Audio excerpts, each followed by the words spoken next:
Hello, and welcome to, I'm going to say, a very special bonus episode of Into the Aether. It is, and will continue to be, a low-key video game podcast. My name is Brendon Bigley. I'm Stephen Hilger. And I'm AJ Faleri. And it's taking everything in me not to just scream right now. I'm so excited for this. I love... Yeah, thank you again for hosting us here. Absolutely. Your lovely apartment in Philly. Absolutely. We got the virtual fireplace, all the hits. You got it, yeah. We're playing the hits. We got the big orb. We got the big orb. Got the orb, yeah. The Nutcracker staring directly at me. So if I don't choose his favorite games, I'm toast. Yeah. Usually what we do at the beginning of GOTY episodes is we will just kind of go over what the show is, because far and away, this is our biggest episode every single year, which means usually it's an on-ramp for a lot of new listeners. So hello. Hi. To you, potential new listener. I'm talking to you, nobody else. This is just for you. I think it's worth just like going over what the show is. So when we say Into the Aether, a low-key video game podcast, I think the easiest way to distill that down is initially the conceit was Stephen and I will only bring games to the show if we like them. And that was really it. It was like really just, you go and listen to a lot of video game podcasts where like you exist on the internet and see any discourse about video games at all. And it is so overwhelmingly negative, usually. Even in instances where people are trying to be positive, it comes out in a way that comes out negative. Dunking on things becomes like the goof and the fun thing. And I think at a certain point we were just like, what if it was just nice? Right. Which doesn't mean, and we say this a lot, it doesn't mean that, the games we like or bring to the show are immune to criticism in any way, shape, or form. Like, if there's a thing that's bad in a video game that we like, we'll discuss all of that. I think the bigger thing is like not being beholden to what's new allows us to sort of like kind of organically discover where our interests lie. Yeah. And I think that can range from like, there's this bizarre Lord of the Rings PS2 RPG that is incredible. Yeah. And we're going to talk about it. Or like maybe there's a new game that's out that like we have more mixed feelings about, but like there's something to discuss. Yeah. And I think that's like when we say games we enjoy, it's like these are games that we're enjoying on some level, or that at the very, very least will create constructive conversations. I think another big goal of the show, which I think has kind of formed naturally over time, is us really exploring and discovering our own tastes and our own relationship with games, and seeing like what is it that we subjectively value in games and what is it that we want to see. Exactly. And seeing how that has changed. I mean, this is our 5th Game of the Year episode. It's kind of surreal. We've been doing the show long enough that I think we're both different people than when we started, and I think our relationship to games and not to be like too self-important, but like art in general, I think has changed. Like I think I have a much stronger understanding of myself and of like what I like in an interactive medium. I think that's one of the big reasons that we enjoy doing the GOTY episodes so much in general. I think there are takes that you can have about the idea of GOTY lists that are, I guess skew it in a more negative light. Like, oh, should you be like ranking these, art pieces by other people, or is this just a big ad for the big AAA thing? Every year? Like, are we feeding into this kind of like capitalist consumerist vibe? My favorite bill to pay is ComEd. But at the end of the day, I mean, the reason that you and I like doing it so much, at least, is just this understanding that the reason that we're doing it is to look back at the art that we enjoyed and figure out for ourselves, I think, what are the biggest takeaways for us from all of the stuff that we experienced throughout the year. And I think that's a really helpful practice. I think it's really helpful to like take stock of all of the art you've ingested and really figure out like, why did I like this more than this thing? It's also a fun time capsule because as much as we put a lot of work into checking out as much as realistically possible for the year and like really giving everything enough time to like be confident in how we feel. Yeah. I imagine if we did a 2018 Game of the Year again, it would be fairly different. Yeah, I mean, probably. Celeste would still be my number one. It's nice to see like what impacted me at that time, right? Knowing that it's never going to be everything. We can never like put it all in one box. Yeah, I think last year, at least for me, last year's Game of the Year on my list was Monster Hunter Rise, which I think is maybe a really good example of this idea in particular. Like Monster Hunter Rise was a social scene for us, and we talked about this a little bit in our last episode, but like being able to jump into Kamara Village and like hang out with all of our friends. That was my game of the year last year, was just hanging out with all of my friends. And I think in those moments, it's really helpful to be like, okay, yeah, there is this kind of like, you know, big brain. I'm trying to understand art on like a really high critical level. And then there's also like, I just like my friends so much. And that's both of those things can exist. And I think nuance is the name of the game here. Yeah, like you can't, like, we couldn't have done 2020 as game of the year without mentioning Animal Crossing in some way. Right. You know? Yeah. Like, and that's really, I mean, art is often a time and a place. There are some things where like you watch a movie or read a book and you're like, I can see why this is like taught in schools. Yeah. You know, and like, I can see why this is like cemented as a classic, but then something might just be important to you at that time. Yeah. And they're of equal worth. Right. Which is actually, I think, a somewhat nice segue. So last year you had an idea, because last year I think was very atypical of normal game of the year structure, where like this is a bit of a construct, but I feel like usually every year there are like one or two games that most publications and podcasts kind of fall behind. And that's not like, I think that's just sort of that same thing happens with the Oscars, where there's sort of like the big game that everyone likes, and then there's maybe like an indie game that everyone like wishes got more attention or something. Right. But last year was just like there was really no direct consensus. So I think like no two publications had the same pick. Yeah, this year and last year were so weird in totally different ways. Yeah. I think, in that Yes. regard. Yeah. So last year you had the idea of introducing a concept called Game of the Other Years or GOTOYs. And I'll be GOTOYs. honest, I thought that was going to be dead on arrival. I thought like we were going to do that once. No faith. And I believed in you. I didn't believe in the acronym.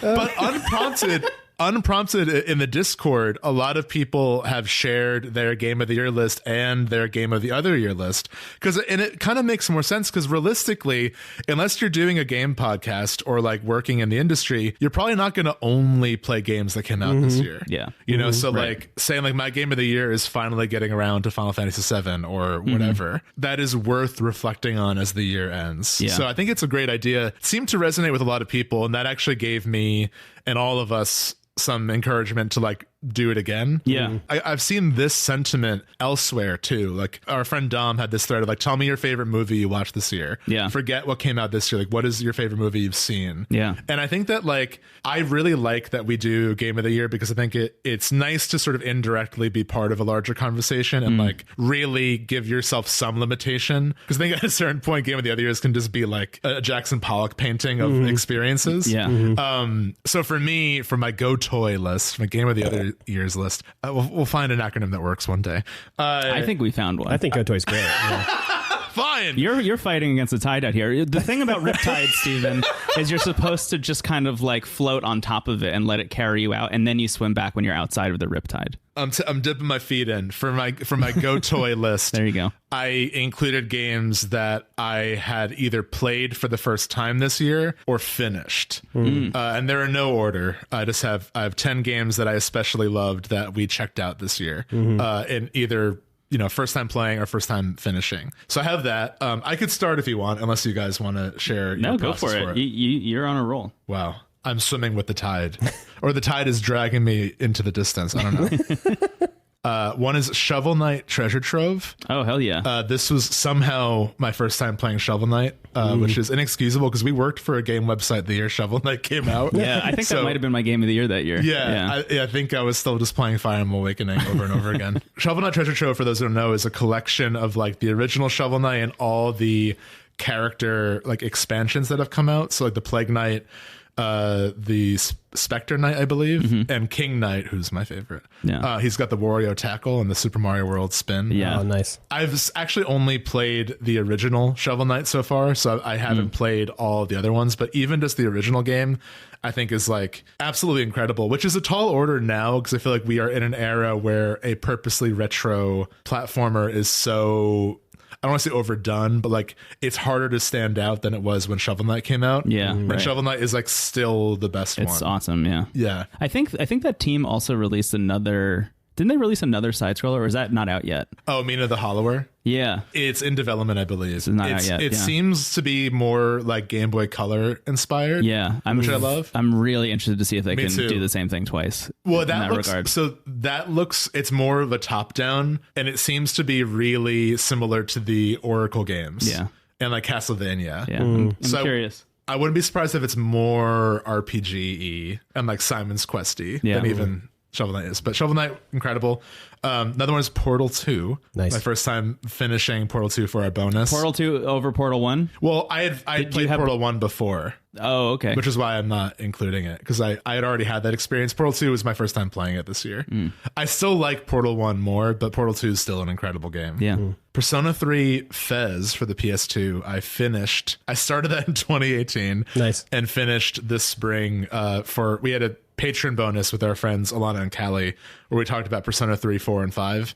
3 is pretty tough to get through, but I think I've mentioned before, the way that game ends, I found really impactful. And I played it like not to get too down, but I played it right after I lost a close friend of mine. And the game's exploration of death and of like genuinely the meaning of life, I found really helpful in that time. So loved finishing that.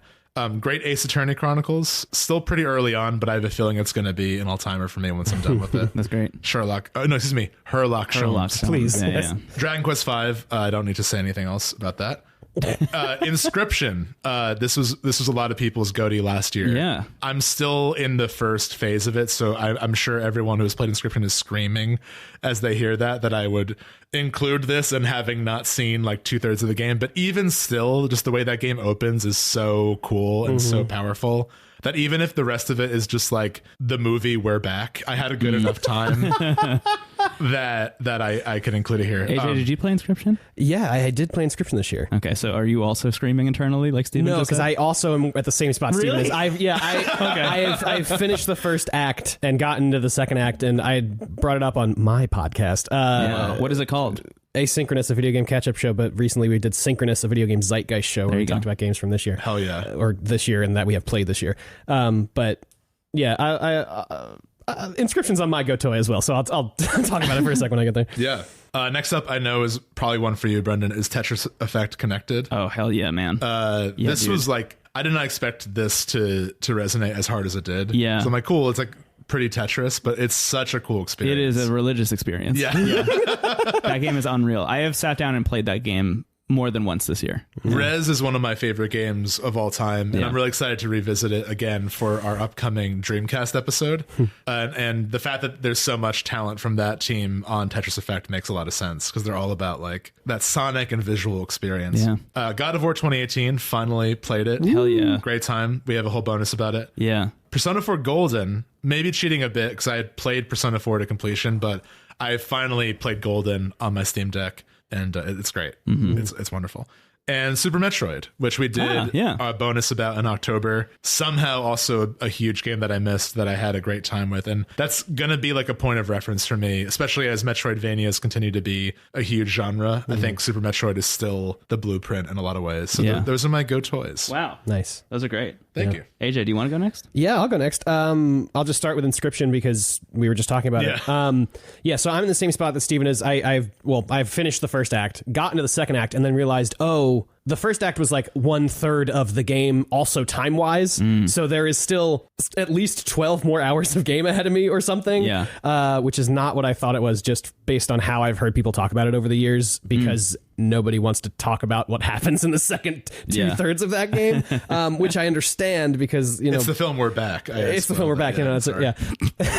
But so there's been all this talk about like, part one and the card game and all that stuff and what's going on. And when I was talking to Matt Horton on Synchronous, he was saying, the card game kind of carries throughout, but the game is bigger than what it seems like it is in the beginning. That's a good way of putting it. Yeah, because it seems like the card game in part one is like so important, and like that is like, well, you can't make more game than this because it's like without completely changing the genre or whatever. I don't know. Yeah. And I don't know why I wouldn't think that game wouldn't switch it up completely, but I think even in that first act being a halfway point between being a card game and like an escape room vibe, it's like that by itself should tell you that this game has no anchors in any specific genre really at any point, right? Which I think is really strong. And as long as you know that, you're not going to be like, it's not like mind blowing where it goes, but it is still exciting when you hit those moments. Did you finish Inscription? I did, yeah. Yeah. Yeah. Yeah. Also, this year I played Loop Hero for the first time. Oh, shit, dude. So How good is Loop Hero? I love Loop Hero. Where are you playing it? Played it at the beginning of the year. I got it on Steam. Nice. It's really good with a mouse and keyboard. It's really great with a mouse and keyboard. Yeah. I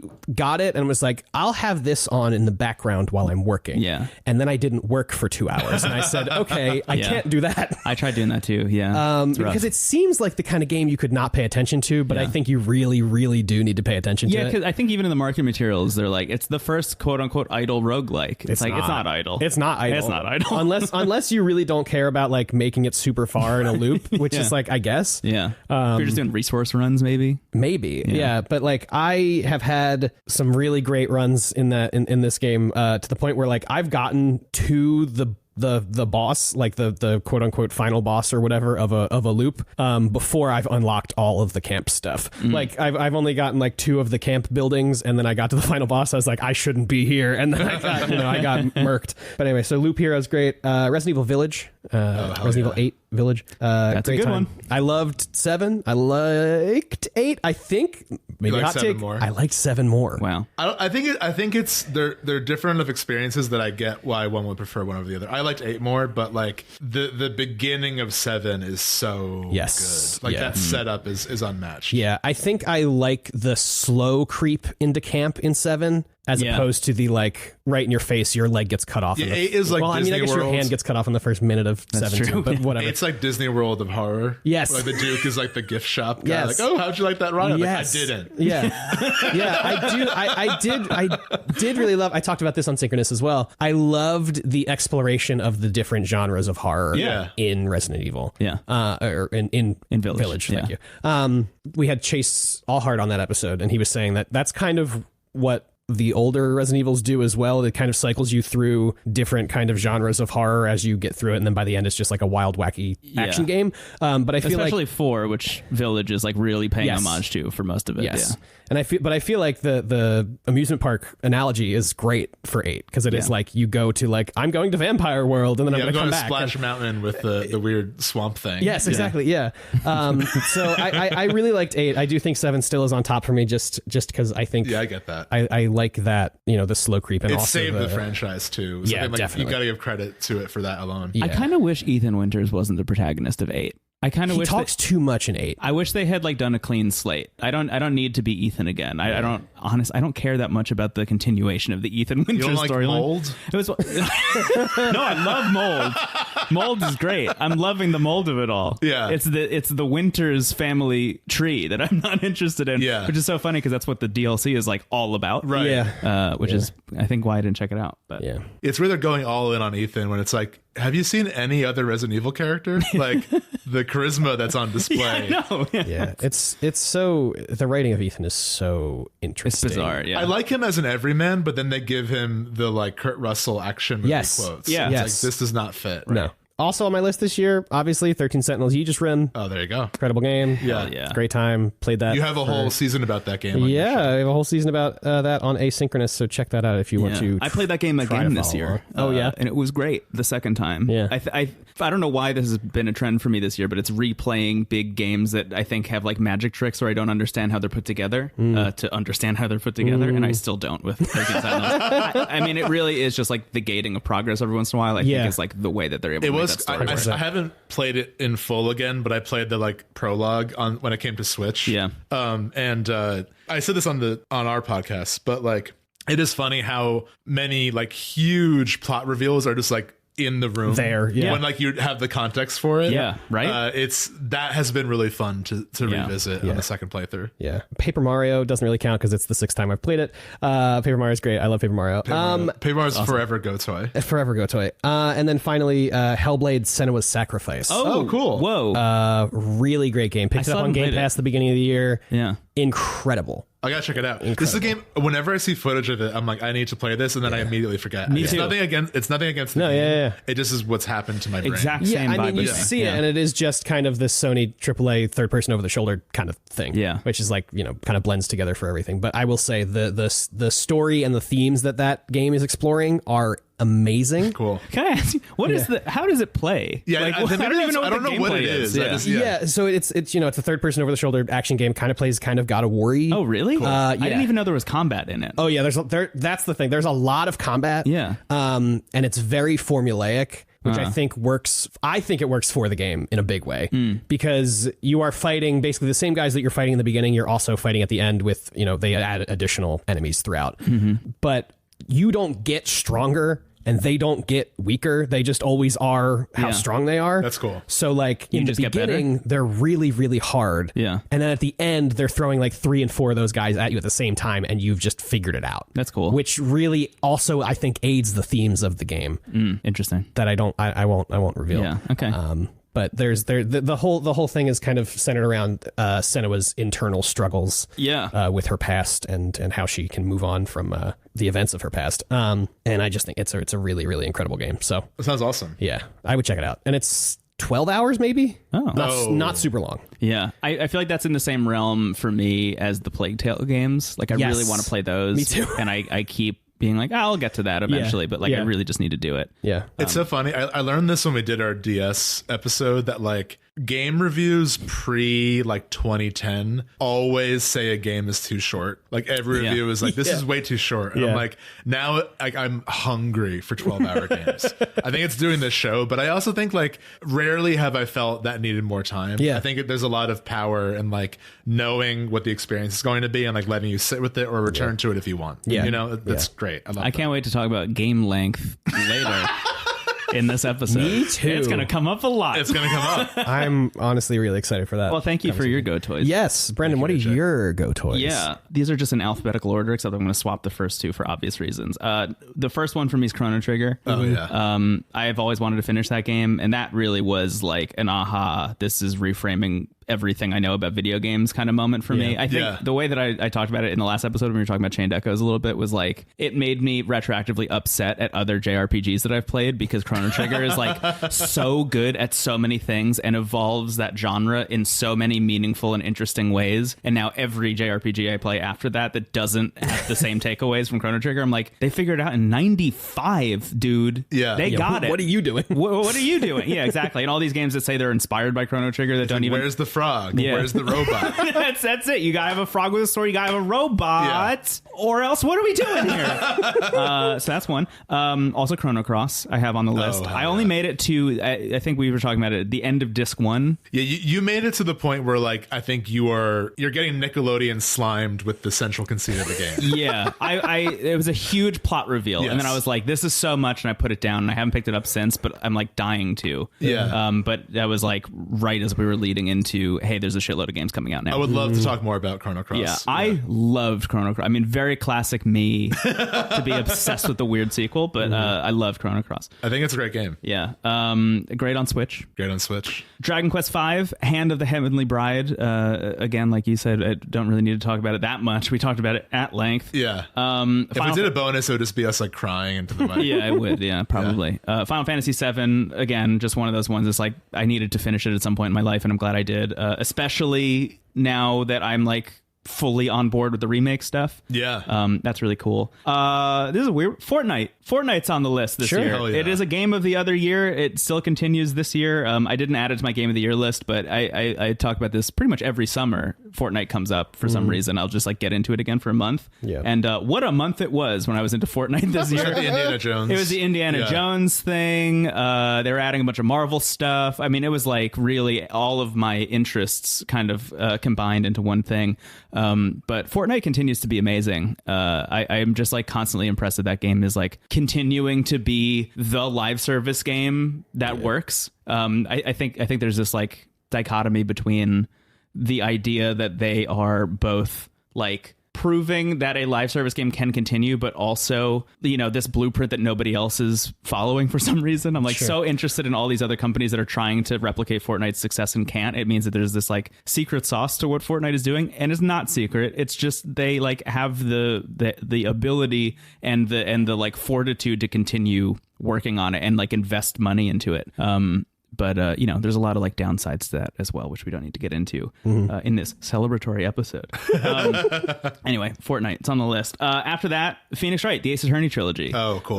You had great Ace Attorney Chronicles on there. It makes sense to also have the trilogy in here, which I had never actually finished. But man, what a great trilogy that was once I did. If you ever miss the crew, if you miss Gumshoe and Edgeworth, the way the third game ends is like chef kiss. I think you'll have a great time. Yeah. Oh no, I did finish the trilogy. Oh, okay. I'm saying I hadn't finished it before this year. Sorry. Gotcha. And they're great. So wonderful games. I'm glad they're in there.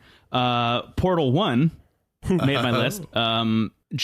Revisiting those two games, I loved Portal and Portal 2, but as we talked about a lot in our bonus, I was just like so blown away by how lean Portal was. Yeah. And how much that game worked for me. Even the rooms that I walked into and I immediately remembered the solution was like a joy. You know, even the ones where like I would walk in and be like, I wonder if there's like a new way of solving this that I hadn't thought of before, and like finding out that there was, and maybe even a second or third other way, was really exciting. I mean, those rooms are so well designed. I love Portal, like, again, both incredible games, and I get why some people like 2 more, but like 1 is just like everything about it is perfect.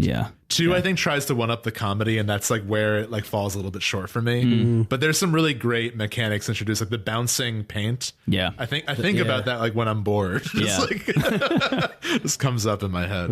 I'll just give a shout out. One game that didn't make my top 10 this year, but I do want to shout out, is the Entropy Center, which really feels like a company looking at Portal 2 and being like, I wonder if there's like a leaner way of doing that. And it's really, really stellar. I was really impressed by the Entropy Center. It sounded cool. Yeah, I watched your video of that and it's wild. Yeah, right? That, especially, I think where I left it off in that video too, is like shocking. Like the fact that the narrative is like killer in that game, I think really is pretty substantial. Slice and Dice is the next on my list. It's a game, I don't even know if I brought it to the show at any point. But you did. Did I? I remember you talking about it. Yeah, just really great roguelike, available only on itch.io at the moment. That's right. Continues to get updated and is great, and I'm really into it, but it came out last year, which I didn't even realize. I thought it was a this year game, but it wasn't.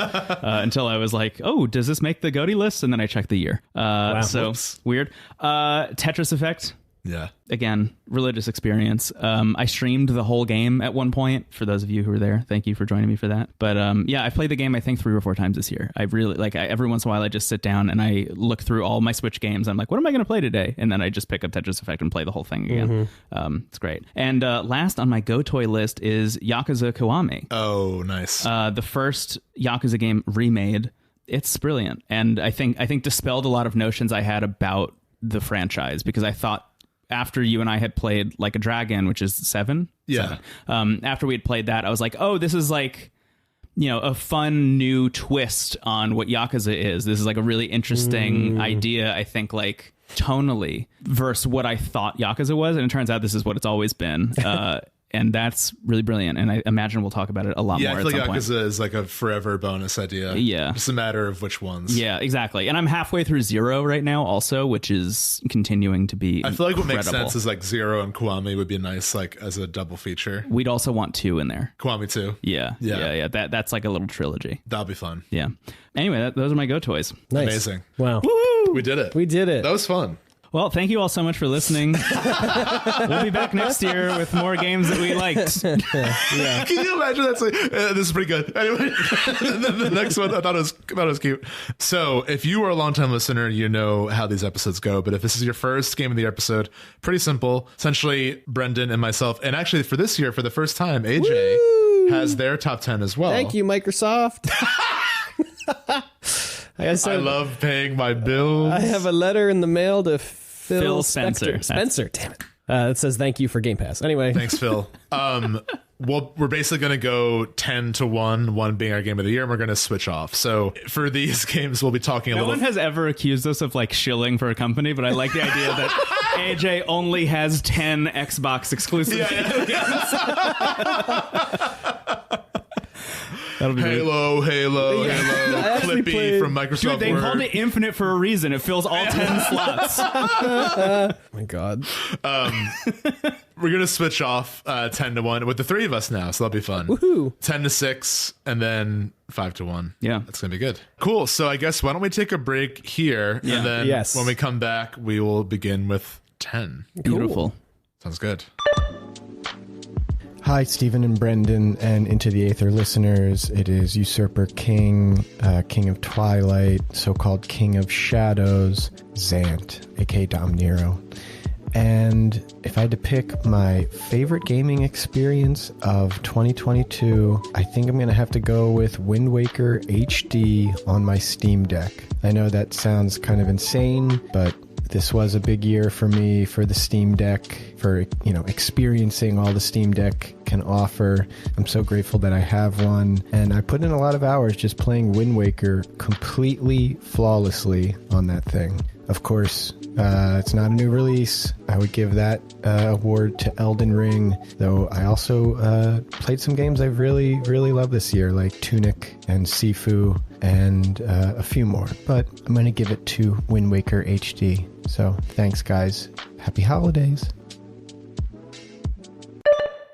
Well, it's tradition to start with Stephen. We used to flip a 10. coin, and Yeah. luck was always on my side. Yeah, it always just ended up being you, so it's like, well, let's just lean into it. Yeah. So do you want to do me, and then AJ, then Brendon? Sure. That sounds great. Counterclockwise? Yeah. Wow. Just the Temple of the Ancients. For the 7 people losing their shit at that reference. It's a caucus, a caucus, a caucus. It's a caucus. Number 10, it's a caucus. Okay, so number 10. What I've realized, we say this a lot in these episodes, that number 10 is always the hardest spot. Yeah. So when you realize you only have one more chance. But it's also setting the tone for the whole episode in some ways. Yeah. Which I've realized is like the secret challenge is like, do I really want to lead with Microsoft Word? So I just did a lot of processing this year. yeah, I will say this is also a year that was just especially good. And I have a lot of honorable mentions that I feel like are spiritually and emotionally also on the list in some way. Yeah. I would say for me, 11 through 15 were all possible number 10 candidates for me. But number 10 is a game that I just felt sad every version of the list that didn't have it. It's a game that I think all 3 of us have a connection to, and that plays into I know 3. what this is. Number 10 for my 2022 Game of the Year list is Fire Emblem Warriors 3 Hopes. That's also my number 10. Is it? Yeah. Really? Yeah. Amazing. Did it make your list? It's there. I couldn't. My number 10 is kind of this amorphous space of like games I played a bit of and didn't totally finish, and I don't have a complete vibe on yet. Yeah. But So it is Warriors is in there. Warriors in that. Okay. Warriors is in that. It was kind of in your 10 spot. Yeah, it's The kind 10 of my 10 collective. Spot. Yeah. Yeah. My 10 is my most like not spot. Yeah. From 9 to 1 is like definitely Yeah. 10. This is I get amazing it. though. This is exactly my thought about putting it at number 10 was like, I feel sad if it's not in the list. Yeah. On one hand, this is like nepotism because I feel like Fire Emblem 3 Houses, I think of it as a friend of the show at this point. Yeah. It's a game that means a lot to all of us. Like also on your show, AJ, that was our first season. Your first season is 3 Houses. Yeah. When that game came out, I feel like it was a special time for the show because I felt like that was when we were really finding our voice, like as a show. And it's also around the same time we made the Discord, and I feel like that game coming out and people sharing their experience with it really helped that community like feel like more active and more familial right away. Yeah. Whereas I don't know if there wasn't like, not that like, that needed to happen, but I just think it was a really special thing that was kind of like akin to games like Monster Hunter or Animal Crossing that have that social component. Yeah, Even absolutely. though 3 Houses is a solitary experience, like you're all going to have your own version of a playthrough. Yeah. You're choosing your own house. You're choosing like characters within that house. It's a beautiful game. It did very well, but I still don't think it gets enough credit in like the canon of games. I think it's honestly like one of the best games on Switch and easily one of the best RPGs on Switch. Yeah, and we're seeing it influence other games now, Yeah. which I think is how it's really like it's hit a nerve somewhere in the industry. Yeah. So when they announced this Warrior spinoff, I was like, even if this game is like rancid, I'm going to consume it. Yeah, right. And I think the consensus about this game is that it has no right to be as good as it is. Yeah. I like Muso games, and I think the last stretch of them, Persona 5 Strikers, the Hyrule Warriors, Age of Calamity, like those games have gone beyond the usual, like, here's just the cast of a series you like in a Warriors game. Yeah. Which, like, sometimes that's enough. Like, if you're in the mood for that, like, just seeing the cast of One Piece like fight a bunch of dudes is fun, like inherently. Right. And that's kind of what I entered these games being like, if it's just Lorenz fighting hordes of soldiers, that's enough of a screensaver for me to enjoy. But I think this game, honestly, like there's a lot that falls short. I think narratively, I played the Golden Deer part, and I just started the Black Eagles, and there's a lot of really cool ideas, but it feels like, on one hand, they're really not trying to retread beats of Three Houses, but because of that, you're not given context for moments that happen. Yeah, you definitely need to have finished Three Houses and understood it. You cannot play this game without having played at least a run of Three Houses. Right, yeah. And even then, it's like... Even then, it's, so, like, you know, it was a little bit messy, but I just really enjoyed seeing these characters again. And I think mechanically, this is the most I've enjoyed a Musou game. Like, it never really got old for me. I think having the classes change frequently enough and having all the characters like have unique abilities on top of classes, like, and the weapon triangle stuff maps so well to the Musou game in a way that I really wasn't expecting. Like, we talked about this a lot in our episode about it with our friend Sadie and Alanna. But I just think the amount of Fire Emblem mechanics that map into like a real-time action strategy game is shockingly one-to-one in ways that I couldn't have anticipated until I sat down and started playing it. Even stuff like the battalion system from Three Houses like works so well in the context of like, oh, I'm actually going to bring like 50 extra dudes onto the battle to fight alongside me. Seeing that stuff visualized, I think, feels so much like what your mind was filling in the blanks with when it came to Three Houses. Absolutely. I also really love Shez as a protagonist. That was like the biggest surprise. How weird! For me. Like, I think Shez is great. Yeah, like I love Byleth. I feel like, you know, it makes sense to have a silent protagonist in this type of game. Yeah, but I think Three Hopes proves that, like, for this style of Fire Emblem, it helps to have a bit of a shepherd role as the player character, because like Shez is enough of an outsider that, like, you know, you're given that sort of player surrogate, right? But they have enough of a character that, like, you're invested in what's happening to them on a cosmic level. Yeah, totally. They're not just a camera; they are also a character that you care about. Yeah. And I do think the like light constant through line of like, why the fuck are they even here? Yes. Yeah. Like, even the game is asking that question narratively, you know, like even coming into it as a fan of Three Houses, like, who the fuck is this person? Yeah. Is actually one of the central questions that the game is trying to answer for you. And I think that's really interesting. And there's genuine improvements. Like, I think the UI is a huge step up from Three Houses. I think just the way they handled the camp and like seeing the flowchart of classes and the ability to switch between them, like all of these things should be taken into.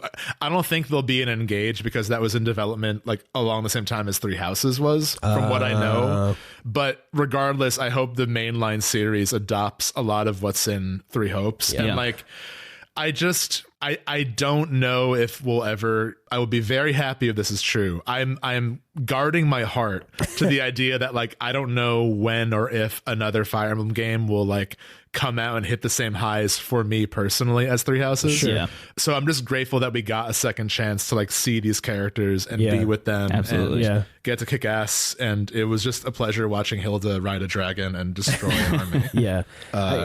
To go back to the UI stuff, the stuff in camp, specifically the training, I yelled "what" out loud at my television when it was so easy to just like level a character up to where everybody else was. Right. Yeah. It's just like, it's like, I don't want to leave anybody behind. And the game makes it very easy to make sure that that's the case. It makes it feel like that's how the game should be. Like, it feels like a logical thing. It's not like this is like groundbreaking, or it shouldn't be groundbreaking, but it is in a way that's like, well, I can't go back now. It also like is a beaubeautiful game. Like, I forgot how good it looks. Like the graphical update from Three Houses, even. You wouldn't think the Warrior spinoff would get a glossier treatment than like the actual game That's did. the thing about this game. It's like even down to the fact that it's, as you were saying earlier, I mean, it's the only Musou game I've ever really loved. Yeah. I've always wanted to get into this I guess franchise kind of. Yeah, genre. Yeah, this genre. Yeah. It's really just like the one company that keeps making them over and over again. So it's like, well,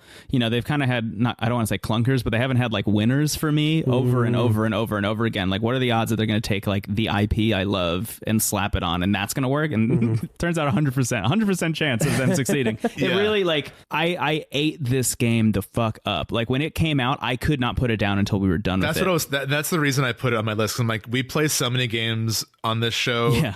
And for a game to like make me want to finish it while like within we've the week already of it moved coming on. out. Yeah. Incredible. So yeah, I mean, I think this game is like both a great step for Fire Emblem and for the Warriors series combined. And I hope, and this is like the only time I want more like bullshit for fans, but I hope this opens the door for more like Three Houses spin-offs. I just love this cast. This is their Final Fantasy VII. Yeah. This world and this cast and is just so good. It's so good. There's so much left unexplored, even in a game that is endless. Yeah, there are more things about these characters in Fodlan that I'd love to learn. So I think that like I'm glad we at least got this, and it was as good as it was. Yeah.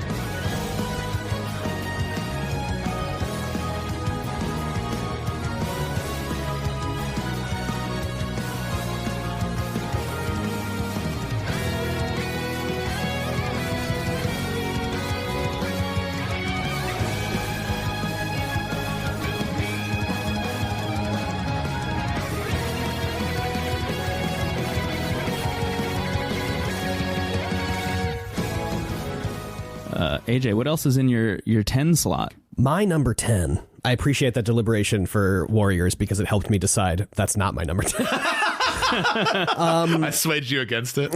Yeah, a little bit. Like, I kind of prefer silent protagonist. No, so like I said, my 10 was kind of a black hole of like games I didn't quite play enough of that I wish I got a little more into. Yeah. But I think what would end up around number 10 when I finish it is probably Signalis. Nice. Okay. Yeah. On Game Pass. I am a few hours into Signalis. I'm having an amazing time with it. I'm curious to see, it's another story about like what it means to be a person and free will and stuff, which is like really big this year for some reason. Yeah. But the vibe of the, Silent Hill, Resident Evil 1, PS1 era horror game, I think is just like really, really working for me. Yeah. It's incredible. And I'm having a great time with it. Yeah. Unbelievable art direction in that game. Yeah. It's so striking. We talked about this a little bit on your show. Yes. But it was really freeing to play that game and be like, this isn't for me, but I know it's amazing, and I'm just going to let other people and their enthusiasm for it just wash over me whenever they talk about it. Because I know I will never like finish this game or get back into it, but I love hearing people's enthusiasm for it because even playing it for a little bit, I'm like, I respect the hell out of this. Yeah. This was actually, for me, this was the one that was competing most with Warriors. It's an honorable mention for me. Interesting. And honestly, I think it's that because I just haven't played more of it. Right. Because I don't have my Xbox with me, and I tried to play it on the cloud gaming, and the sound didn't work for whatever reason, which I'm like, that's such a huge That's component. a big part of that Yeah. game. That's the thing is like every single piece of that game is there to aid the art direction. So I imagine this will probably be like a GOTOY one day. Sure. But I love what I've played of it. It's one of the best homages to that era of horror. Yeah. And I think also will inspire new horror games as well. Yeah. So that's my number 10. I don't have a whole lot to say about it because I haven't finished it. But Nice. yeah.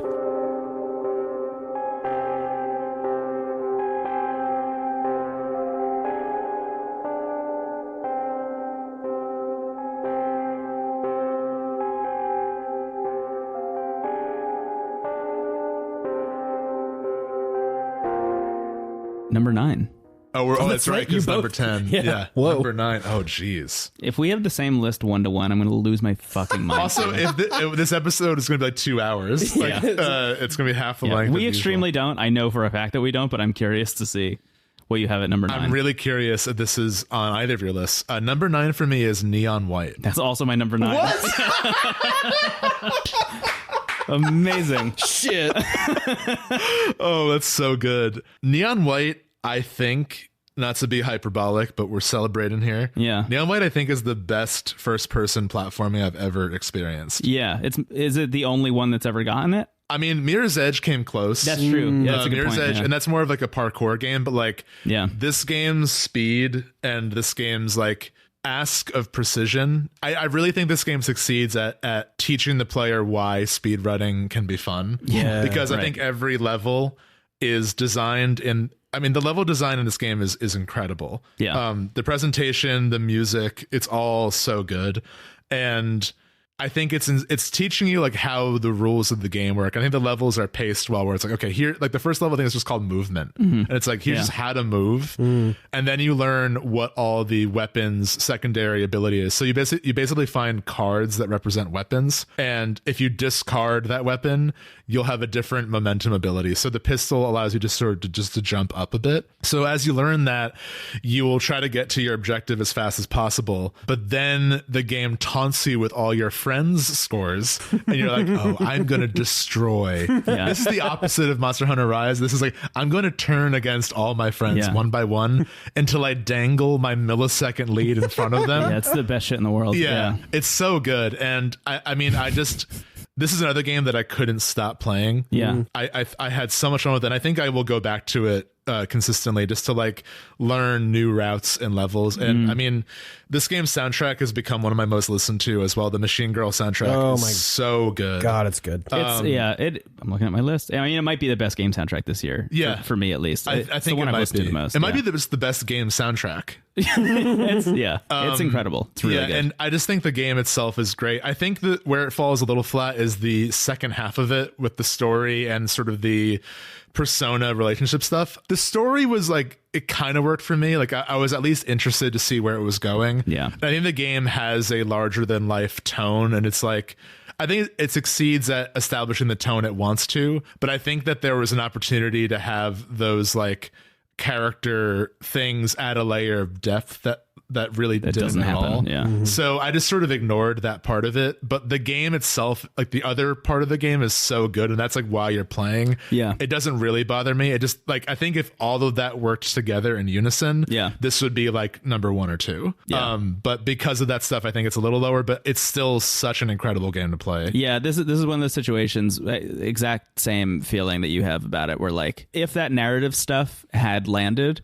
this would be in contention for, top 5. And it's frustrating because they have such a good voice cast, and like the character design is there. I just think regardless of what you think of the story, it doesn't intertwine with the gameplay in a way that I think they wanted it to. This is one of the first, I was talking to AJ about this before we started recording, but this is one of the first times where in revisiting a game for GOTY and finishing it actually was lower on my list. This was much higher until I got into like the last third of it and made my way through the end like a week or so ago, and was like, oh, none of this is working for me. Like, I'm really just here to play the game because the game mechanically is so strong, and is so well paced. I think that anytime you're ripping me out of that speed to make me like listen to dialogue about a story that it's like okay, really bummed me out a little bit. And I found the ending to be like a little bit unsatisfying. But that having been said, I still have been going back all week to like get the gifts and try and unlock, like, there's a second ending if you do everything.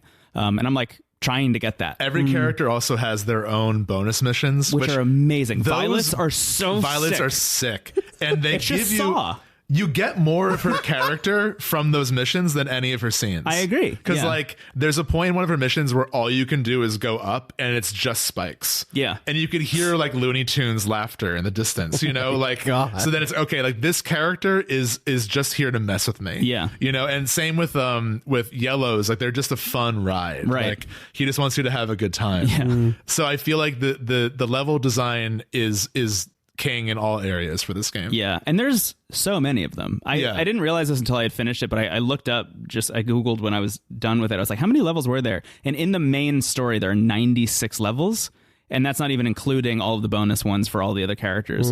There's like over 100 levels, and they're all amazing. Like every single one is great and has its own little kind of puzzle that you need to solve. And the fact that you can even solve them or think about how to solve them while playing at this speed is really shocking. Yeah. And the thing that I found most interesting about it, I think, is the amount of times I would fail at a level over and over and over again, trying to like learn the ins and outs of it, especially when you get into like the second half of the game and the levels become a little bit more complex, I think, and need to be solved in like 1 or 2 specific ways. I would fail over and over and over again. And then on my like final run where I actually got it, I would get the highest achievement for it. I think it's like platinum. You get like the platinum score. And the amount of times that I would, fail 3 or 4 times going through a mission and then hit platinum was really interesting, because it just shows you how meticulously these levels are designed. Right. That like by the time you get it, you will really fucking get it. And like you'd really have to go out of your way to go slow enough to not hit platinum at a certain point in the game. I expected to not care about that stuff as much. Like I'm just going to do what I need to do. And like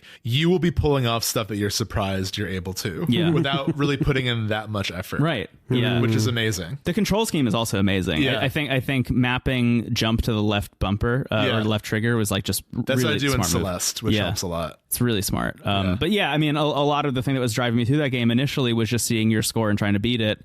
And then a lot of the reason I wanted to go back was because our friend Will was texting me constantly whenever he beat my score. So anytime he texted me, I was like, well, I got to go back. Me revisiting this game was just me beating Will's score for the first level, which felt like a wet willy. It was like, I'm like, what am I doing to her? A good friend. Yeah, Oh my God. that's so funny. Neon White's awesome. It's incredible. Yeah, it's a game I'm going to go back to a lot, and I kind of hope there's a sequel. I know, me too. Like narratively, I don't know if that makes sense, but I think I would love to see more of this. There's an interesting enough premise, and the characters are like colorful enough that I would like to see another shot at this. Yeah.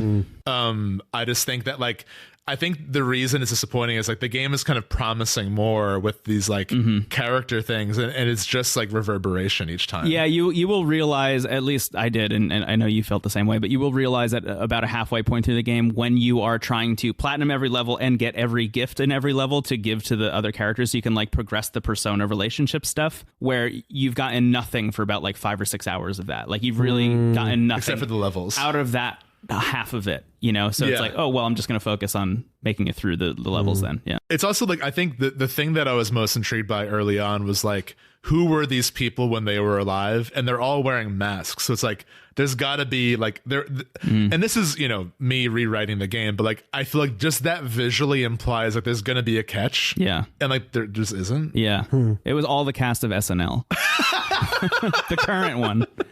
Amazing. No, I think it's worth mentioning also, like, at least for me, I'm looking at my backlogged list right now, and I had 62 games that were in contention for the top 10. And the fact that Neon White, even with kind of like an okay narrative experience, is still in the top 10 really proves how fucking good it's that great. game plays. It's incredible. I don't think any of that stuff, at least for me, it didn't get in the way. It just didn't elevate it. Yeah, I agree. That's how That's a good way of putting it. Neon White. Neon White for number 9.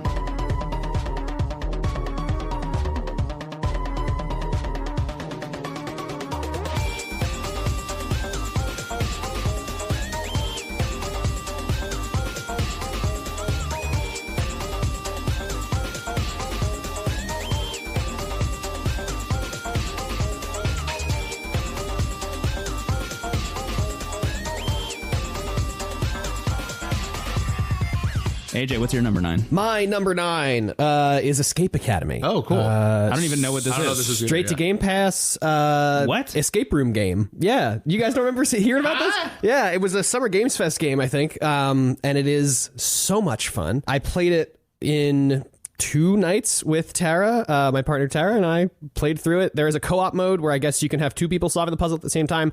We just did the single player mode, and we're both just solving the puzzles. This looks so fun. It is an absolute delight.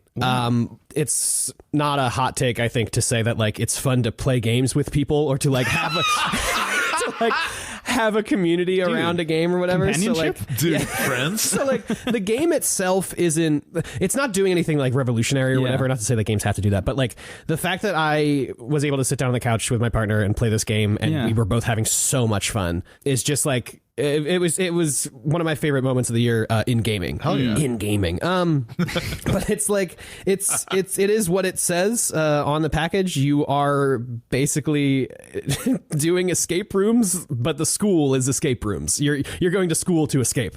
I mean, who isn't? It's very fun. The setup. Just vague story spoilers for the beginning. Like the setup is you go to an escape room like just to like hang out. I'm a person doing an escape room. You do that that escape room, and then you go back out into the main office area, and that has become another escape room. Cool. And so then you find this secret passage to like a lower part of the building. And they're like, congratulations, welcome to Escape Academy. And they take you to the college campus of Escape Academy. Wow. And then there's like, I don't know, maybe a dozen or so, maybe like 13, 14, 15 total puzzles. And that's the whole game. And it is so much fun.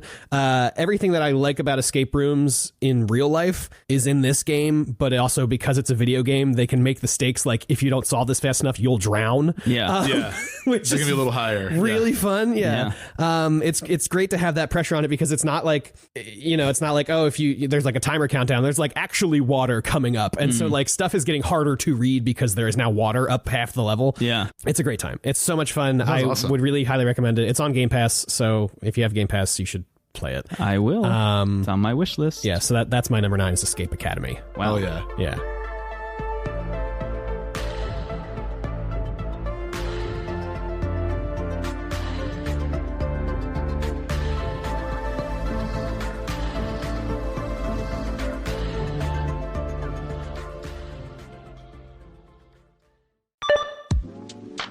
Hello, fellow Aetherites.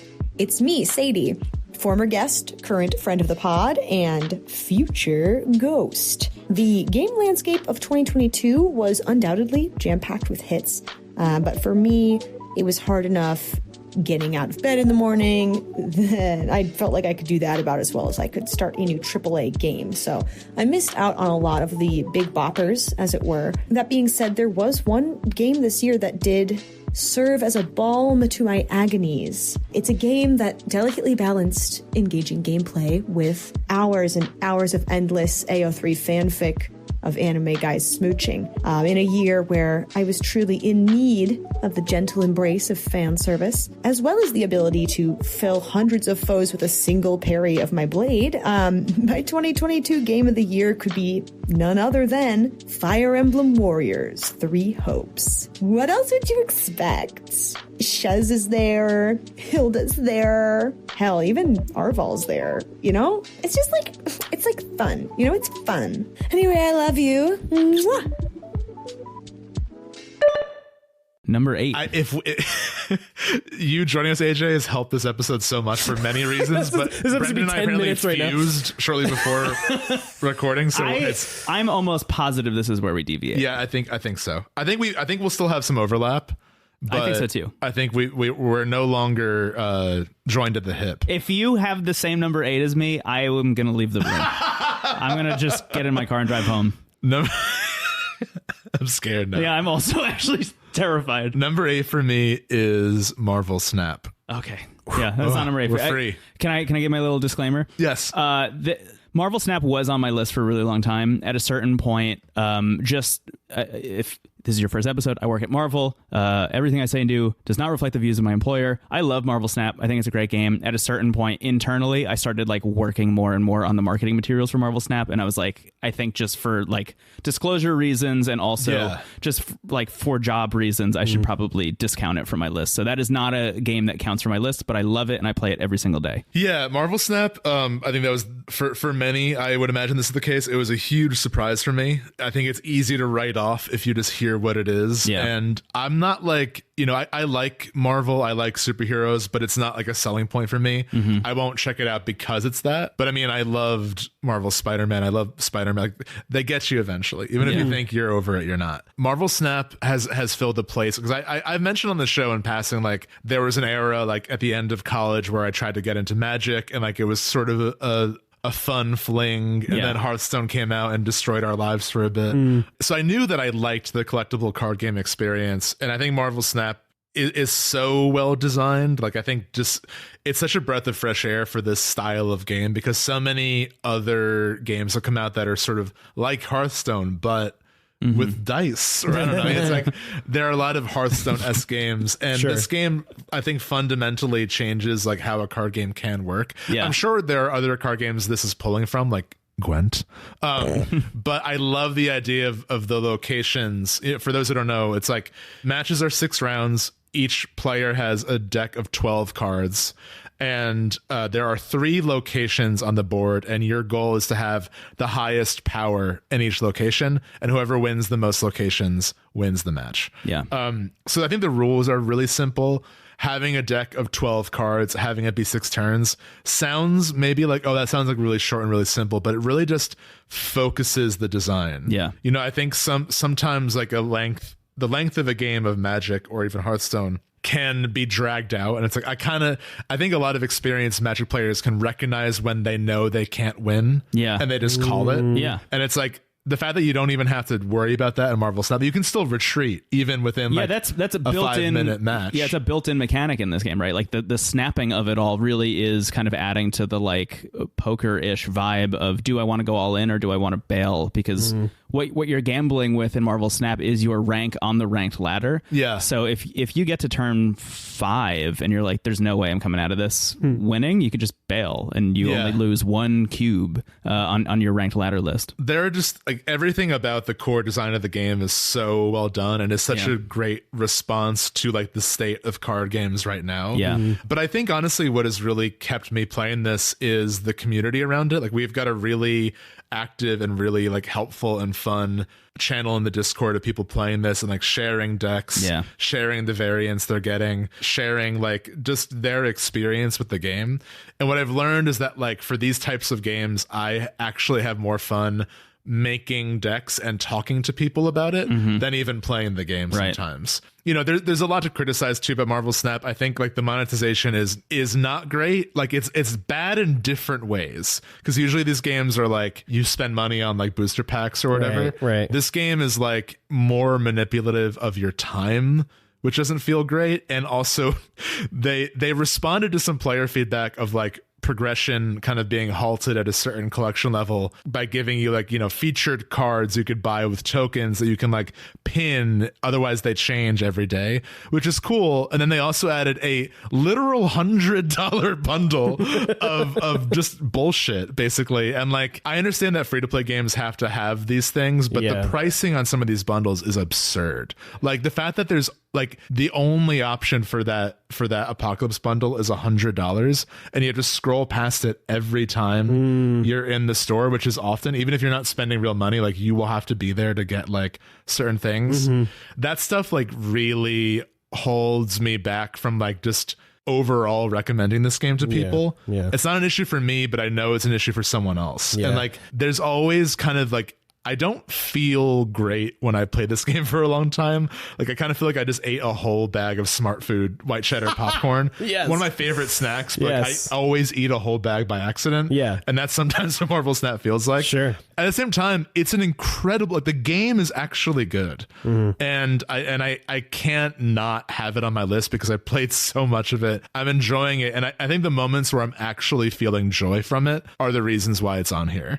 So I think like I would recommend it if you are a fan of deck builders and card games, but definitely like know yourself and like kind of take a step back once you put enough time into the game to see if it's like a healthy thing for you. But it's an incredible game. I've seen that people who have I think the Android version, or if you run a piece of software called BlueStacks on your Windows PC and emulate the Android version, you can pull your player data from your account and see how much you've played, which is the last thing in the world. I don't want to know. It's a horrifying thing. It does take your ranking and like inserts it into a bunch of like fan-made websites that are kind of aggregating all this data and like keeping track of like what are the decks that people play most and what cards are people playing most and what decks and like where are people ranking, when are people snapping, things like that, which I think is like interesting data. But the fact that one of the data points it pulls is how many matches you played, I'm like, I can't do that, especially considering I started during the beta over the summer and have just been playing like nonstop by myself, trying to I don't know, I played a lot of Marvel Snap this year. But I love it. All those caveats, which I feel compelled to bring up, but like I do think it's one of the most surprising hits of the year for me. And it's genuinely so well designed. I would love, it'll be hard because a lot of the cards are like random, but I feel like a physical version would be so fun too. You know, I would love that. So I feel like of all the virtual card games to make a physical one, I feel like Marvel Snap would be pretty easy. Like there's not a lot, I mean, not pretty easy, but easier than like a Hearthstone or something where it's maybe. I mean, there's some abilities that really can only be done like via AI. Like there's the card that plays the game for you. So like that would be hard to do. But there's probably a way to make a version of it. Yeah. That maybe has like less of that stuff. Which honestly, I would love to never see the like replace your deck with 10 random cards location ever again. Sure. I think that'd be pretty hard to do in a physical version. Yeah. But I'm thinking even the Agatha card, what if it was just like, okay. Invite Agatha over and she takes your seat. Yeah, Catherine Hahn's going to come to your house and play the game for you. What if it was just like it flips your cards over or something? Yeah, play with them. Oh, interesting. Yeah, That's and fun. you just, anyway. I wish I could get more into Marvel Snap. I don't know if you need to. I just think like I was a big fan of Hearthstone when it was out when it came out. You know, up until probably Until it got banned worldwide by the UN. Till like late 2018-ish. And I was never the person who would like spend money to get packs or whatever. I was just playing and getting whatever I got. That was fine. Wow. Yeah, thank you. But I was, you know, very much in the community online on YouTube and stuff, like watching streamers and watching the like every day my YouTube algorithm would know it's like, oh, it's past 8 p.m. If you're opening YouTube, you're watching the daily recap of Hearthstone streams. I was like, I am, you're right.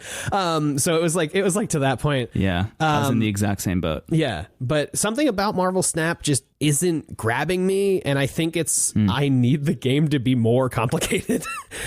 In order for it to, I say that with confidence. Like, I feel like the game paces itself where like the cards you get for your first like few hours playing are very simple and you're playing against bots. So it feels very basic and like is so not. So I would say if you do want to give it a shot, give it more time, but then you'll be cursed like all of us and you won't stop playing it. So maybe especially some of the cards they're releasing now. Like so the way it's split up in terms of like player progression is they have pool 1, which are the first cards you get and everybody gets them in the same order. Pool 2, which is a collection of cards that everybody is guaranteed to get, but it'll be in a different order. And then pool 3 is like cards that you're maybe going to get one day, but it's in a totally different order and your chances of getting cards are much lower. Right.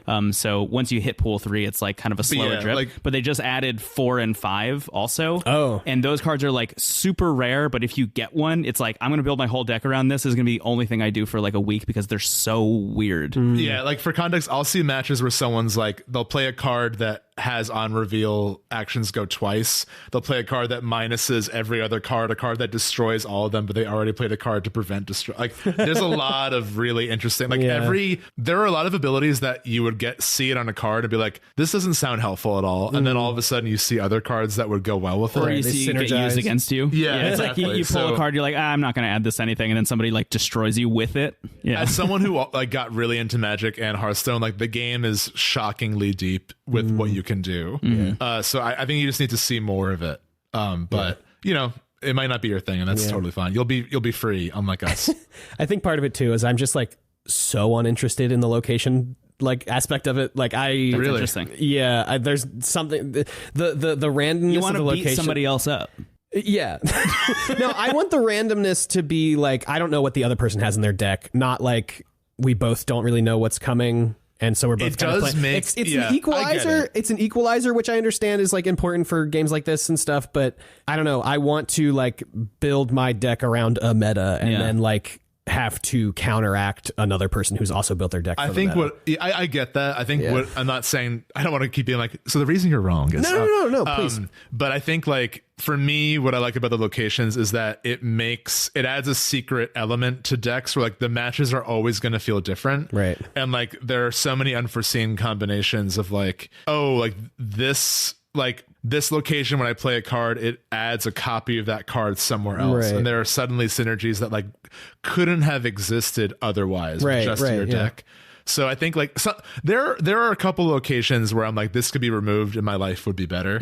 Like again, District X can take a hike forever. But like I usually think that once you're familiar enough with them, it becomes another piece of it. So it doesn't feel like a Mario Party minigame. It feels like, okay, like I know that these locations exist and you could even build decks around that sometimes. Yeah. Occasionally you'll get into situations, you know, where you're building decks to counteract locations that might show up. Right. in some cases. Instead of like, I'm building a meta deck to compete, it's like, I'm going to build a deck that's kind of good in all scenarios. Right. Even if like the worst case scenario shows up in terms of what locations arrive. But to your point, that's why I don't like District X, because it's like you're taking all the work I did and throwing it into the trash, you know? And What is District X? What is District It X? replaces your deck with 10 random cards. Oh, interesting. So it's like, or 12 random cards. So it's like, at least, like, I don't know what the locations are going to be, but at least I know what I came prepared with. Right. If you take that from me, it's all nonsense. Yeah. And like, that could be fun. Like, it's not a common location, but like, it's funny how quickly people retreat once that shows up. You know, you'll hear, or almost weird always worlds. immediate. There's a voice that's like, things are strange here, and everyone leaves. Yeah, Weird World is you play from the other person's deck. Yeah. Which okay. I can, like, that at least, like, okay, have my starting hand and I can see what they were building. Yeah. So it's like helpful data. Yeah. District X is nothing. Anyway, this is why District X is my 10th least favorite location. Yeah. But Marvel Snap is my 8th favorite game. Nice.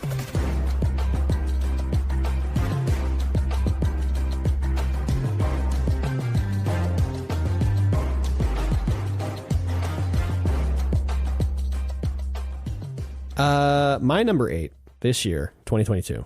This year, yeah. Yeah, this one. It's Triangle Strategy. Oh, wow. Oh, shit. Salt is my game of the year. I really enjoyed my time with Triangle Strategy. Yeah. I played the original demo when it came out last year. I played the prologue demo or whatever, first 3 chapters demo 2 months ago, and then played I think up to chapter 8 or 9 or something for Synchronous, which we had Stephen on that episode. It was fun. It was great, and we talked a lot about the like specifics of what we liked and disliked about that game, but in that episode. But something about, I haven't played it since then, but something about it, every time I think about it, I like want to go back and get back into it. And I think part of it is just like, I like tactics games. Yeah.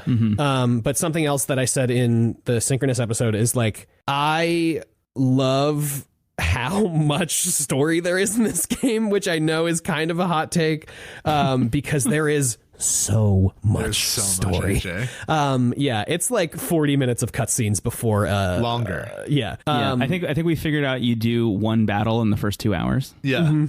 Yeah, and I lot. love that shit. And I think, and I say this on Synchronous as well, I've been Malazan pilled. Malazan is a series I'm reading for a different podcast I do called 10 Very Big Books. If you're trying to read through the Malazan series, you should listen to it. It's a great companion piece. But we're on book 9 right now, and those books are incredibly obtuse. There is so much going on at all times, and then it all ties together in some ways, whatever. But regardless of whether all the stuff in Triangle ties together at the end, like just the fact that it is there and there is just so much going on, I'm like, yeah, this is activating the same parts of my brain that Malazan activates when I'm reading this. Yeah, That's fine. I also really enjoyed this game. It didn't make my list, but Yeah. I played a lot of it. It was like one of the early hits of the year. Yeah. And I think the tactics are incredible. The It's one of tactics the- are so good. And You and that's I kind were of- really high on it at like when we were in the first like 10 hours. Yeah, right. And I just think like, and there's a lot of really impressive stuff here. And this is like part of Square that you and I are really interested in, Yeah. because like they had this whole part of their team that's just making like strange experimental retro throwbacks. And there hasn't really been a continuation of Final Fantasy Tactics or Tactics Ogre in a very long time. So I think this game like really does serve a purpose. Yeah. And it does it well. The tactics are great, and I love the role-playing options. Yes. The fact that the game keeps that hidden from you, like in Mass Effect, you always know if I'm choosing or if you're choosing a Paragon or Renegade option. And then you also know how Paragon and Renegade you have gone. Exactly. And this game keeps that kind of a secret from you, which Right. Until your party members yell at you yeah, exactly. during an important pivotal scene where you need them to have your back and they All don't. of that is great. I just got really sick of scenes where people said, I hope this doesn't happen, and then it happens. Sure. And there are hours of that. Yeah, sure. But I mean, it is like, it's a fun world, and it's Yeah. like, there are really interesting characters and there are interesting choices. I love a lot of the political intrigue stuff in that Yeah. game. Like I eat that shit up. Good. I didn't realize how much I loved that kind of stuff until we started playing Final Fantasy 12 for the show. Yeah, I think the big gripes for me are like the exploring phases got really tedious, where they're like, Yeah. find a specific item, which like, this is not a spoiler, but there's a point in the game where if you don't find a hidden item, the game ends. It just says like, then that's how the story ended. And the item was actually salt. And I was like, I can't believe this game trolled me this hard. But I mean, it's definitely, I imagine there's a lot of talent here from Octopath. Sure. And I think it's a good step for that team. I really want a sequel because I think that like there's so much that's like really excellent. in Triangle Hexagon strategy. Give it to me. give me hexagons. I'm all about it. But I'm glad this made your list. It's definitely worth playing. It's a great. Yeah. It's a great I think if experience. you liked this game this much and you with your board game brain are like a sucker for complexity layered on top of this kind of stuff, Big sucker. you gotta play Tactics Ogre Reborn. Yes. So that's what Steven said a couple of weeks ago in our chat for that synchronous episode of like, hey, Tactics Ogre is like everything that Triangle Strategy does well, minus the 4 hours. You can of tell I it's hope this like doesn't happen. the game it's pulling from the most. Right. Yeah. Yeah. I am really curious to pick it up. It's a great time. The Switch port is excellent. Yeah. Yeah. It's awesome. But Triangle Strategy. Triangle Strategy, and I also just want to say I love the art direction of that game. I mean the illustrations are beautiful. The 2D, 3D, what is it? HD, 2.5D. What do they call it? I think it's called the 2D HD. Yeah. 2D HD, whatever. Engine. I love that style of game. It's great. Absolutely incredible. Yeah. Just so much fun, and the character portraits are also really nice. I love the beautiful. style. The Yeah. style is Yeah. really good. It's really great. But Wow. yeah, so Triangle Strategy, Salt. Great game.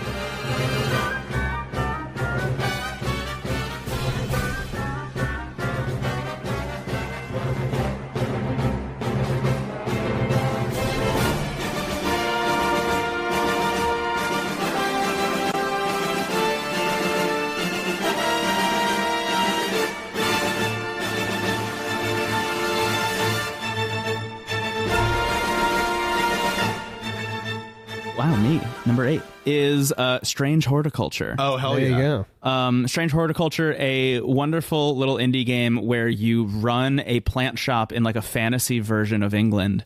And customers will continue to come in and be like, I have weird dreams, or there's a specter that's constantly lingering in the back left corner of my closet every night at 3 a.m. Do you have a plant that could maybe solve this problem for me? And you have a big book in front of you. The game is essentially like there's a customer in front of you on the counter, and then you look down at the counter and there's a big book in front of you that's like a tome of all of the plants you have, or some of the plants that you don't even have. And you need to flip through it until you can find like, okay, what does this person have going on? What is the plant that corresponds to this? Because you don't have any of the plants in your shop labeled because you've inherited it from somebody who did know what they were talking about and you know nothing. So you need to, step one, figure out, okay, what plant do they want?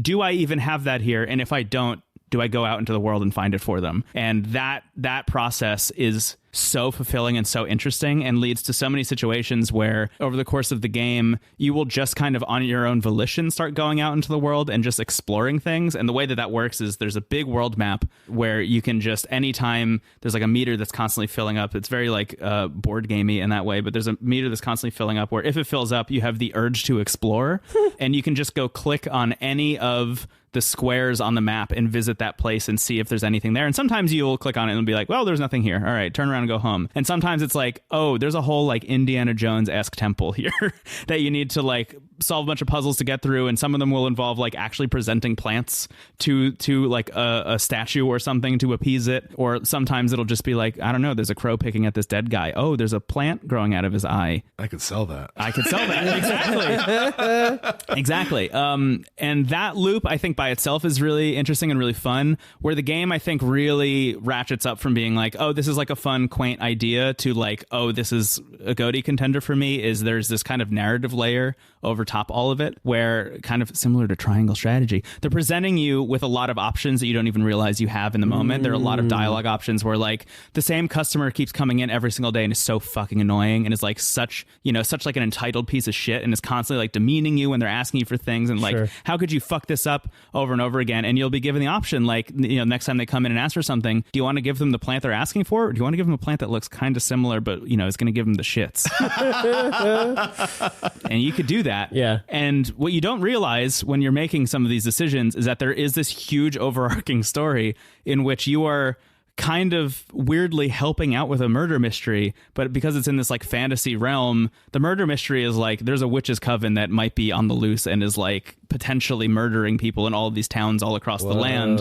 And a lot of these things are like poison based, using plants that you have in stock. So, initially it's like, hey, you might be a suspect because you're obviously supplying these people, but then it becomes clear that like, oh, you're actually maybe the only person who has the knowledge that it would take to help them. And the way that can play out ends, I think, 10 to 12 different ways, depending on the choices you make and in what order you make those choices and at what point throughout the story you make those choices and how much you've identified by way of the plants in your shop and the things out in the world and the different concoctions that you can make eventually as you start to blend the plants together into potions and brews and things like that. The game just like continues unraveling in, I think, a really, really, really well-paced way where like as soon as you get a handle on one thing, they add another thing that doesn't feel overwhelming. It just feels like fun and weird and cool. But it just feels like an answer to a thing that you and I have talked about a lot on the show. I think we talked about this in our first episode where I brought it, but just this idea of like not every game needs to be me as the hero wielding a sword going into a cave, you know, and being the chosen one. Like a fantasy game can be me running a plant shop and like impacting a story in a really heavy, real way just by virtue of what plant did I sell to what guy at what time. Yeah. Being like a piece of that world and not necessarily like the sole determining factor. Yeah. So it shows more confidence in the story, I think. I think so too. Because sometimes I think high stakes can feel desperate. Yeah. When it's like, we got to get the audience to care. Yeah. It's the end of the world. You know, sometimes it's like, okay, cool. Been there, done that. Yeah. What's next? But yeah, this game's awesome. It reminds me a lot mechanically of Papers, Please. And like, I was going to say, it sounds a lot like Papers, Please. Yeah. Similar setup in terms of very different tones, honestly. In terms of the view you have. Yeah, they're tonally, I mean, just it's constantly raining in this town. The town that you set up the shop, it's always raining in at all times. Nice. And they have this beautiful kind of creepy piano, like untuned piano music playing at all times as well that adds this really nice ambiance to it. So you really do feel like, you know, I'm like, you know, a little witchy person in my cottage haunted, fucking around with some plants. Yeah. I didn't get to play as much of this game as I wanted to, so it's definitely on my backlog. And you continue to sell me on it, but I've really loved the time I've had with it so far. Yeah. For whatever reason, I like struggle with it a bit. Just like I'm not a good plant shopkeeper. Like I found the wrong plant often enough that like my soul broke and I had to like put the pieces back together. Oh yeah. There's like a little mini game if you keep giving people the wrong plants, which is awesome. But that happened like 4 times in a row. And I'm like, I'm really bad at this. Oh yeah. So, but I will get around to playing more of it because it sounds totally up my alley. Yeah, my 2 big caveats for this game that I think are worth calling out. Number 1 is just a tip where early in the game, as soon as you've identified like 1 or 2 plants, it unlocks an option in the options menu that automatically labels plants you've already like discovered and given to somebody. So like if you can identify a plant correctly, it will add a label to it. So you can just, you know, next time you need a mount cap, you can be like, oh, I know exactly what that thing is and what it looks like because it's labeled. You can also add your own labels individually, like if you want to like write them yourself. Nice. I would recommend not doing that because that's just like that takes the tedium to like a level that I think goes outside of the bounds of being fun for me personally. I know there are some people who are like really into the meticulous organization of AJ's pointing at themselves. The meticulous organization of your shelves and, you know, where you put what plants and labeling them yourself, I'm sure is like fun in that case. But for me, I would recommend definitely turning that on. Number 2, I think it's just worth mentioning. Like I played this on Switch. The control scheme is pretty difficult. If you can play this with a mouse and keyboard on a desktop, I would recommend doing that. That seems like more native to what they want you to be doing with the game. But I did play through the whole thing on Switch 1.5 times, and it worked for me really well. What would you say the runtime is? Probably 5 hours max. Perfect. Yeah. Okay. Yeah. I've been really on the fence with Strange Horticulture. It was on my list of games I wanted to play this year. Yeah. But it just for some reason didn't grab me, I guess. I never like gravitated toward it on the store page. Yeah. Whatever. But hearing it actually described of like what it actually is. Yeah. I think I'm probably going to pick it up because I loved Papers, Please. Mm-hmm. And I love to start out not knowing anything and learning things. I love to learn. I will say for the 3 of us specifically, and your mileage may vary, dear listener, but the 3 of us have all worked in service or in retail in some way, shape, or form, and having like a fantasy version of that as a video game where you can fuck with the person who is fucking with you. Yeah. Beautiful feeling. Yeah, I love like games that have this sort of like behind the desk perspective. Yeah. Even if they don't like fully work, I just think it's such a great way to tell a story through a game. Yeah. I always want to see more of them. Yeah. And I'm always in search of that flow state. Absolutely. You know, that customer service flow state where you're just kind of like checking stuff. Yes. That's what Papers, Please is for me. It's like, all right, passport stamp, you know, Dear whatever. Microsoft, I want a customer service video game. Yes. Customer service simulator. Here's a check of my money. It's great. Great. Strange Horticulture.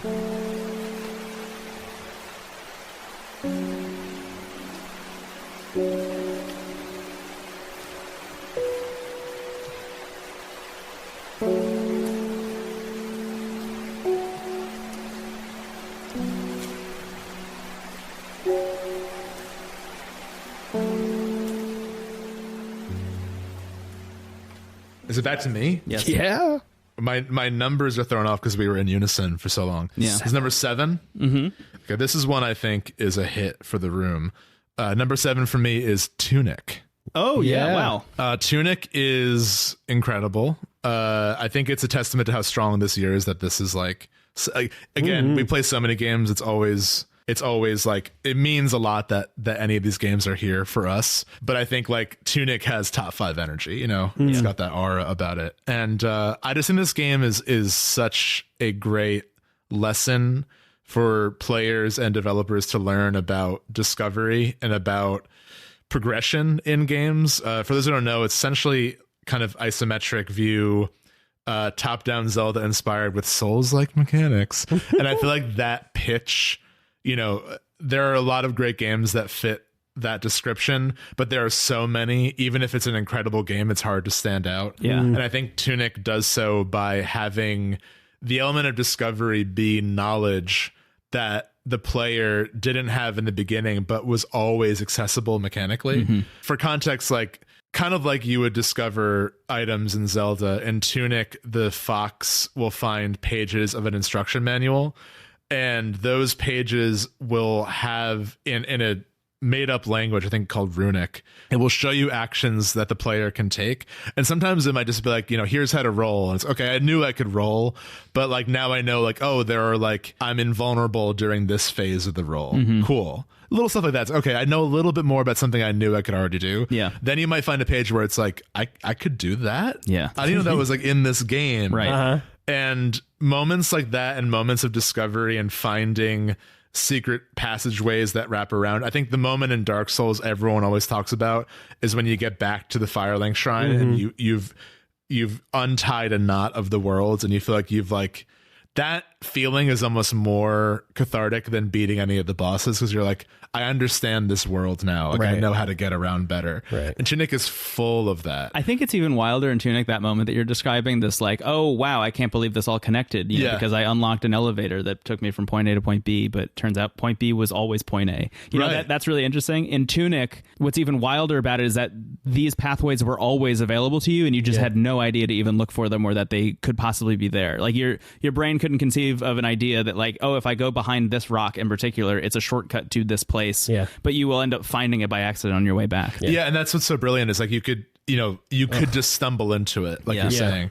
And it reminds me so much, and I imagine this is a direct inspiration of the animals in Super Metroid, where in Super Metroid there are these creatures you can find that can teach Samus to do moves that she could always do, but the player wasn't knowledgeable of. Yeah. And I think that there's a lot of discussion I've noticed in games about intrinsic and extrinsic motivation, where essentially like extrinsic motivation is when you're given something by the game that makes you more powerful. So I think a great example of this is like leveling up in an RPG. Yeah. Like you don't really know the game better. Like maybe you learned something in that battle, but like you've progressed enough that the game is giving you a buff. Yeah. Whereas intrinsic is like, I think a great example is, you know, learning how to beat a boss in Dark Souls. Sure. Or any fighting game where like the knowledge you've gained is not an item or a level, but something you've learned as the player and is skill based. And I think Tunic combines both of those with the instruction manual, where it's like, this is an item the game is giving you, and you'll have that feeling of like, oh, I found something fun, but it's like it's now part of you. Yeah. And whenever you play Tunic from now on, you'll just know this. And that feeling is unmatched. Like when this game is at its best, it has had my jaw on the floor. Yeah. Have you gone back to play it from the beginning, knowing what you know? Because Not yet. That experience, have you done this? I did it immediately. What an amazing feeling that is. It's to awesome. jump back into the game with all of that knowledge already in your head. Yeah. So interesting. I will say sometimes the game can be like a little too obtuse. There was like a pretty good chunk in the middle where I felt so lost I like stopped playing for a while. Yeah. But what I've learned this year doing the Super Metroid and Castlevania bonus, and then playing, you know, more modern games, and now playing Tunic, which is a modern game that is pulling from all these retro games. I never would have said this in years prior, but I am now at a point where I would rather get lost and be clueless, but have those moments of discovery than be shuttled along thoughtlessly. And that really depends on like the genre of game. But I think for a game that is trying to provide a Zelda, Metroid, you know, open world-ish experience, I think having the guiding force be curiosity is always the best move. And I imagine we sound like broken records at this point, but if this is your first episode, it's your first time hearing it. But you and I talk so often about what lessons are you taking from Breath of the Wild when you're making a game inspired by that? What lessons are you taking from Dark Souls when you're making a game inspired by that? And so frequently the answer is bonfires and fog walls. And I feel like Tunic is like one of the first games, I think, to really get it right. Yeah. Like the thing that makes Dark Souls and all these other games in the From Software catalog so compelling usually is this element of discovery and this element of overcoming adversity, and Tunic quadrupling down on just the discovery element and saying like, I'm just going to give that feeling to you over and over and over and over and over again shows like a real mastery of game design and pacing specifically. Absolutely. The only element that really doesn't work for me is like, I don't think the game benefits. I don't like the voice acting. When the fox goes, "Hey, I'm walking in," to the crocodile heads. It's super weird. It doesn't make any sense. This might be a hot take. I don't really think the game benefits from the Souls bosses. Like the combat is fun and I enjoy it and I like the challenge, but I don't, because the game is so focused on exploration and discovery, adding to that, you know, Elden Ring difficulty bosses, it feels more external to the mission of the game. Yeah. And I'm glad like the you know, options are there just to sort of like turn on like infinite health or infinite stamina. And like I did that a few times and that's awesome. And it, you know, helped me get through the game. Yeah. But like, I don't know, like it doesn't work in the same way. Cause I think, and you mentioned this on Synchronous, I believe, AJ, where you said like the focus of Elden Ring and games like that is combat mostly. You know, the game is kind of in orbit of the bosses and of that spectacle and of the feeling of triumph when you finally beat Radon. Yeah. Tunic is not really doing that. So like, agreed. It always felt like a little bit of a chore to fight like the guardian of the forest. You know,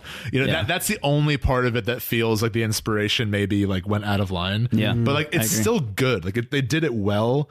I just think like I almost wish there was a version of the game that it was like just the worlds. Yeah.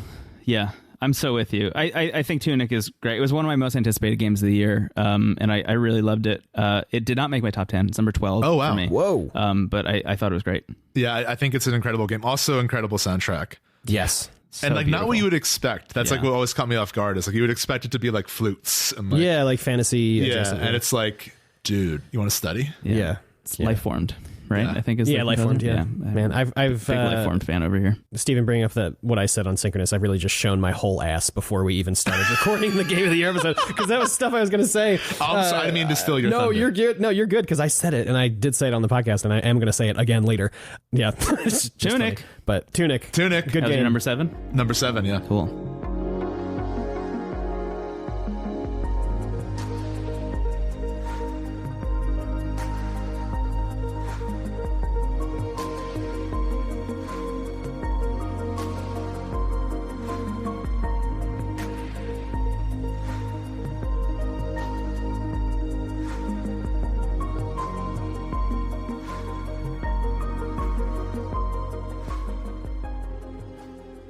My number 7 is Not Words. Oh, nice. Oh, shit. I love Not Words. I love a crossword. I love a word search. I love Not Words. It's so much fun.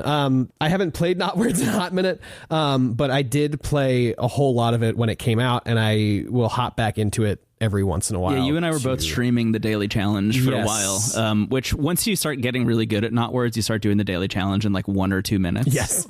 Whereas I think when you first start playing Not Words, because conceptually it's a little bit complex, it'll take like maybe 15 to 20 minutes to do your first couple ones. Yeah. But once you start getting into that rhythm, and like, at least for me, when I was doing them daily and recording them and putting them on our YouTube, I just at a certain point was like, oh my God, I can't believe I did this in literally 50 seconds. Yeah. So you have a crossword like layout for the puzzle, but that layout is like separated into like groups of blocks. So Yeah, there'll it's be not like columns or rows. It'll just be like sort of like a bundle here that might bundle. be of separate words. right. Well, Yeah. it's yeah. So you'll have like you'll have these lines and stuff, and then these bundles will be like, okay, there's like a Z, an S, an R, a U, and a D within this like 5 block thing, and you have to figure out which words will work in the across or The tricky up and thing down. too is like the game will tell you when it has made a word, but not if it's the right one. Yes. So you'll often And- have to kind of double back, and they don't give you the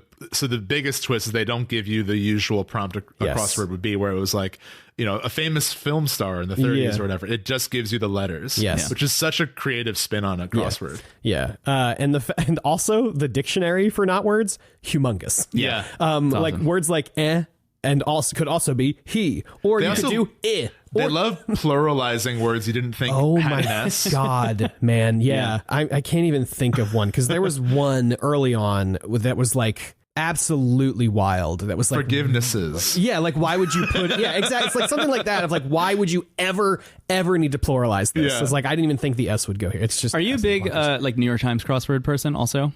when I had the subscription Yeah. for free for 2 months, yes. Yeah. I love crosswords. I have found that not words weirdly, because I know a lot of it is algorithmically constructed. Like a lot of the game's puzzles were built by a program, essentially. It's weird how often it falls into the same New York Times crossword puzzle trappings of having like the same word over and over and over again for some reason. Like you start to learn the ins and outs of like what the machine that built a lot of these puzzles was thinking when it was putting puzzles together.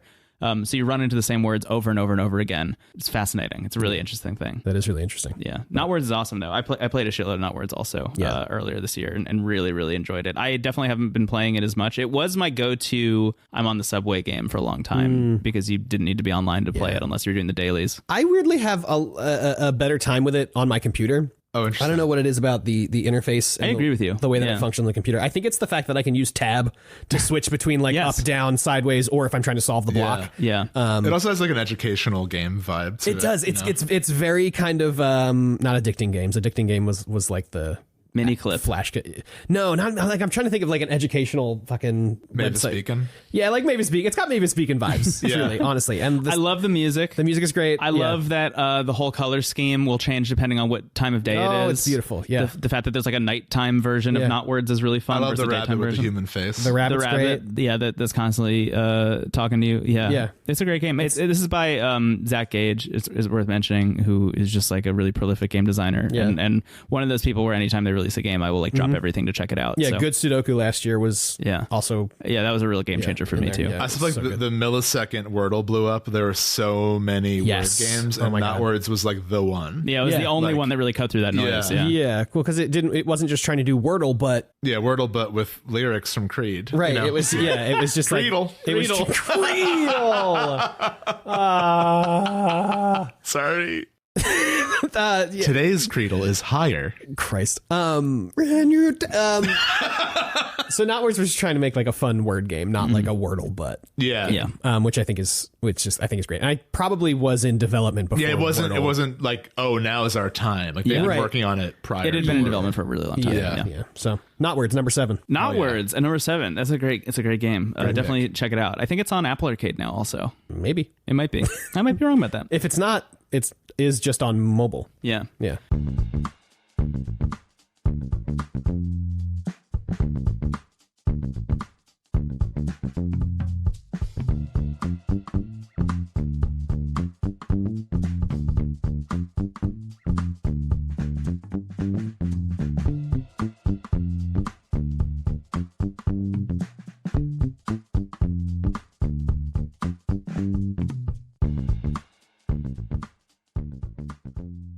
This is a game that I know is on Steven's list and probably a lot higher. But my number 7 is Xenoblade Chronicles 3. Oh shit. Xenoblade Chronicles 3, the first Xenoblade Chronicles I've ever truly loved. Over the course of us doing the show, I have checked out 1 and 2. I've checked out 1 multiple times, but 2 was the one where like I started playing it and pretty quickly was like, I get why some people like this, but this is extremely not for me. Yeah. And I feel like in the lead up to 3, you and I were like getting more and more and more excited. I remember there was this one day you called me to just tell me how excited you were about Xenoblade Chronicles 3. And I just happened to be like walking from a bus stop to a retro video game store. So I was like, this is the perfect conversation to have right now, actually.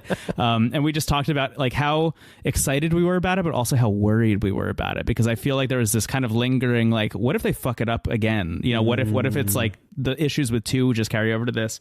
And truly, like, none of those fears were founded at all. Yeah. Like, the game is stellar, and it feels so much like the team making this game, Monolith, finally making the game they had always been trying to make. It seems like longtime fans feel that way too, based on reviews and stuff. Reading a lot of like kind of more long form pieces from people who have been longtime fans, like even pre Xenoblade Chronicles, like Xenogears, Xenosaga kind of people.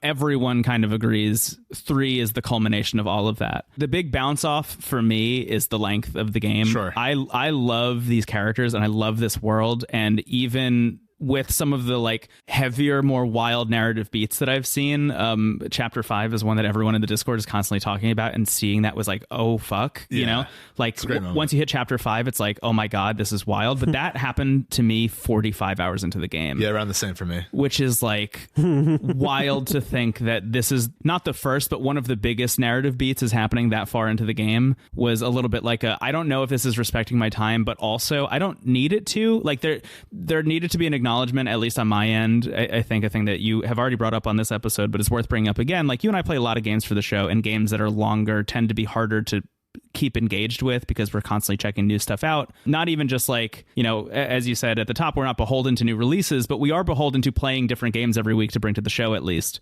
So in that kind of structure, it means it's kind of harder to keep going back to Xenoblade Chronicles 3, but I still have been doing it throughout the year. I still have been playing the game a lot. And what's really striking to me is how frequently I'll play that game, be like, oh my god, I love these characters, put it down for like a month, come back a month later, play it for like another couple hours, and immediately be sucked back into these characters and the way they play off one another. I think the cast is amazing. Yeah, it's a great cast. I think the setup for why the cast is together is amazing. I think what the game is going for thematically feels like some of my favorite shit of all time, which is like just big questions about like the nature of companionship and love and being a person. Really beautiful. I think like the game is striking a lot of highs, like one of the best scores of the year easily. Oh yeah. Like the game really is going out of its way to be so incredible and so all encompassing, and even down to what's going on narratively, I think is like all encompassing as well. But at the end of the day, just the length of the game and feeling like I couldn't see it through before the year was over, even though I started playing in, when was that, like June? July. Yeah, you know, it was like I'm really trying to give it my all, and I still can't see this game to the end before the year is over. Really put a damper on me personally, because I felt like at a certain point I was going to have to start like crunching to finish the game. But all that having been said, I still think what it's doing is spectacular, and it's one of, I think, you know, when the era of the Nintendo Switch, the original Nintendo Switch, if they ever release a sequel or whatever, I'm not counting it for that, but like when the era of the Nintendo Switch is over from 2017 to whenever they release the second one, Xenoblade Chronicles is going to be like top 5 for best games on the Switch. Absolutely. Even just fidelity wise, I mean, it is shocking what that game looks like. It's and beautiful, and has completely changed my perspective on what the Switch is capable of doing. You know, this era that we're in, where everyone's like, oh, the Switch isn't powerful enough, like you need a second one so you can run games that look better. It's like, I don't know if you do. I mean, it'd be cool if there's a new Switch that was more powerful, but you look at Xenoblade Chronicles 3 and what that game is doing. Like, not only is it absolutely stunning, jaw-droppingly beautiful, all these incredible environments and character models and monsters that you're running into throughout the world. It has like this kind of Monster Hunter energy every once in a while, where there's like big gigantic monster fights that are happening sometimes that are like jaw dropping in these big set piece spectacles, but also it's doing that for like 100+ hours. Yeah. And if you can fit all of that onto a Nintendo Switch, the Nintendo Switch is more than capable of handling what a lot of people are trying to throw at it. You can tell where they had to cut corners, sort of similar to Monster Hunter Rise, where like if there's a monster in the distance, it's in PowerPoint land. Yeah. Like they focus so well on making it not impact the game. Yeah, you know, like totally. It's and the art direction, especially the settings you get to later on, which are a little bit more colorful than the early settings, are really, really beautiful. Yeah, I'll talk about this game more later. That's interesting. But I do agree that like there are some serious pacing issues, and it's kind of weird because like the main plot never stops. This is not a Tales of Arise scenario where like that story forgot what it was about. Like this game, like the story continues to deliver.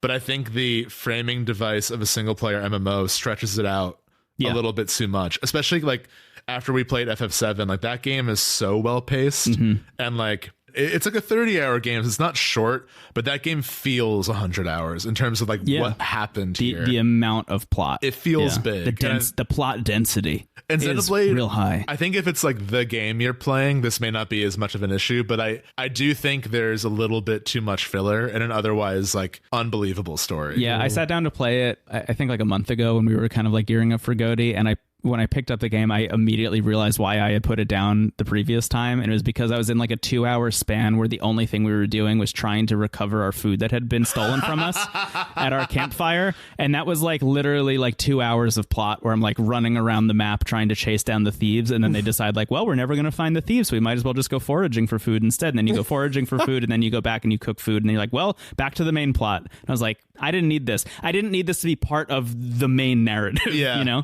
If you want to experience the story of Xenoblade 3 in the best way possible, but you don't want to play it, watch a compilation of every scene at the campfire. That's my recommendation. Every scene at the campfire is like guaranteed to break your heart in the best way possible. Yeah. Yeah. Even just down to some of the pairings, you know, there's like 6 main people in the cast, and sometimes the conversations between them, you wouldn't expect, you know, these 2 people to sit down and have a really heartfelt moment, but when they do, it means so much to you. Yeah, seeing like Lance and Tyon kind of become friends, and like I think everyone kind of has like an archetype, but they're also, there's layers to them. Yeah, they're challenging those archetypes constantly, right? By having them open up to one another. I think it's a really strong game. I just couldn't see it through, and that's why it's lower on my list. I think if I had finished it, it probably would have been higher. Oh yeah, but I mean, it's still, again, for all the 60 games were in contention. Yeah, it's pretty good. Yeah, Xenoblade 3. That's number 7. Number 7.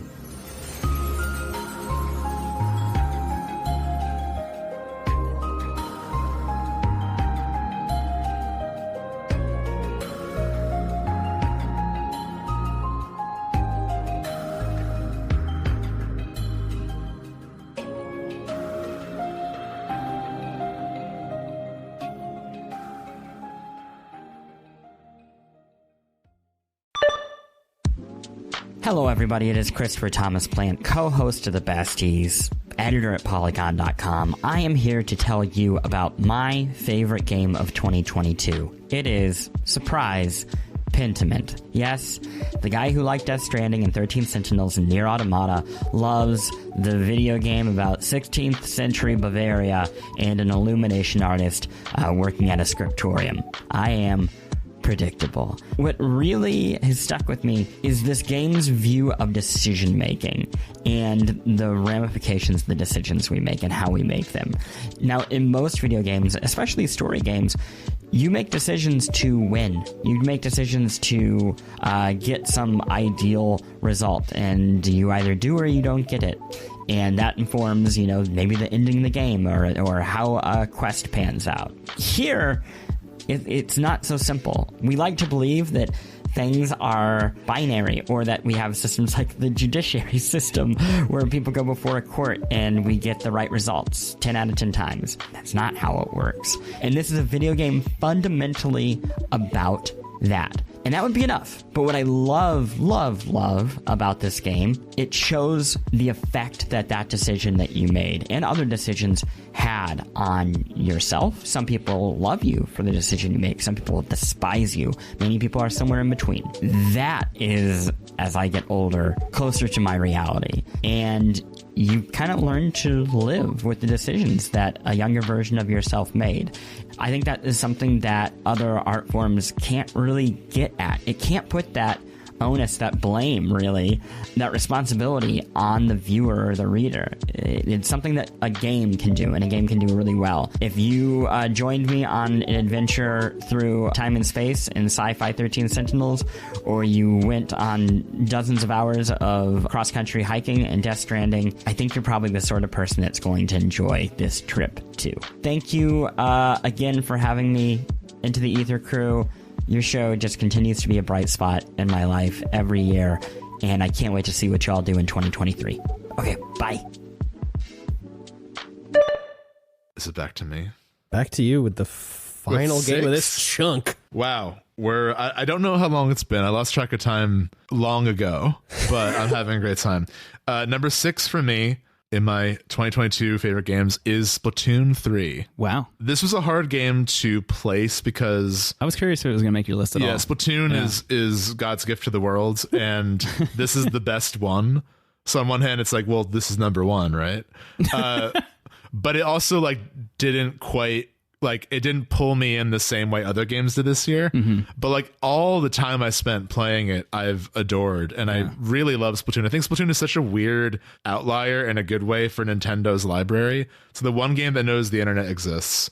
It's like good, you know, you'll get disconnected every now and then, but it's like pretty good at like operating as mainly an online competitive game, which is like never Nintendo's energy. Yeah. And it's also a really great optimistic blueprint of like how to make a essentially, I don't know if you would call it a live service game, but it's like a game that's based around online multiplayer and a community around that, and like no bullshit monetization. Like you could see where the price tags could be in that game, like with all the stores and all the fashion you unlock, and like it's all just stuff you get by playing. I know that's a low bar, but I think it's worth pointing out that like, especially in, you know, Fortnite and Marvel Snap, these are games that we like that are drowning in that kind of stuff. And Splatoon 3 manages to succeed without doing any of that. I think that's really cool. And I think when people are like, why is this a third game? Why are they charging $60 for this again? It's like, well, it's because there's no microtransactions. Yeah, and right. every other game you're playing that's getting, you know, a yearly update cycle or something, whereas being updated, you know, mid-year constantly, are all games that are like free to play microtransaction laden nightmare games. So this one just being like $60 price tag every couple of years, and you get, you know, basically the thing that you like but more. It's great. Yeah, this is a series where I don't mind iteration, and I do think there's some great additions. The moment I knew this had to be on my list was I was on the phone with a friend and we were playing, and one of the new additions is a lobby where like between matches you can just try out different weapons and like mess around. So we weren't even playing the game. I was just in the lobby with a giant paint roller and we were talking.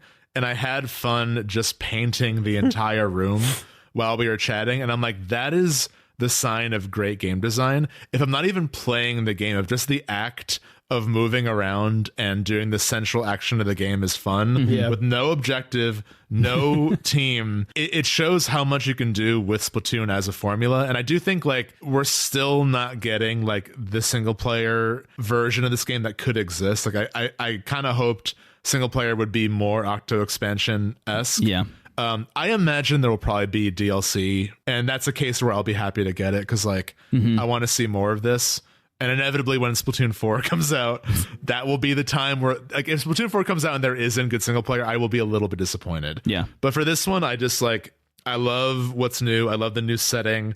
I love just playing this game. It's as simple as that, really. And I think the best version of one of Nintendo's best series, I think, had to be on this list this episode. A contender for best card game of the year is the one that you play in the back alley. An addition no one asked for, but we all needed. Yeah. Yeah. Have you seen this card game? No. There's a card game in Splatoon 3 where like if you go to a back alley in the city, there's like a jellyfish that's like, hey kid, you want to play cards?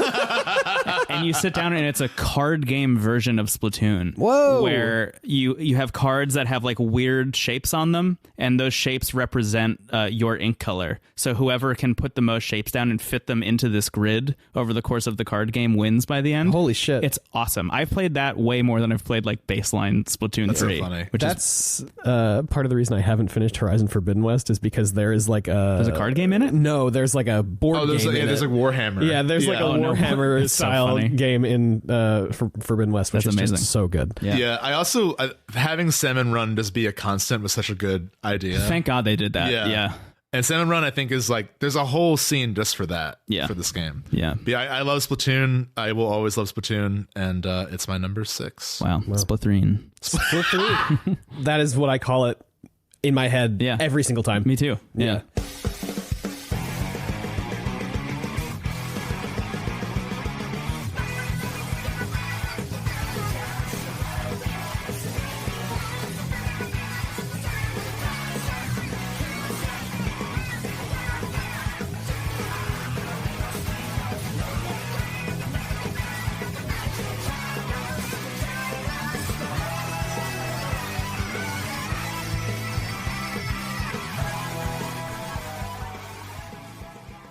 My number 6. Yeah.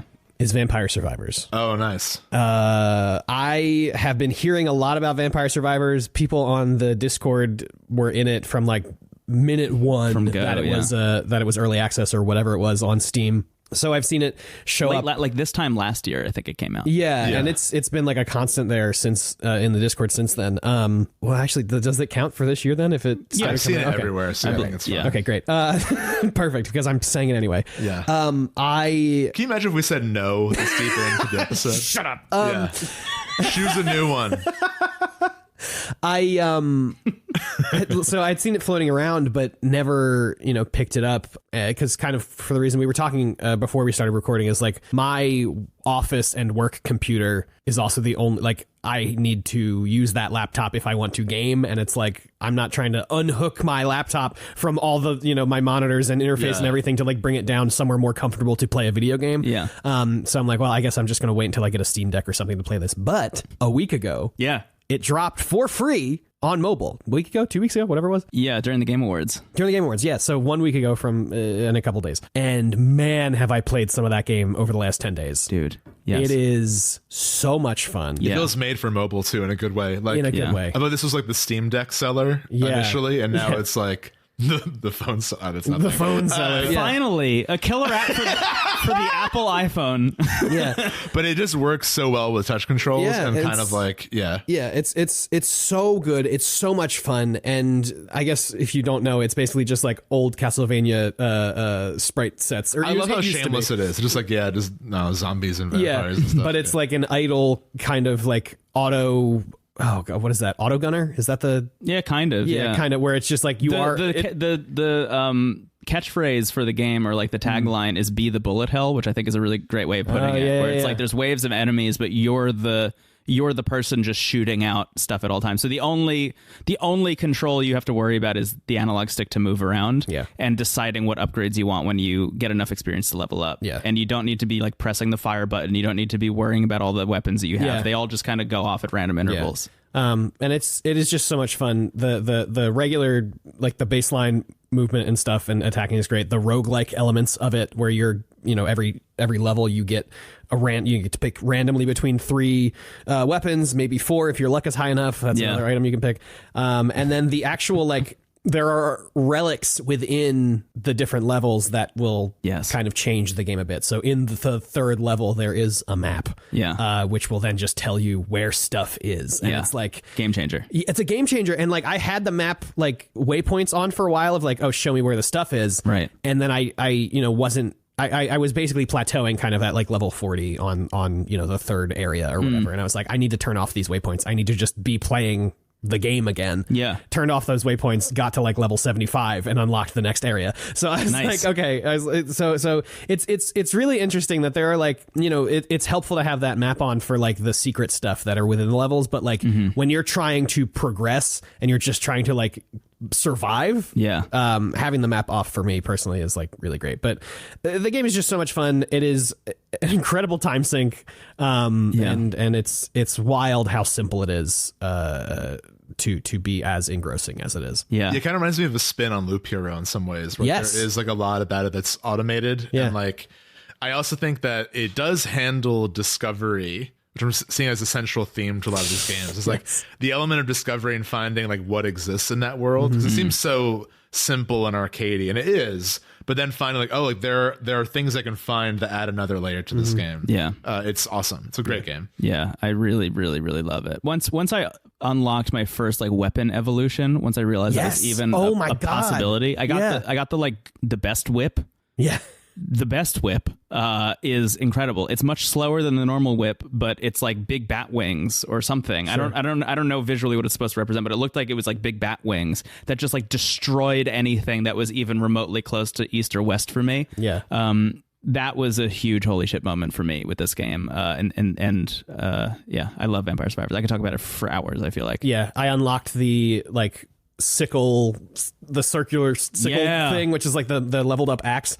And like that was the moment where I felt like I was like finally playing Vampire Survivors. Like all the clips you see of like, the become the bullet hell, you're just like shooting stuff out of your body constantly. I had the fully upgraded knives, which just constantly Yeah, fire. they never stop. You're a machine gun of knives, Yeah. and then I had the sickles going out, so I was just destroying everything on the screen until they started throwing early loop bosses at me as the mobs. Right. So it was incredible. Yeah. It was, oh my God, it's such a fun game, and I'm going to play so much This of will be it. around for a long time. Yeah. I think it's going to stick around. Yeah, I'm Vampire curious Survivors to is see great. if it gets reskinned as I feel like this could be reskinned into every genre. Yeah. Mummy Survivors. Mummy Survivor. I mean, kind of sci-fi. everybody's kind of we done could that already. throw- that's the thing too. Yeah, That's, I think, one of the interesting things about Vampire Survivors. It reminds me a lot of Threes, like when Threes Yes. first came out, and everyone was like, everyone at least in kind of like the games industry and like reporting on mobile games, because I feel like a lot of people, more people were reporting on mobile games at that point than they are now. But I remember when Threes came out, everyone was like, this is brilliant. This is like a new kind of puzzle game. This is a huge deal. And then like literally that week, 2048 came out and just like ripped off Threes entirely, was free. Ad riddled, et cetera, et cetera. I think that person like never won in that lawsuit. So like 2048 just became the game that was like the thing that everybody references when they're talking about that style of game now, which is definitely a bummer. And I was worried. It's kind of what Fortnite did to PUBG. Yeah, it's also true. Yeah.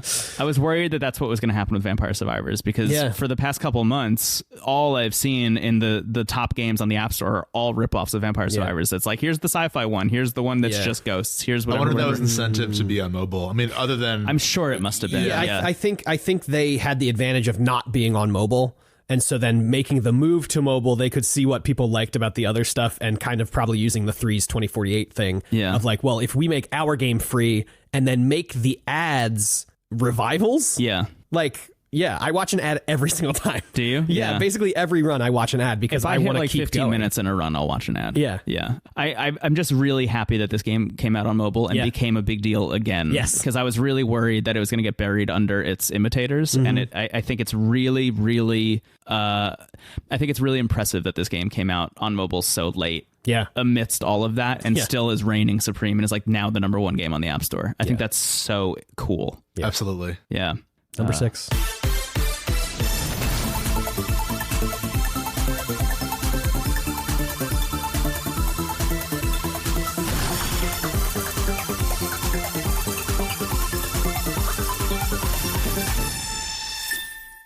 Oh yeah, it's my turn. Wow. Cool. Number 6 for me. This is where we start to get into the realm of like, these games mean so much to me that they need to be like higher on the list. But even then, it was like so fucking difficult to order this stuff. But number 6 for me is Citizen Sleeper. Oh, cool. There you go. Citizen Sleeper, great kind of visual novel-esque game with, I think, one of the most brilliant mechanics of all time when it comes to representing what they're going for thematically. And we've talked about this a lot on the show before, but I think it's worth reiterating if you've never heard of Citizen Sleeper. The way it works is every morning you wake up with a roll of the dice, literally, where you're given a couple die, and based on 1 through 6, what they show up with is essentially like how good your day is going to be. So you play as a frame, which is the uploaded consciousness of a person that once existed or maybe still does They still exist. They are asleep in a cryo chamber. Exactly. And you are trying to make your way on this big space station called the Eye, which is like notoriously just like a shit place to live, really difficult to like find your way, especially if you're starting with nothing, which you are in Citizen Sleeper. So they really create this, I think, strong thematic link to the idea of, somebody who's, living either outside of their means or well below their means and trying their best to make it work. Waking up in the morning, like ending a day in Citizen Sleeper and waking up and having literally 6 ones and being like, I'm fucked. Like, I have no idea. Like, I don't have enough food. I don't have enough energy. I don't know what on earth I'm going to be able to do. I'm probably just going to die, like, tomorrow. If things don't turn around, you wake up the next day and you have, like, 3 6s and you're like, oh, my God. Because the way it works is you take a die and you will insert it into an action you want to do. So that could be as simple as, like, I'm just going to go and, like, have a conversation with this person, or I'm going to go, like, to this area that I've never been before and just try and, like, learn the lay of the land. I just want to, like, figure out what's even in this area of the Eye. Or something as complex as I'm going to work for this person in their like ship workshop and see if I can like fix up their ship and they'll pay me for a day of good work if I do good work. You know, if you have a 6, essentially is like playing D&D, like you crit and you do great and you'll maybe like get paid a little bit extra because you did so great. Or if you're in an area that you haven't figured out, you'll like learn all the ins and outs of that place just by visiting it once. Amazing. But if you have like a 4 or a 3, it's going to be like kind of a mixed result. You may not even make it work. You might fuck up when you're working the ship and like hurt yourself or something, or get your pay docked in that case where like you've broken something so badly that like you need to pay the guy who had hired you to work there. Things like that I think are really, really, really striking, and create this constant sense of unease that really I think it is the kind of thing that was like shaking me to my core the entire time I was playing it. And atop all of this, and this is a little bit of a through line for me, at least for the year, atop all of this great mechanic and thematic exploration is just a fucking good story that can play out in a billion different ways depending on who you're helping on what days. A lot of the actions that you can do are on timers, are on like world timers that, you know, if you don't interact with this thing enough days in a row, it might just go away forever and you've missed your chance. And that's just how life works, baby. Yeah. Like sometimes you just can't do everything you want to do. You're going to need to, if you want to see more of this game, play it more than once. And I don't know how compelled I am to do that. I've played it 1.5 times. And I kind of on my second playthrough was like, I think I need to actually put this down and just accept what my first playthrough was, which I think to me is always a sign that a game's story is really, really strong. When I'm like, actually, I had my time with this and it turned out away, and I just need to accept that. Absolutely. If the game lets you, for some endings, lets you keep playing after. Yeah. And I found that like I had a similar thing where like the first ending I got, I felt like that is exactly how this story should end. Yeah. And every other ending I've got is sort of like, I'm curious. Steven is curious. Yeah. Right. Because I always saw the idea of exactly. Yeah. The flower asked me why I'm still there. Right. Yeah. In the greenhouse. The mushroom asked me why I'm still there. But I always kind of saw the framing device of like you are an emulated consciousness as sort of a creative way to sci-fi the role of the player in a game, where it's like, at least it's the way I read it, where it was like, you know, the game is asking us to kind of imagine who that person was. And in the absence of telling us, we kind of put ourselves there. Yeah, one of the first dialogue options in the beginning is the frame remembering who they were, and your two options are like lean into that or just forget them entirely. Yeah. And the second time I played it, I was like, fuck that guy. Forget him. Yeah.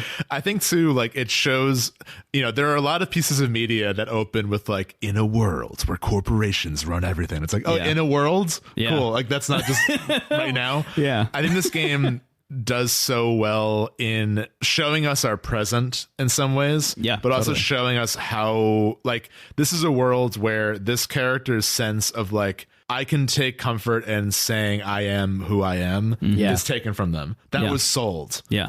And this is a station where they don't have the sun rising or the like days are robbed. Days are just cycles in a corporate calendar. Yeah. And like the fact that the game can still find hope within that, it feels so earned. Yeah.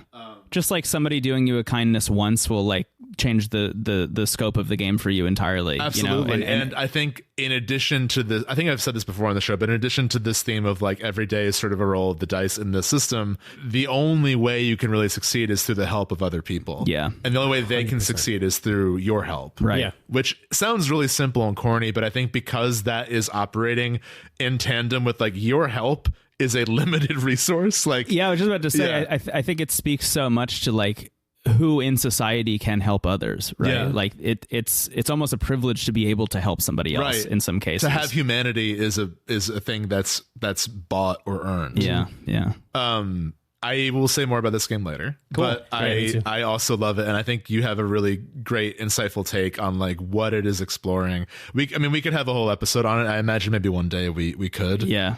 You can talk about it forever. Yeah, it's one of the best narrative experiences I've had this year. Yeah. And I'm just so interested in how many games we're trying to do this year. You know, so I mean, Strange Horticulture I even put in that same kind of realm of like a game that game is also exploring like capitalism and your place in it at times, even though it's like a fantasy flower shop.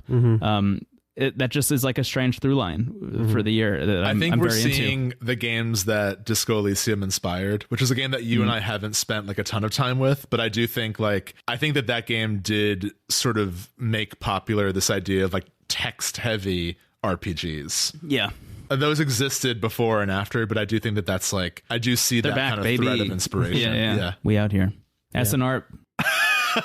My favorite company outside of Microsoft. Hey, Creators of Game Pass. Citizen Sleeper. Citizen Sleeper is my number 6, and that's our 10 through 6. The virtual fireplace went out as we announced Citizen Sleeper, which is like perfect thematic, I feel. Pretty wild. No signal. Yeah. No signal. Yeah, I guess the Xbox Press source to check your source. Yeah.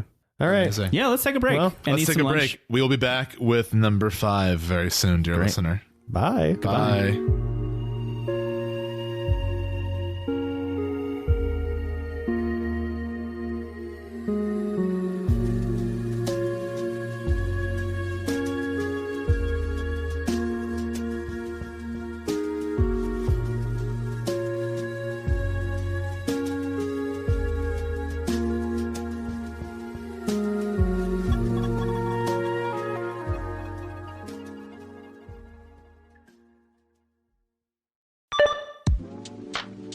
Hello, this is Brendon from the future. I don't know when this little bit is going to get slotted into the episode, but I hope you're enjoying the GOTY episode so far. It was a lot of fun to record. I'm so glad it's out there. I'm glad you're listening to it. Thank you so much for being here. I'm here now recording this to give you some updates on the Patreon. At the behest of some of you, our dear listeners, and talking with our friends and amongst ourselves, I think we realized that the current structure of the Patreon wasn't really working for us. So we wanted to shake things up a little bit. I think first and foremost, just wanted to say thanks to everybody who's ever backed the Patreon. I mean, we've said this many times, but we weren't even planning on starting one until we were asked by you to create one. So we made one, and the turnout has been incredible. And we've had a couple like really spectacular moments throughout the existence of the Patreon. And for those of you who have been there all along with all of that, that means so much, like more than we can even express. But like, just thank you for helping us hit all those goals, including at the time of this recording, we've also hit our bonus goal to make a mid-season console review of the Nintendo 3DS. So Stephen and I are now like well underway putting together that episode as well, which is really exciting. So thank you so much for that, because honestly, we were just looking forward to making that episode. But to have you all support the show to make that happen is really, really, really cool. So thank you so much. So what's changing with the Patreon? We're still going to have $1, $5, and $10 tiers. The way it works right now is $1 gets you access to a Patreon bonus feed where you can hear the bonus episodes that we make for the Patreon. The $5 tier gets you access to an Airtable, which has a list of every game we've ever talked about on the show. You can click into each game, see when it was released, what platforms it's available for, and what episodes we talked about it on. You can see all of our lists from GOTY episodes to the console season premieres. You can see a list of games that we're excited to be talking about as they come out throughout the year, so it's kind of like a release calendar in a way. And every once in a while, we'll also throw in there just some of the stuff that we're working on. So some of the Patreon bonuses, some of the regular bonuses, you'll get kind of an inside look at what we're doing to make the show. And the $10 tier at the moment does nothing. And you know, looking at it, we were like, something's got to change here. So here's what we came up with. The $1 tier is no longer going to get future Patreon bonuses, but will still contain every Patreon bonus we've made up until this point, including the Immortality spoiler cast and the 3DS episode. And those will be the final 2 episodes released on that feed. So if you're paying at the $1 tier, you will get access to everything we've made and those 2 episodes, which is kind of like a nice amuse-bouche. So if you join at the $1 tier, you kind of get an idea of the kinds of bonus episodes that we do. Things like the Advent Children commentary track. We have a spoiler cast about Persona 3, 4, and 5. There's a Q&A about how we make this podcast. Things like that. After the 3DS special, all Patreon bonuses are going to be released at the $5 tier. So the $5 tier will still get you access to the Airtable and will get you access to all future Patreon bonuses. The new $10 tier is actually going to be the return of a thing we used to do, which is shoutouts in the show notes. So if you're back at the $10 tier, you'll have your name in the show notes of every episode going forward. If you don't want that, you can just hit us up, shoot us a message on Patreon, and we'll take your name out of there, no problem. But also, and I know this is a long time coming, but we do have a merch store on the way. I don't know how open we've been about talking about our financial issue, trying to like legitimize Into the Aether as a business, but we've had like a cavalcade of nonsense, essentially just put up roadblock after roadblock after roadblock in terms of us trying to set this store up. That is all going to get worked out very soon, thankfully. So the merch store actually is on the way. I'm really excited about that. And you will get a discount on the merch store if you're backing at $10 as well. So that's going to be the new structure. You have $1. If you're backing at $1, thank you so much for doing that. You have access to this backlog of cool bonus stuff. $5 will get you access to all future bonus stuff alongside the Airtable. And $10 will be a shout out in the show notes and a discount on the merch store.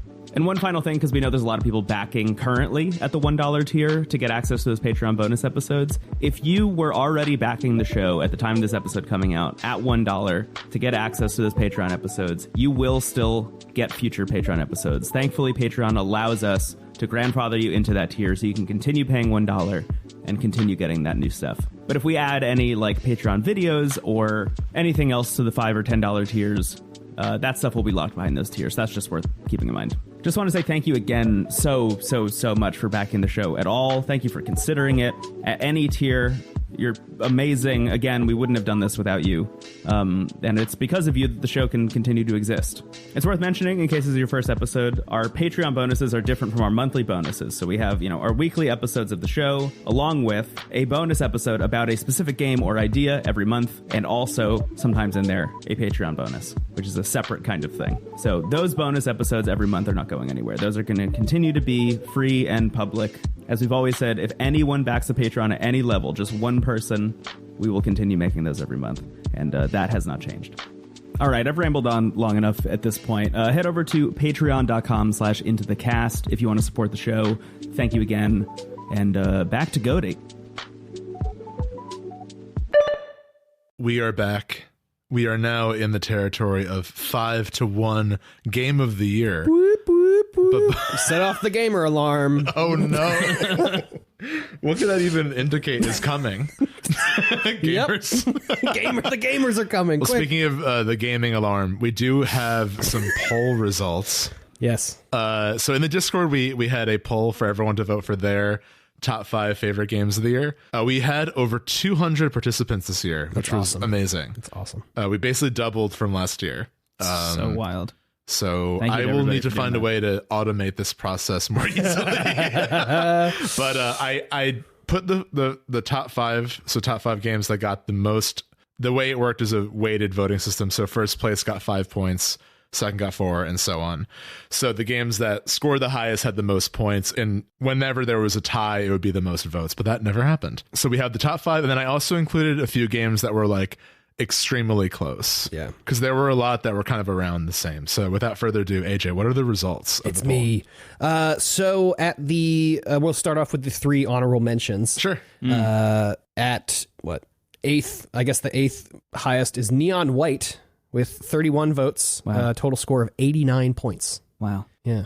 A game that both of you had At on your number list. 9. At Yeah. number 9, yeah. It's around the same. Yeah, weirdly apt. Yeah. Yeah.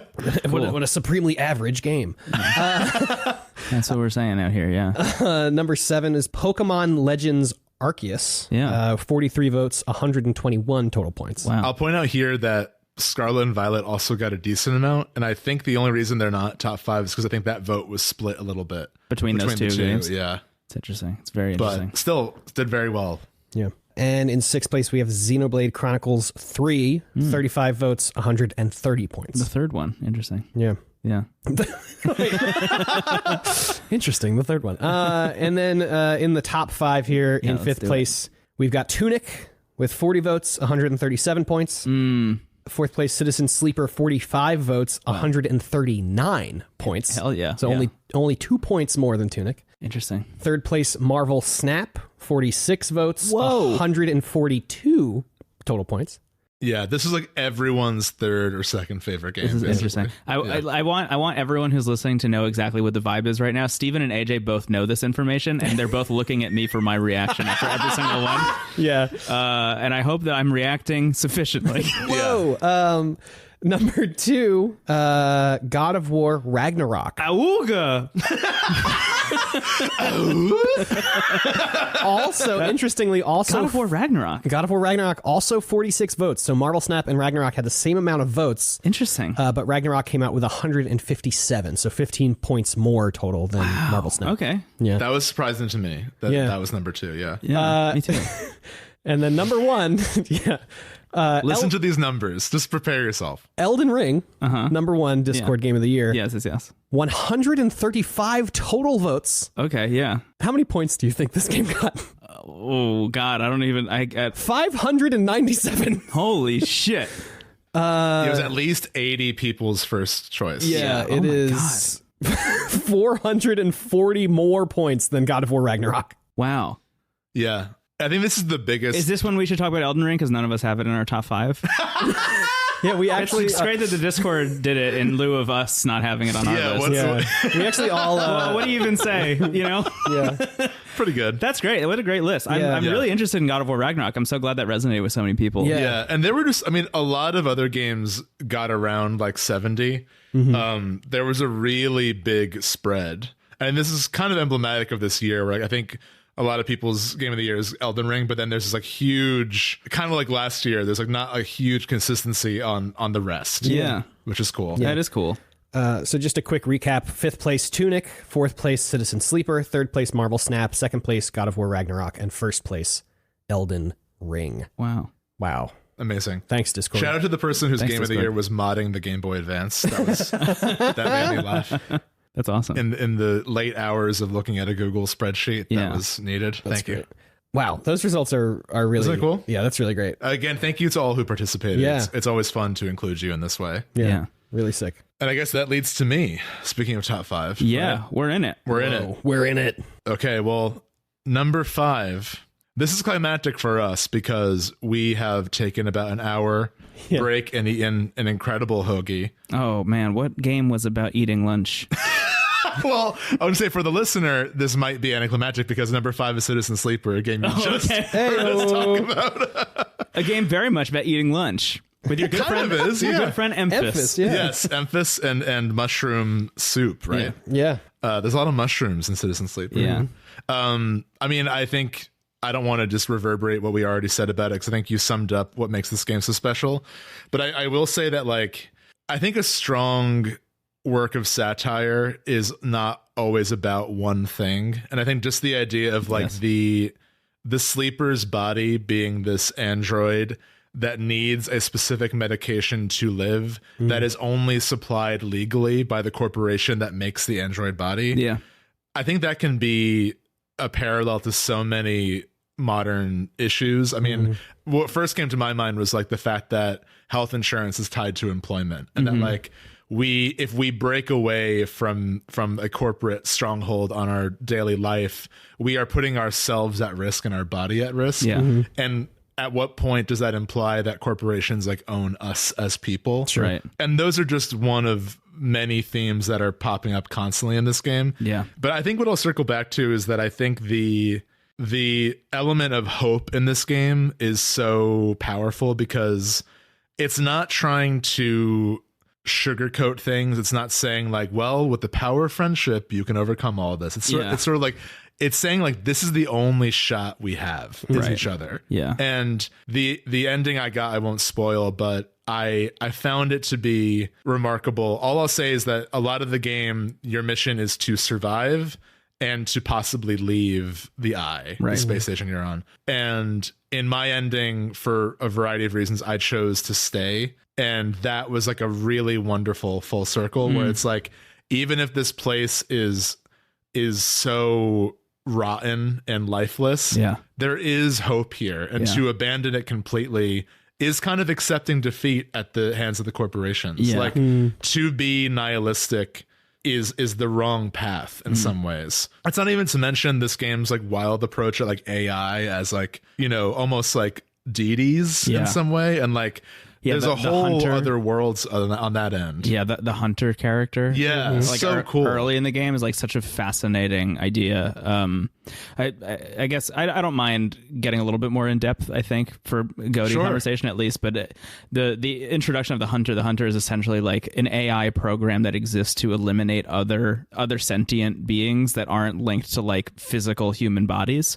So you as like a human mind in a machine body are like kind of an anomaly that the hunter needs to eradicate. So a lot of the beginning of the game, like the first like couple hours of the game, center around you trying to figure out how to undo the hunter's grip on you via your relationship with a vending machine. Yes, and that's one of the most compelling stories. It's in the game. incredible. Yeah. Another similar one is there is a hitman sent after you because you have a tracking device. Oh my God, yeah. You're on the run from this corporation, and there's a hitman that shows up. And I would say, like, most people you meet, like, you're given this impression that sleepers are not really given the same human rights as others, even though, like, it seems like no one is. But, like, sleepers, like, there's really nothing guaranteed to you. Yeah, they're at the bottom of the social strata. So, like, the people who are nice to you are, like, especially kind people, like the woman who owns the bar. Yes. And that was one of my favorite, like, early stories. And Emphas, you know, and I think it's not a coincidence those are two characters that are tied to, like, nourishment in some way. Right.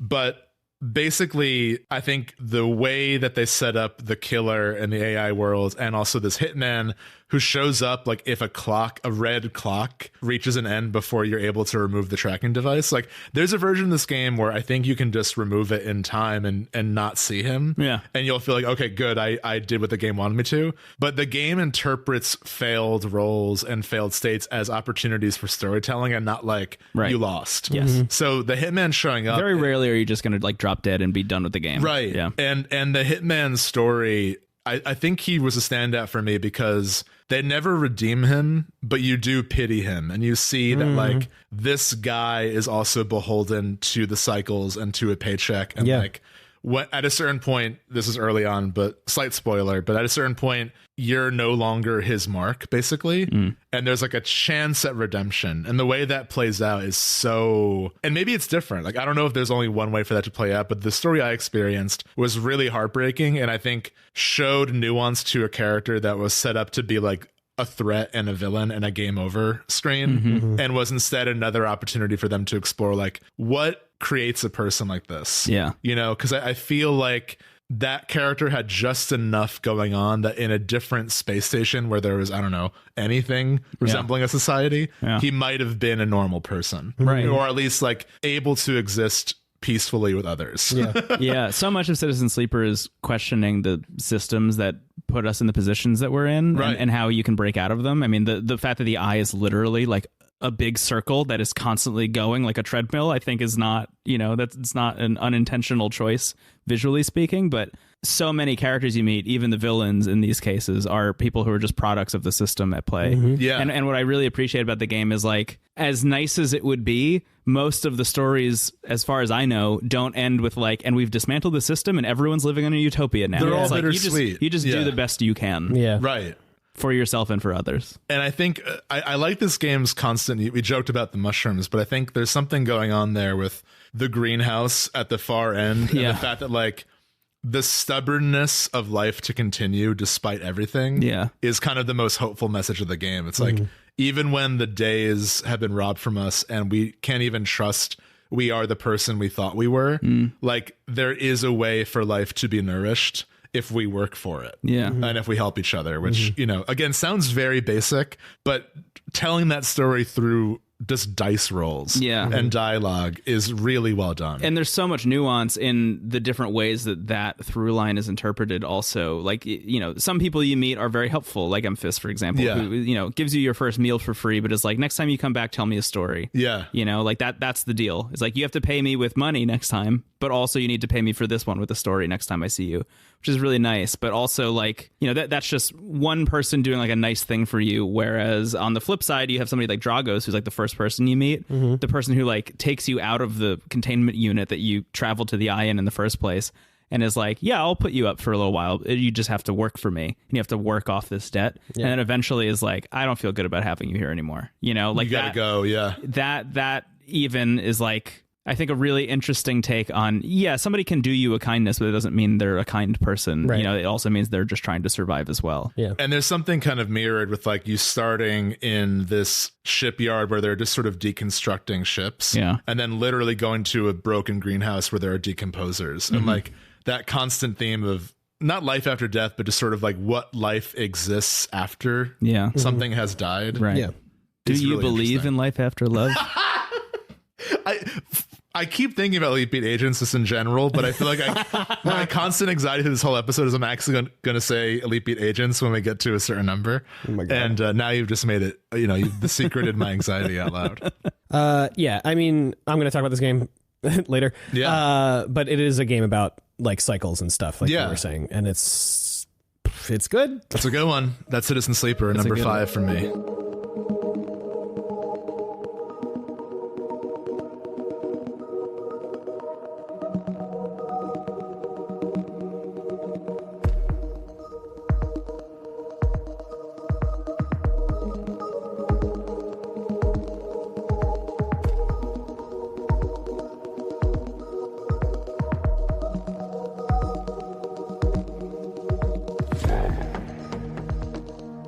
My number 5, Stray. Oh, hell yeah. Stray. Stray. Cats 2019. Cats 2022. 2022, yeah.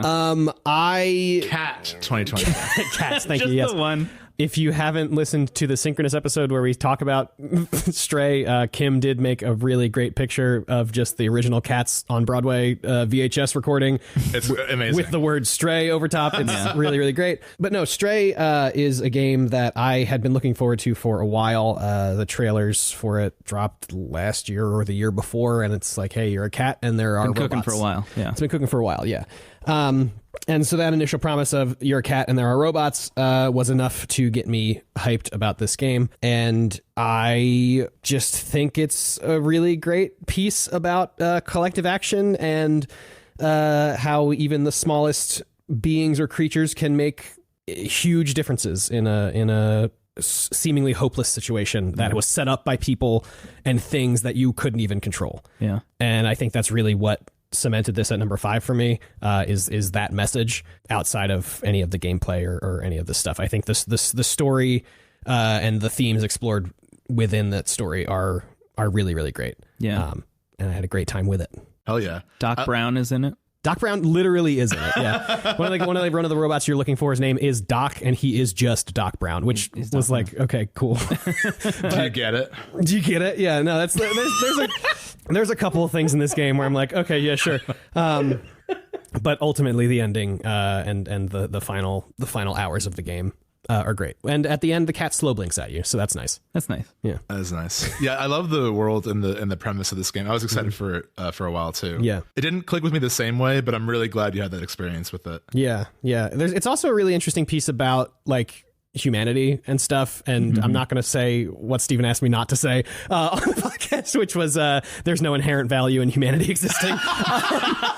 Look, I listen to Asynchronous when I'm getting warmed up for the day, and hearing that sentiment more than once does throw me off a bit as I'm having my cup of joe before logging in. But I think there's definitely a read of this game where you could come away with that being the message, but I really don't think that is what the ultimate message of it is. I think divorced from humanity, it's just like, regardless of the forces that you can or cannot control or could not control in the past, you can control what you do now, and the people around you can control what they do now. Yeah, honestly, what you shared with me about this game's plot, not to completely shift gears to Nier Automata, but it's similar ideas. Sure. And I think both games are like in a setting where humans are either missing or purposely absent in some way. Yeah, I would never have made that connection, but you're totally right. Yeah. I think one of the more fun things about the game, at least for my time with it, was just the slow realization that like, oh yes, all of these robots are just mirroring human behavior. And that's both like, part of the narrative, but it's also just a way of holding up a mirror to the player. And to the society at large. I liked it. I thought that was fun. I think this is one of those things where, like, I think it's pretty notable that Stephen and I didn't talk about it on the show at all. It kind of tells you what you need to know about how we felt about it. But I did play, like, I think 8 hours of this game. My issue with Stray was I think I like all the same things you like about it, AJ. I found the central gameplay of it did not serve those ideas. Like the actual platforming and puzzles, I found kind of whatever. Yeah, I would say that stuff I guess grinded up less against it because it was like I got to jump and meow as the cat one time, and I was like, okay, that's fine. The game does not need to do anything more for me to like, And that's why, I mean, it's all subjective, because I think there are plenty of games like I brought to the show on the DS episode, The World Ends With You, actively bad and painful controls and somehow a narrative experience, and it worked for me. And I also totally understand why that would be the point of tension for like anyone else. Oh yeah. So it just sometimes games find you at a point where you're willing to like really zero in on what it's doing well and what it's working for you. Yeah. And I think I'm also just kind of a sucker for post-apocalypse stories. Yeah. And then also this year, there is a theme of games talking about what it means to be a person. Yeah. I think it's in interesting. a community. Yeah, there are a lot of these, if you want to count Stray as like a sci-fi game alongside Citizen Sleeper, and even Xenoblade Chronicles 3, which I might talk about in a hot minute. Really? They're all games that are kind of like the shitty thing already happened. Kind of Breath of the Wild. It's like the powers at B you would normally spend to Final Fantasy to prevent doing the big thing. Right. Did the big thing. So what on earth do we do now? Right. And I think that's actually a better question to ask right now, because we're living in like a late capitalism society where it's like, I think focusing on what it means to be a human, what humanity means, and how can we show that and help each other when the system is so rigged against that is powerful. Yeah, I think you hit the nail right on the head. I think the stories of what can we do now in the face of seeming hopelessness resonate with me more than like, let's destroy this big angel before a meteor hits the earth. It's like at least Sephiroth out of this. I'm more compelled by those kind of smaller stories. In a lot of ways. What do you think his hair routine is? Sephiroth? Yeah. Mane and tail. Yeah. Yeah. It's got to be. Yeah. Yeah. Stray. Is your number 5 game. Yeah. Yeah. Very jellicle. Very jellicle pick. I think the most jellicle pick you could have this Absolutely. Yeah.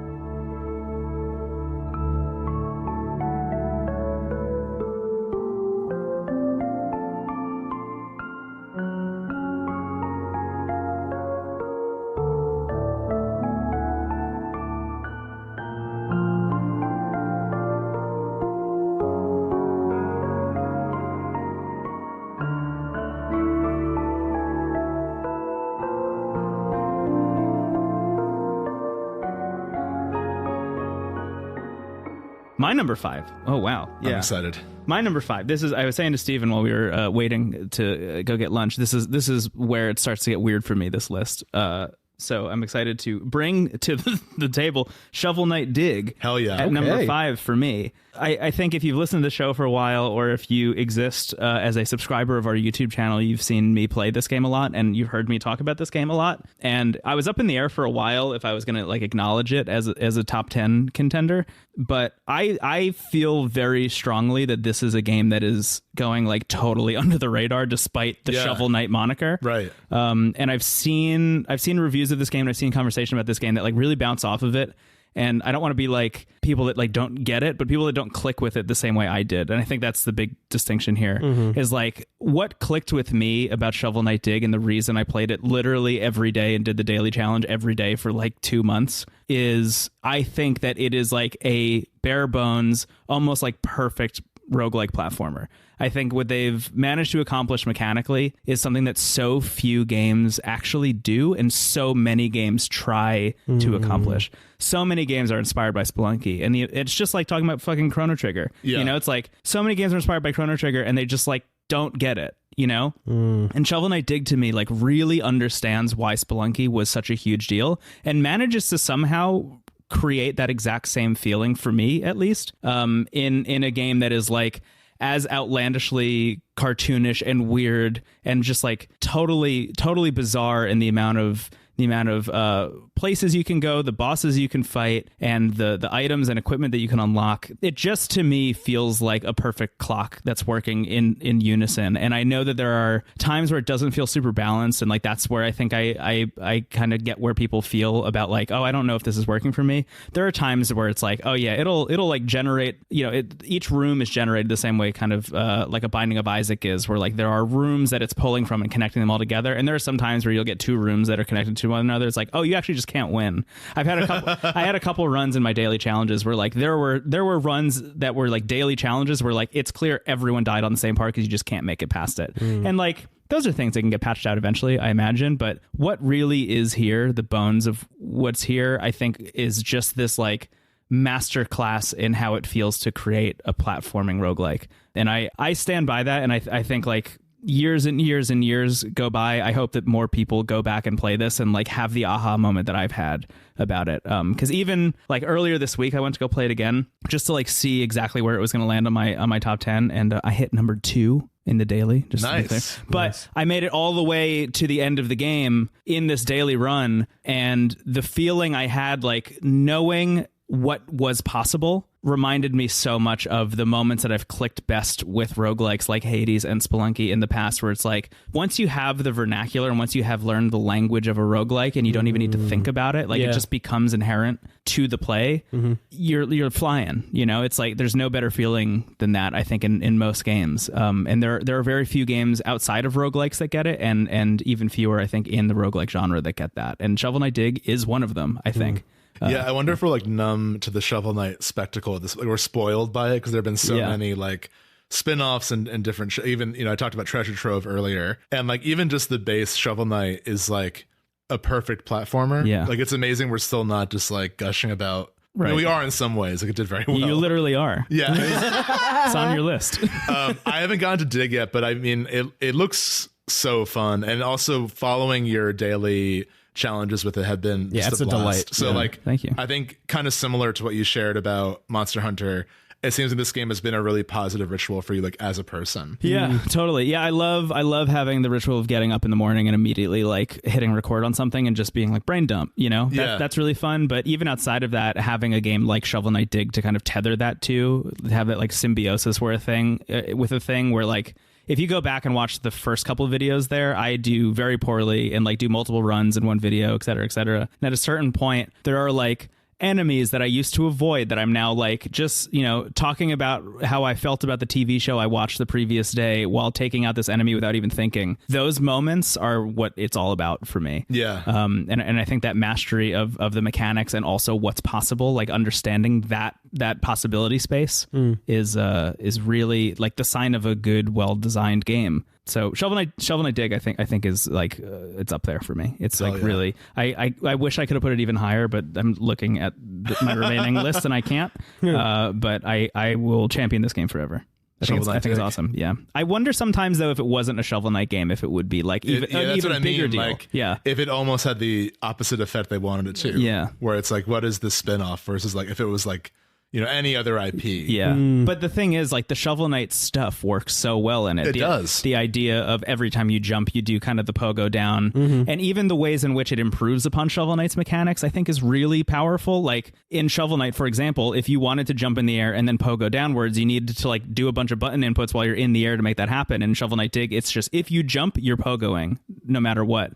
Stuff like that, really smart. And it's great. I wonder if they'll ever add the other knights to play as in Shovel Knight Dig. Like I would lose my mind. Plague Knight or something. Yeah. King Knight. It's also fun. Have you when you're done with Treasure Trove, go and play this because this is technically a prequel to that. Interesting. So it's like Shovel Knight and Shield Knight like hanging out. I was gonna say it is actually more thematically accurate to Shovel Knight's vibe that you're just digging this big, you know, spelunky pit. Yes, basically. Exactly. It's awesome. Yeah. Cool. Yeah. Shovel Knight Dig, number 5. Number 5.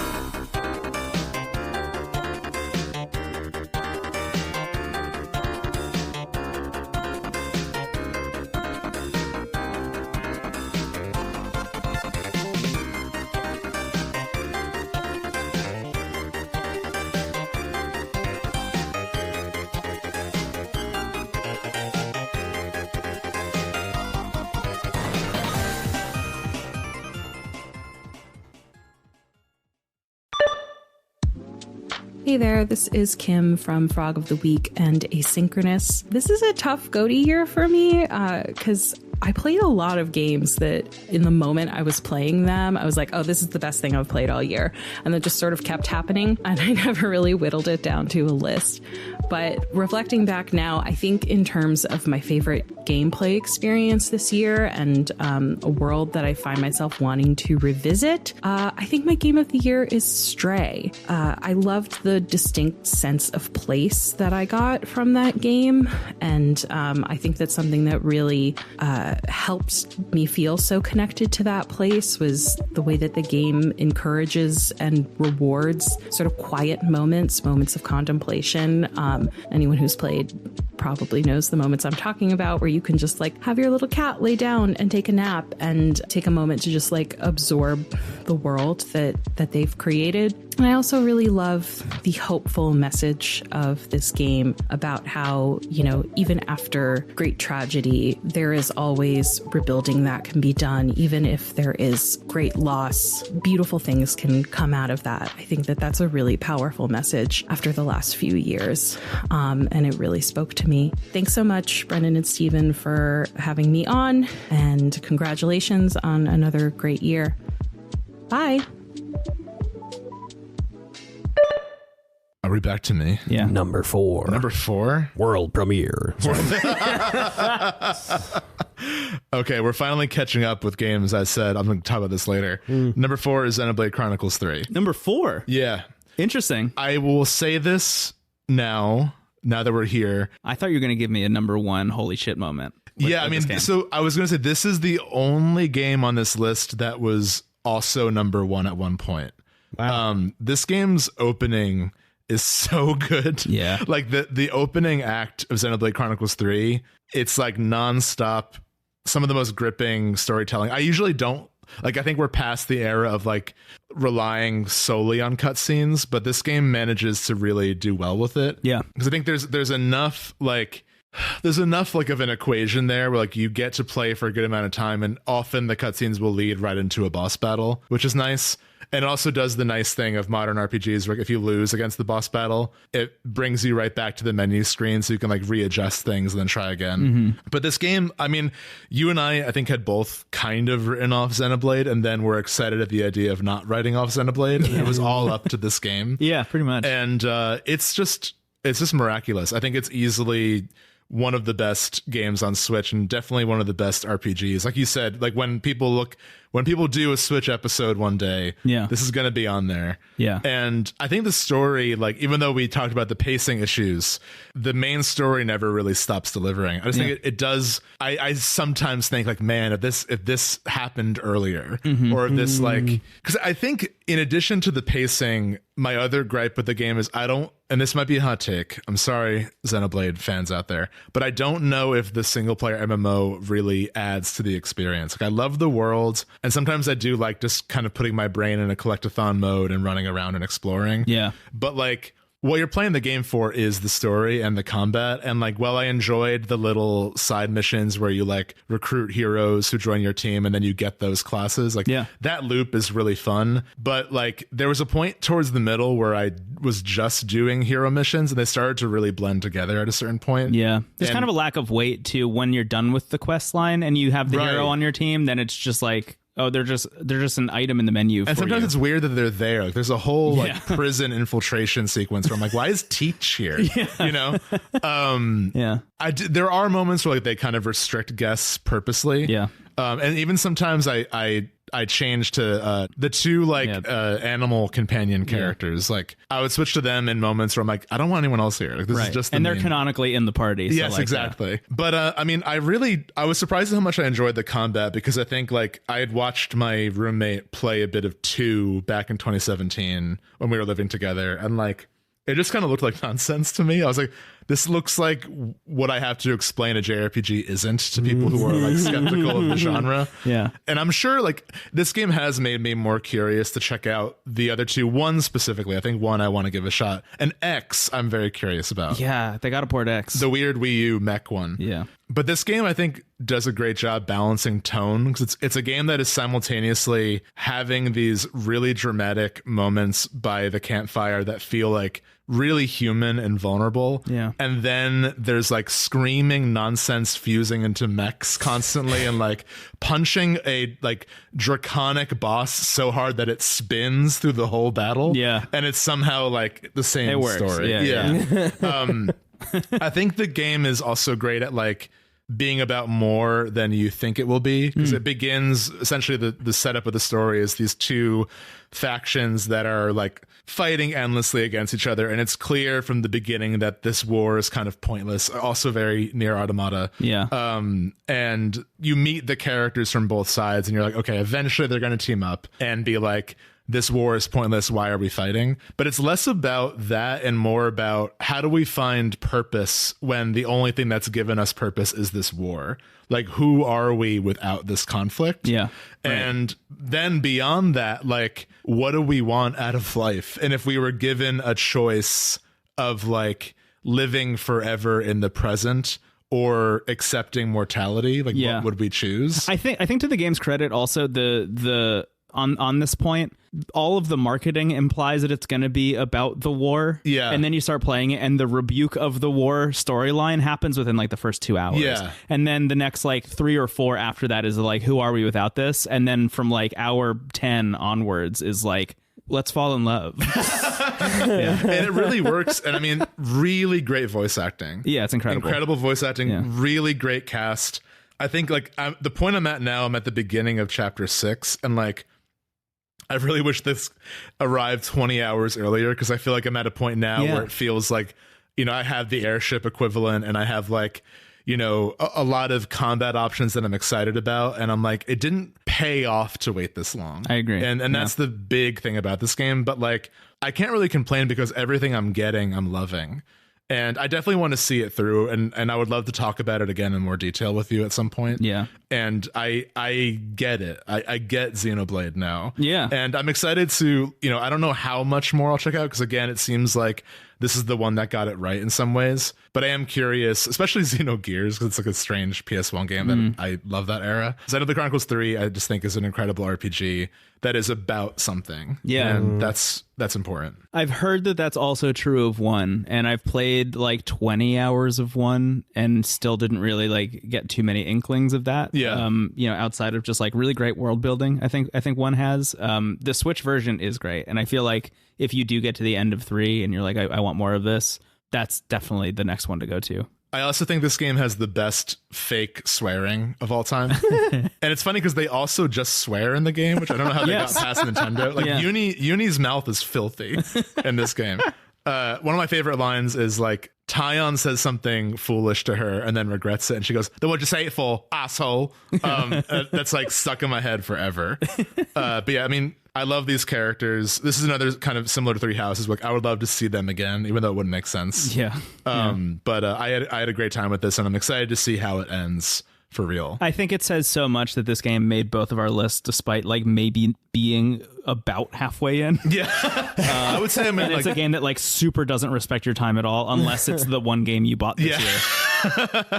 Never mind the $30 like season pass DLC with other content, which I did buy. Which I might eventually get to. It's a good game. It's still cheaper than the Marvel Snap bundles. I'll say that. Jesus Christ. You can get the Xenoblade Chronicles 3 Season Pass 3 times or one of the Marvel Snap bundles. 1,500 credits. And a card. And but yeah, Xenoblade Chronicles 3 is number 4. I wanted it to be number 3 just so it would match up, but it's number 4. I loved it.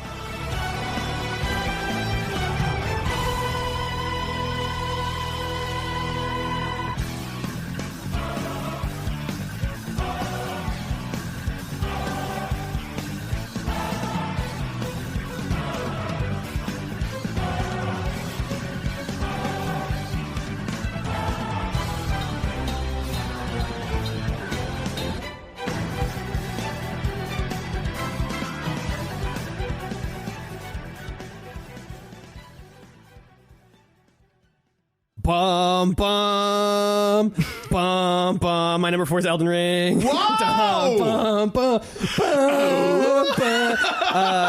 bum. My number 4 is Elden Ring. You know what's so funny, AJ? I literally just wrote Elden Ring at number 1 for you without even like... I'm like making the list over here on my laptop, and I just assumed it was number 1. Okay, wow. Number 4. You don't know me, Number Brendon. 4. Number 4, Elden Ring. I've been thinking about this game so much over the last couple of weeks because I knew that it wasn't going to be my number 1, and I was really debating where it belongs. Is it Yeah. number 2? Is it not even on the list because I can't decide? Like it was really up in the air for a while. But I finally landed at number 4 while we were recording this morning. You decided today it was number 4. I love that. That's great. Elden Ring is obviously a great video game. We're sitting around an art book. Yes. Actually, it's a guidebook. It's like a hardcover lore and guidebook Brendon got for me for Christmas. It's a tome. With a picture of Ronnie like holding a wand down to the ground. And it's really worth amazing. noting that it's facing AJ as if it's judging. Yeah, this Ronnie heard number 4 and is gonna steal the rune of death for you, my friend. No, I This is awesome. love this game? Question mark. I've played it for Tell me about the question mark. 130 hours. Yeah. I've played it for 130 hours. Sure. Right. So the Amazing. beginning act of Xenoblade Chronicles 3. Yes. And I just like, if you asked me right now, do you like Elden Ring? I would say, I don't know. Yeah. I get it. It's an evil game. Like when we finished it for the bonus in March, Yeah. it was sort of like asking me like, did you like when like you lost your bike and like Yeah. fell down? It's like, I don't know. It's such an interesting case for me, not having, I'm not a FromSoft person. I don't play super long games. Yeah. I don't really ever replay games, which is something that I will talk about in a moment. And so like, this is an edge case for me in like every way. Sure. That's awesome. Yeah. I think you're not alone. This is like, I mean, I know so many people whose first FromSoft game was this one. For sure. I think that's also a testament to this game's just broad appeal that Yeah. like it could reach an audience that had kind of sworn off the reputation, at least, of these games. Yeah, and I think that's a testament to the game design. I mean, it's a thing that it is a game that you guys talked about early on, and that people have talked about ad infinitum. That like, if you run up against a part of the game that's too hard, you can just go somewhere else. And I think that works really well. I think that is like a huge plus of the design of this game. And obviously I think is why it is one of the biggest games maybe ever released. Yeah. But something I have been saying for a while is that this game is, I kind of play this game how I play, I might have said this to you, Brendon. I kind of play this game how I used to play like Super Meat Boy. Yes. Where I would turn my brain off and I would get into this kind of fugue state and I would just like play the game. And for games like Super Meat Boy and like Binding of Isaac and like FTL, whatever, that state of being works really well for those games, and I think is a plus in that case. So my big question mark here is why I can't decide whether that works for Elden Ring or not. Whether that's a plus or minus, I can't decide. Yeah. Because you're I mean, it's worth mentioning. Yeah. And you've already said this, but you're a person who reads very big fantasy books. I'm not normally. I'm only doing that for the podcast. Yeah. I've never read a high fantasy book in my life. Okay. Until this series, which I've now tied my life to. Point being, I feel like the game isn't very forthcoming with the stuff that might be the most interesting about it. Definitely. And maybe that's the thing that's holding you back That's from fully definitely- connecting with it in a way, in the moment to moment where you're playing. Yeah. Right? Like you can consume all the videos you want after the fact, but in the moment Which while I you're am playing. doing. Yes. And I'm sure that's illuminating a lot for you, but when you're playing, you're not getting any of that information. Yes. I would say Interesting. 80% of the enjoyment I'm getting from the lore is from videos. Yeah. And from other people online and like, Twitter threads or whatever. I get it. I mean, it's very atypical storytelling, especially in games. Yeah, which is fine. I'm not saying all games need to be like, straight up A, B, C narrative, Yeah. like whatever. And I do think there is narrative in this game that I think works really well. Yeah. And I think is fun Kenneth to Haidt. Kenneth Haidt, yes. Who I didn't run into until like hour 70. He was Oh, waiting. wow. Yeah, he was just there, and then He's there when you need him. I somehow ran across an area that I had never been in. What is the first area? Limgrave. Yeah, in Limgrave. Let me consult the guide. Yeah, please consult the tome. Yeah, I just like ran across him randomly. I was like, oh, hi, I've already beaten the boss at your castle, so go ahead. I was like, oh, Fort Height, interesting. And then I ran into him. I was like, oh, it's yours. Yeah, it's even better fiction that Kenneth was waiting for someone to help him and it was already done. It's already done. It's been done for 100 hours. Yeah, exactly. Yeah. I finished that in hour 20. Been done for a week. Yeah, but what was I saying? Yeah, so the narrative not being ABC, but there is interesting narrative stuff that is like fun to experience and be a part of. Like I think the main story of this game, all the stuff leading up to learning about Radon and Ronnie and that stuff. I think that stuff rules. I think that story stuff is awesome. Yeah. But it is just, there's so much in between that. Like all of the story stuff that I have experienced in this game could maybe be boiled down to like 30 minutes. Yeah. Like if we took all the scenes and all the parts where you're talking to someone and they're giving you story bits, I think it's maybe like 30 or 40 minutes at this point.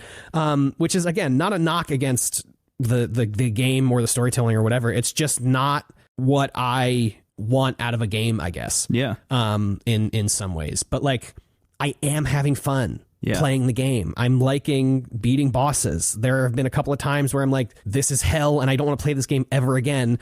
Radon and the fire giant. Like that was kind of, for a while, this game was like, I'm not going to bring this. Isn't going to be on my list. Like, this game is garbage, trash, shit. Because I got to Radon, he was too hard, obviously, because that's like the wall of this game. And I was like, okay, that's the point of Radon, right? And I was like, okay, I understand, I get it. I'm going to go do something else. And I did literally everything I could have done besides Radon. Yeah. This is exactly how I played too. Yeah. and I did so much. I got so leveled. I figured out a build that I liked playing with. Yeah. And then I went back, 40 hours later or whatever to Radon, and he was still steadily kicking my ass. Yeah. And I feel like even the way that I was winning, like that I beat Radon ultimately, was just like, it didn't feel like earned. It didn't feel like I learned anything. It was just like, oh, I got a spell that can shoot really far away, so I don't even need to get near this guy. And I just used that spell over and over and over and over and over again until he died. To me, and not to get too into it, but to me, that's why Radon is there. Like I've said this before on the show, I think, but Margit, who's like the first like boss, I think is there to teach you how to play the game. Yeah, and then how to lose. Radon is there to teach you that cheating is fine. Like use whatever, not even cheating, but like Radon is there to instruct the player to use whatever on earth you have. Sure. Invite all your friends, including the werewolf and the pot. Yeah. Like do whatever it takes. Because I think the idea that like there's an intended way to play this game, there is. It's use whatever you have the most fun with. 100%. Like, the stuff wouldn't be there if it wasn't meant to be used. Yeah. You know? Yeah. Like it's the thing you and I said about Sekiro a lot. Right. Like Sekiro literally is trying to usher you into the shinobi mindset of like, you have all of these tools and traps and things. And there was a contingent of players on the internet who were like, oh, if you're using like the fire paper against this boss, you're not really playing Sekiro. You're not learning the blade the way you're supposed to. It's like, what the fuck are you talking about? I have literally 4 choices of buttons that I can press. One of them is sword and the other ones are items. It's also like a direct commentary that the villains are these like noble samurai waiting to face you one-on-one, and you're like in the bushes that are like red, so you hide in them. Yes, exactly. Yeah. And Elden Ring, I think, only reinforces that. I mean,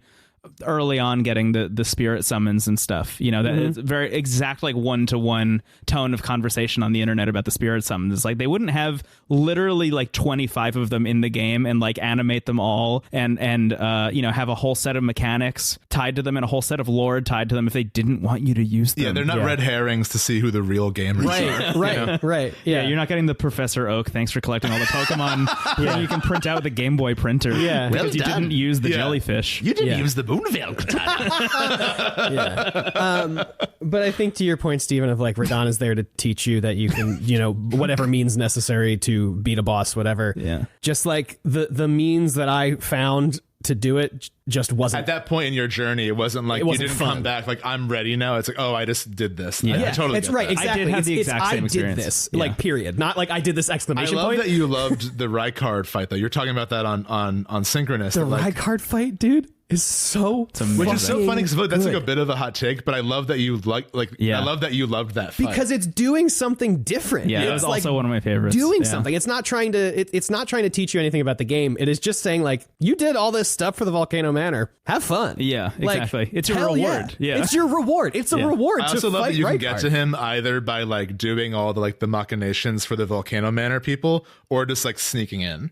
You know? Really? I didn't know that. Like I found there's a hidden door. There's like an invisible wall somewhere that leads to the Canyon of Lizard People, and there's a whole like legacy dungeon leading to Rykard. What? I didn't do that. Wow. Either. That's what I did. Yeah, it was amazing. Consult the tome. There were lizard people that get long necks, and they're like, "Hey, you like lies and deceit?" I love the snake people. They're great. Yeah, they're awesome. But anyway, Elden Ring is a good game. I'm thrilled, and this is not like a judgment of you putting it 4. I'm just thrilled to see what's 1, 2, and 3 at this point. You've really upped the ante. Yeah, This is great. so yeah, that's Number 4. Elden Ring number 4. That's a shame that I'm the only one talking about it today. Yeah, it's a huge bummer. You and the Discord outliers. Yeah, wild.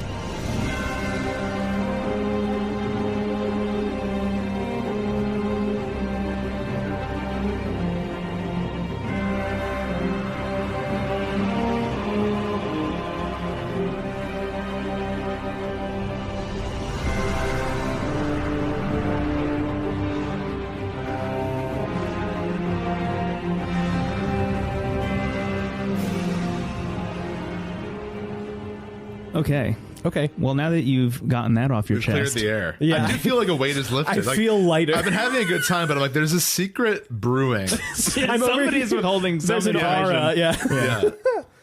Why is the moon especially powerful tonight? And why can't I die? You saw like a second ghostly face on my face. That's very interesting. I think one of the fun things about this year, at least like based on all the games that we've brought to the table so far, is just this idea that, oh, this game has like one major flaw for me personally. Yeah. But I love it so much it's still on the list. Yeah. You know, that has Everything- nothing to do with the game I'm about to bring up. I just like that that's a through line. No, the game I'm about to bring up is perfect. It's number 4. It's Vampire Survivors. Hey, there you go. Vampire Survivors is a perfect video game. I think it's like Yes. You know what's funny though? I actually did kind of have almost the inverse situation with you, AJ, with this game, with you in Elden Ring, where like I started it and I played like maybe 10 or 15 runs like around when the hype was starting to pick up, and I was like, I do not get it. Like it just really? it just is not working for me. Like I get why some people are interested in it, but it's not going to be for me because I mean, talking about Shovel Knight Dig, for example, like that's a game that is so mechanically dense and rich, and I feel like every minute, every move I make is so important. And Vampire Survivors, I was like, so much of this is up to chance. Like really at the end of the day, I'm just like totally turning my brain off while I'm playing this. And it wasn't until I got a Steam Deck and started playing it that I was like, oh, I'm starting to get this. And then like you, the mobile drop. Yeah. Like I had this at number 10 for the longest time.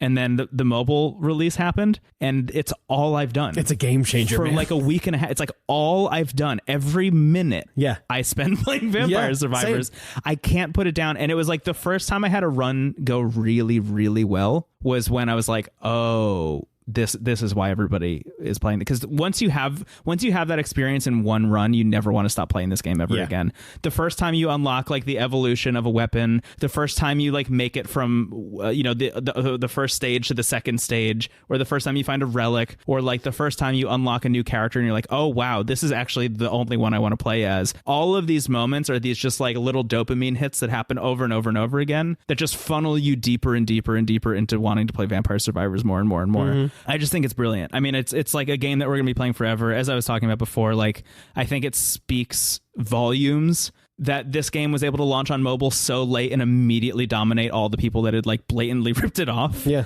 You know, like this person created a genre and is so dominant in that genre that it didn't matter that everyone else had a 6-month head start. Right. That is so impressive. And I think says so much about why this is like the game that everyone is talking about this year. You know, this is like the game that some people are putting higher than Elden Ring in a lot of cases. Yeah. Like it's amazing that this small game that is currently for free on mobile is like one of the best games of the year. Yeah. I mean, even when it wasn't on mobile, it was $1 on Steam. And now he was like, I'm going to have to raise the price. I'm so sorry. And it's $3 now. What is and it's on Game Pass. And it's on Game Pass. Like, what is going on with this thing? Yeah. I think it's amazing. I have to imagine this person is making bucket loads of money, even with it only being $3, just because it's so accessible. You know, it's so accessible. Well, with the mobile ads now too, it's like a constant revenue stream. Right. I just think it's incredible. And it was the first couple times I had runs that like really worked for me on the Steam Deck that I was like, oh, I really love this game. And then the mobile thing was like, this is a perfect fit for it. I'm never going to stop playing this. Yeah. I got it on Game Pass like 2 days after I played it on mobile. Yeah. And started, you start from scratch because there's no like cloud save or anything. Right. Yeah. But I did like 3 runs on Game Pass and I was like, this isn't it. This is not it. I went back to my phone. You can't go back. It's something about it being on that small screen, I guess, or whatever. It just like, I think it feels like you're waiting less with the display on mobile. Because I think like early on in a run, like there's so much distance. It's like, it's a little bit, there's more of a lag there. I think. But it's, I'm so glad that this game made your top 5. That's crazy. It's incredible. It's an incredible game. Yeah. I also love the soundtrack. I think the soundtrack is amazing. Also, maybe one of the best treasure chest opening experiences. Yes. So silly. Yeah. It's so silly how hard it hits when you get the like 5 beams shooting out. It's like a Persona opening scene. Whenever you get a treasure chest. Yes. And it's like, do you want another whip? Yeah. Shout out to our friend Pablo who pointed out that there was a glitch for like a day. Yeah. This got patched like that day. That's so funny. Which was so funny. But there's a glitch for like a day where whenever you level up, you get to choose from 3 items, sometimes 4, as AJ mentioned before. But for a while, or for one day on mobile, you could use 3 fingers and multi-touch and get all 3 upgrades. So for like a day, your runs were just fucked up. Like for a day, you just like, 3 over and over and over again until everything was upgraded to max. So you were just like indestructible. And what was so funny was like, I tried it twice that day just because I was like, actually, it'd just be really nice to like jumpstart my collection because I just wanted to get a lot of gold so I could kind of match where I was at on my Steam version. So I was doing it just to like accumulate a bunch of gold, and even in those runs doing all those upgrades I still couldn't win, which I think was so funny because I was like, what the fuck do I have to do to hit 30 minutes in this game? I still haven't done it. Of all the times I've played it, I've unlocked a bunch of levels. I have like so many characters. I've maxed out most of the upgrades. I haven't beaten it still. Wow. But I'll get there one day because this is a game that's going to stick around for a long time for me. And a DLC update just came out for free this week. Yeah. That's amazing. Yeah. It kind of reminds me a bit, going back to our bonus about Super Metroid and Symphony of the Night. We talked about like what it is that makes Castlevania, like what is specific to that series when we talk about Metroidvania. And at least for me, the Castlevania games that I love are all about like how many silly powers can I get? Yeah. Like Aria of Sorrow is basically just that as a game. Yeah. And I think like this is a like Mario Karted version of that. It's like, what if we just took that idea and that's all it is? Yeah. And it works so well. 100%. It didn't make my list, but I really like this game a lot too. Yeah. Great stuff. Vampire Survivors. Number 4.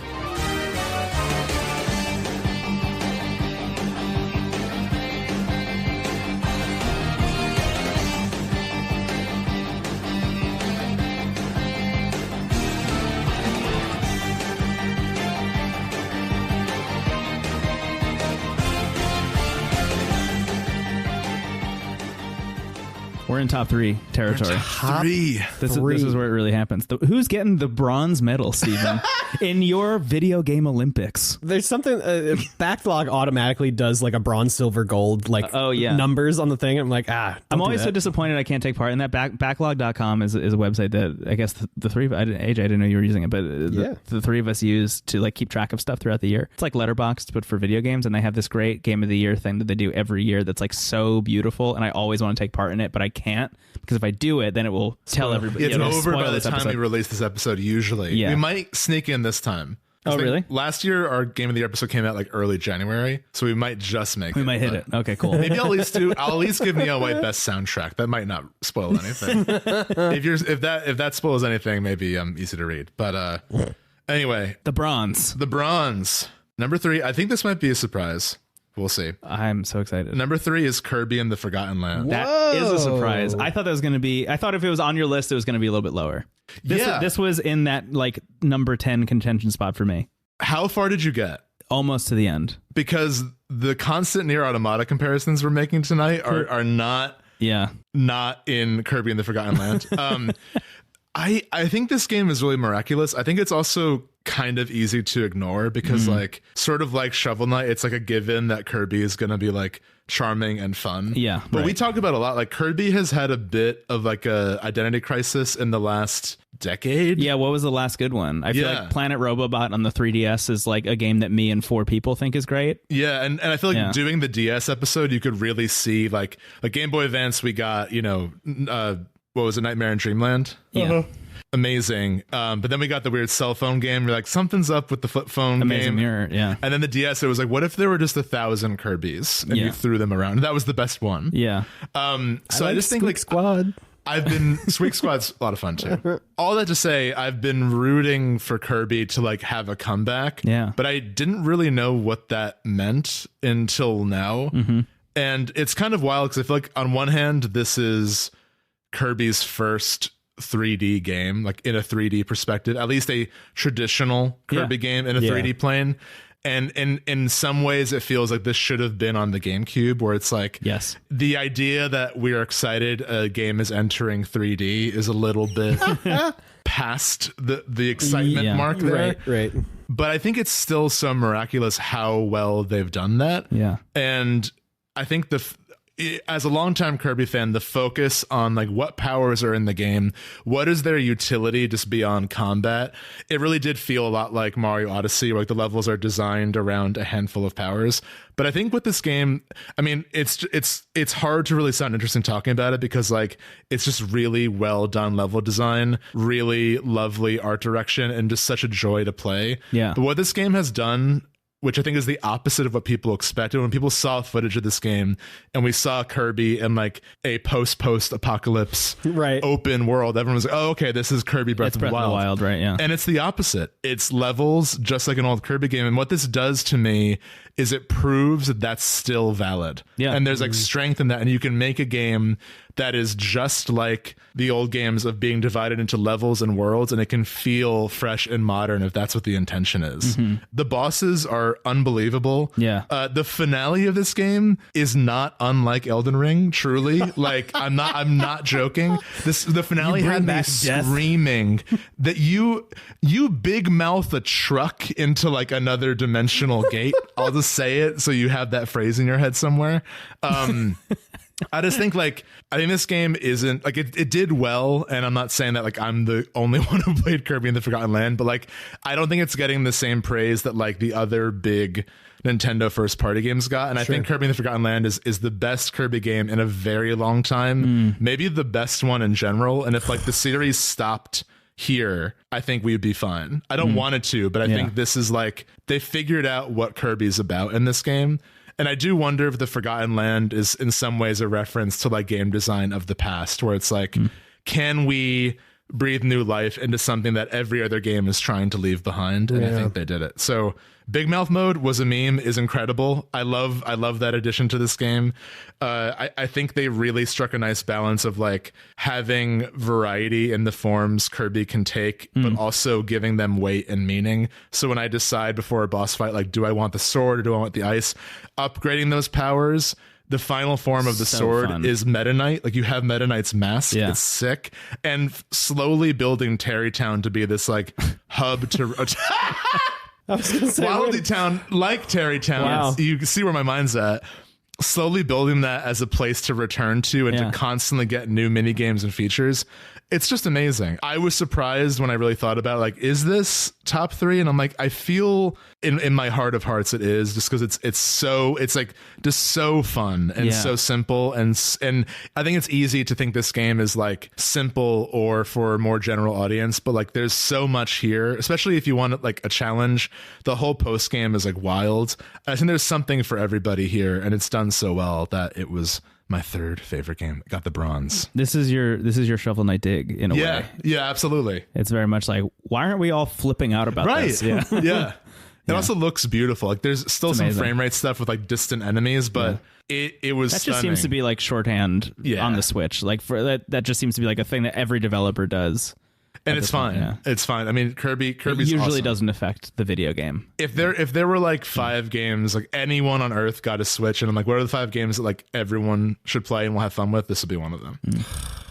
I guess I have to buy the Kirby game now. It's really good. And you can play co-op with your friends. No. Yeah, Waddle Dee. Waddle Dee. I love playing as Waddle Dee. Waddle Dee's great. Yeah, really fun. When I was playing it with my partner, I was like, I will be Waddle Dee, because I actually really like having the limited moveset and just like teleporting all over the place. Waddle me. Is that what you said? This is a family show, AJ. I loved Kirby in the Forgotten Land. Yeah, it was, it didn't make my top 10, but was pretty close to making number 10. It was great. The reason for the post game existing is truly eldritch. You would not believe me if I told you what you're trying to do. Oh man, I'm excited. I'm definitely going to finish it. Yeah, you should. It's the finale. I think will make you rethink its placement. Man. Really? Alone. Okay. The Big Mouth truck is incredible. Cool. But, it was a great time. Yeah, Loved it. I'm so excited. Yeah, I think it was our first episode talking about it. That was kind of one of the big points that we brought up, which is like you can't overstate how hard it is to make this thing seem unexciting. You know what I mean? Like it seems like, oh yeah, of course, I'm just playing Kirby. It's like, no. They've never done this before. Yeah. It's so difficult to make you feel that way, and they nail it. Yeah. It's awesome. That's Kirby in the Forgotten Land.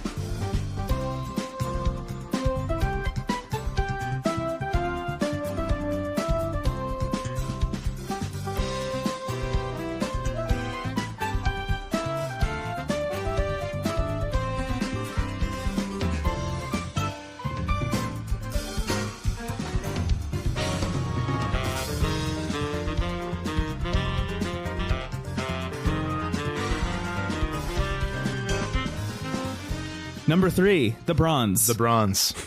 The bronze. AJ, who gets your bronze? The bronze for me goes to Case of the Golden Idol. Whoa. Case of the Bronze Idol. There you go. Hey. Oh, God. No, you're good. Point and click, mystery solving, murder, detective game. Absolutely incredible time. It's so good. Blew my mind. I don't know exactly what it is about this game. There's so many parts of it that I love so much. I think the art style from the get-go is just like absolutely like obscene and horrifying and disgusting and enthralling, and really aids kind of the whole vibe of the thing.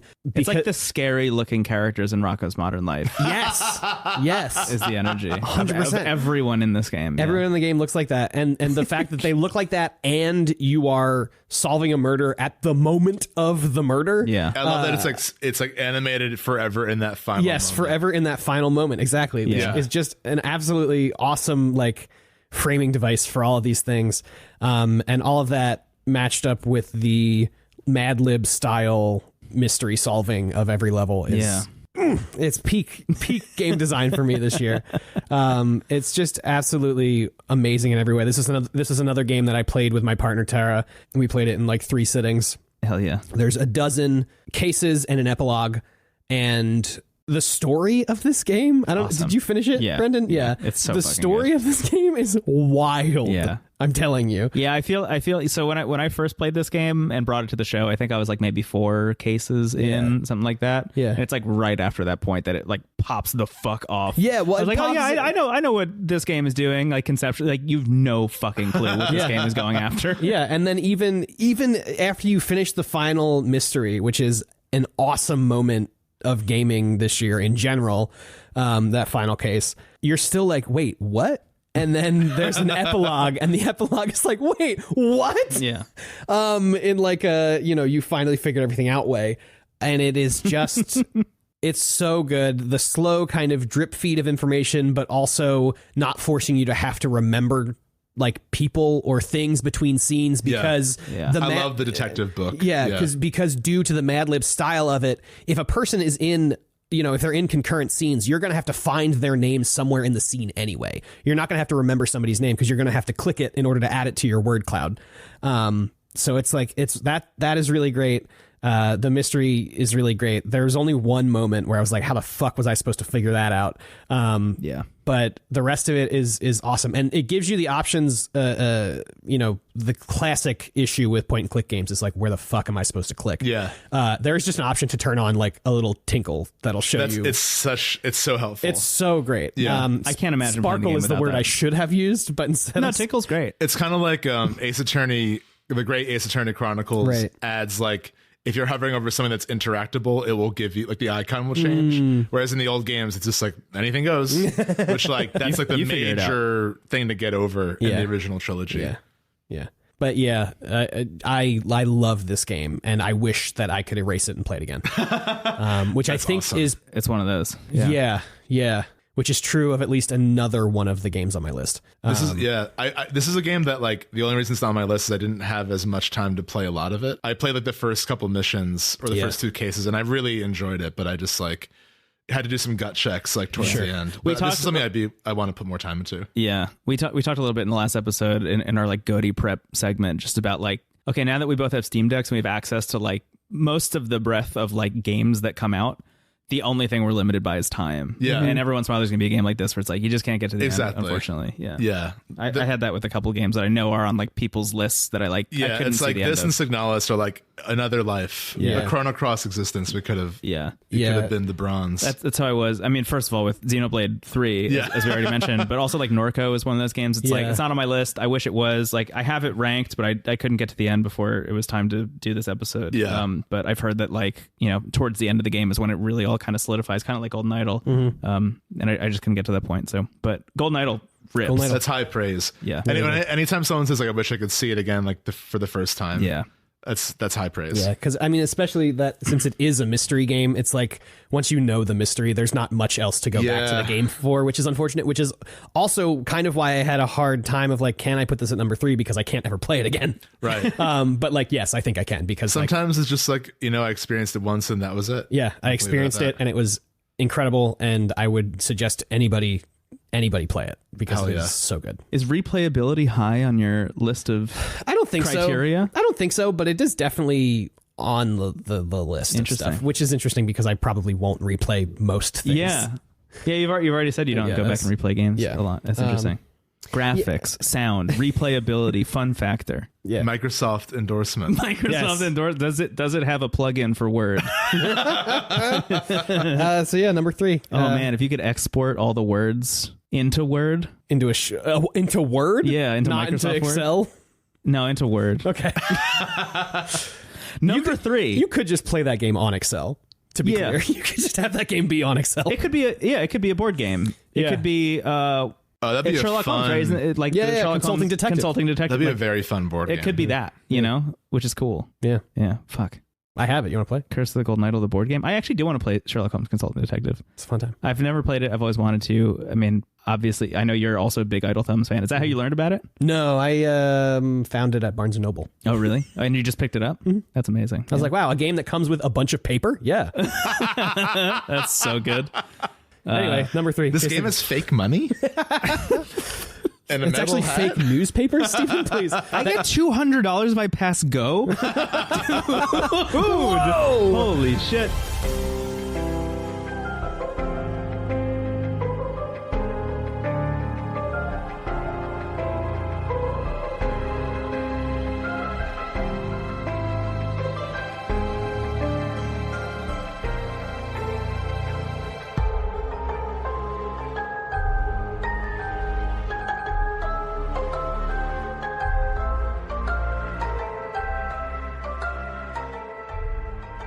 Brendan, what's your number 3? A little car made of metal? What's the bronze? The bronze for me. I can't believe this one. The bronze for me, Pokemon Legends Arceus. Oh, hell yeah. Man, I know some people listening to this are probably flipping out right now. Here's the thing. Pokemon Legends Arceus is one of 2 Pokemon games that came out this year. Scarlet and Violet also launched recently. I think that those games are pretty good, and I don't want to be like direct one-to-one comparison between them. We've said, and I've said multiple times, like I think by the time I'm done with it, that might be my favorite like mainline Pokemon game. I think Pokemon Legends Arceus like is my favorite Pokemon game. I think when it launched, there were definitely some bugs and issues with it that eventually got patched, and as far as I can tell from like the past month and a half of like revisiting it in anticipation of doing this episode, like it is running smooth at this point. You are just getting the full Pokemon Legends Arceus experience at this point. But all that having been said, it is essentially like a dream realized for me, and I think for a lot of people who have grown up playing Pokemon and have always wondered to themselves, like, what would the big console level experience for Pokemon look like? And I think coming in the form of something that's not just like running around and getting all 8 gym badges was a breath of fresh air for me, at least. As interested as I was in seeing that happen, especially with Scarlet and Violet, I was more interested in like, give a team at Game Freak like free reign to just, experience and mess around with the hardware and do the thing that, everyone has been asking for a long time. And to see it show up in such a creative conceit where you are playing as a character back in time, writing out the Pokedex for the first time. Given a cell phone by God. Yeah. But just like being the person who is experiencing all of this for the first time, like when you show up in the village, everyone is afraid of Pokemon except for like a small contingent of people who have like devoted themselves to research and devoted themselves to going out into the world and interacting with them and being like, we need to coexist with these things or else we're going to, get wiped out essentially. And we need people on this team to like go out and figure out like the pros and cons of like living alongside these creatures is really, really, really compelling, just like as a setup. But also I love, coming into the game with you literally being a character from the present day, getting sent back in time to do this. And your character, who is a person who doesn't speak outside of like choosing dialogue options that mean nothing every once in a while, just being like, okay, I live here now. It's so funny. That's such a weird and stupid thing. Does the I Came from the Future ever like intertwine with the story at all?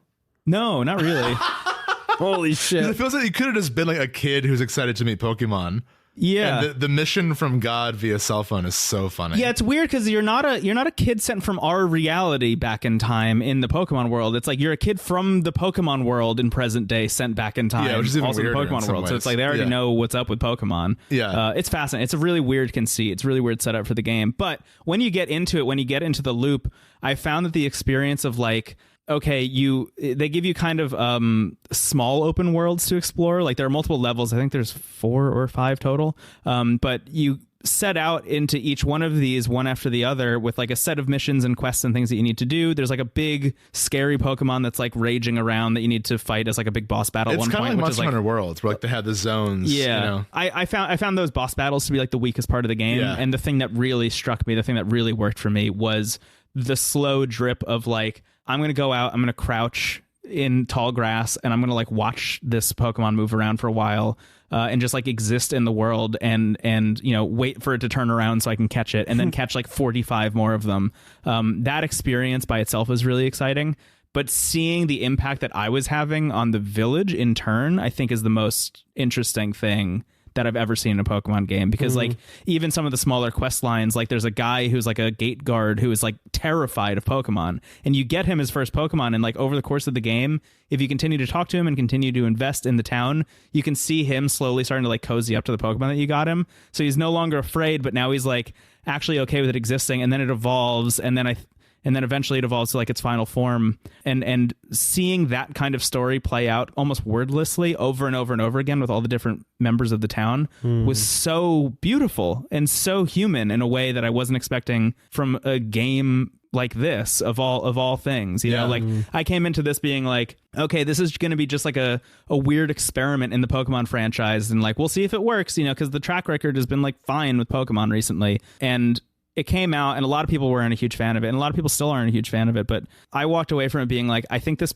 place is beautiful. I think this world is beautiful. I think I'm getting what I've always wanted, which is like seeing Pokemon in their element. But more importantly, I think what I've learned I really love about Pokemon, and like one of the things that I found so compelling about the movie, even the like live action movie Detective Pikachu, even though I didn't like love the movie, the thing I took away from that was like the interplay between people and Pokemon, I think, is the most interesting thing. Like the human experience played against Pokemon, I think, is like the most compelling part of storytelling in that world. And Pokemon Legends Arceus is the best that's ever been, and that's, I think, the reason it's probably like my favorite Pokemon game at this point. Yeah, I think it has the strongest sense of place other than like, or since second gen.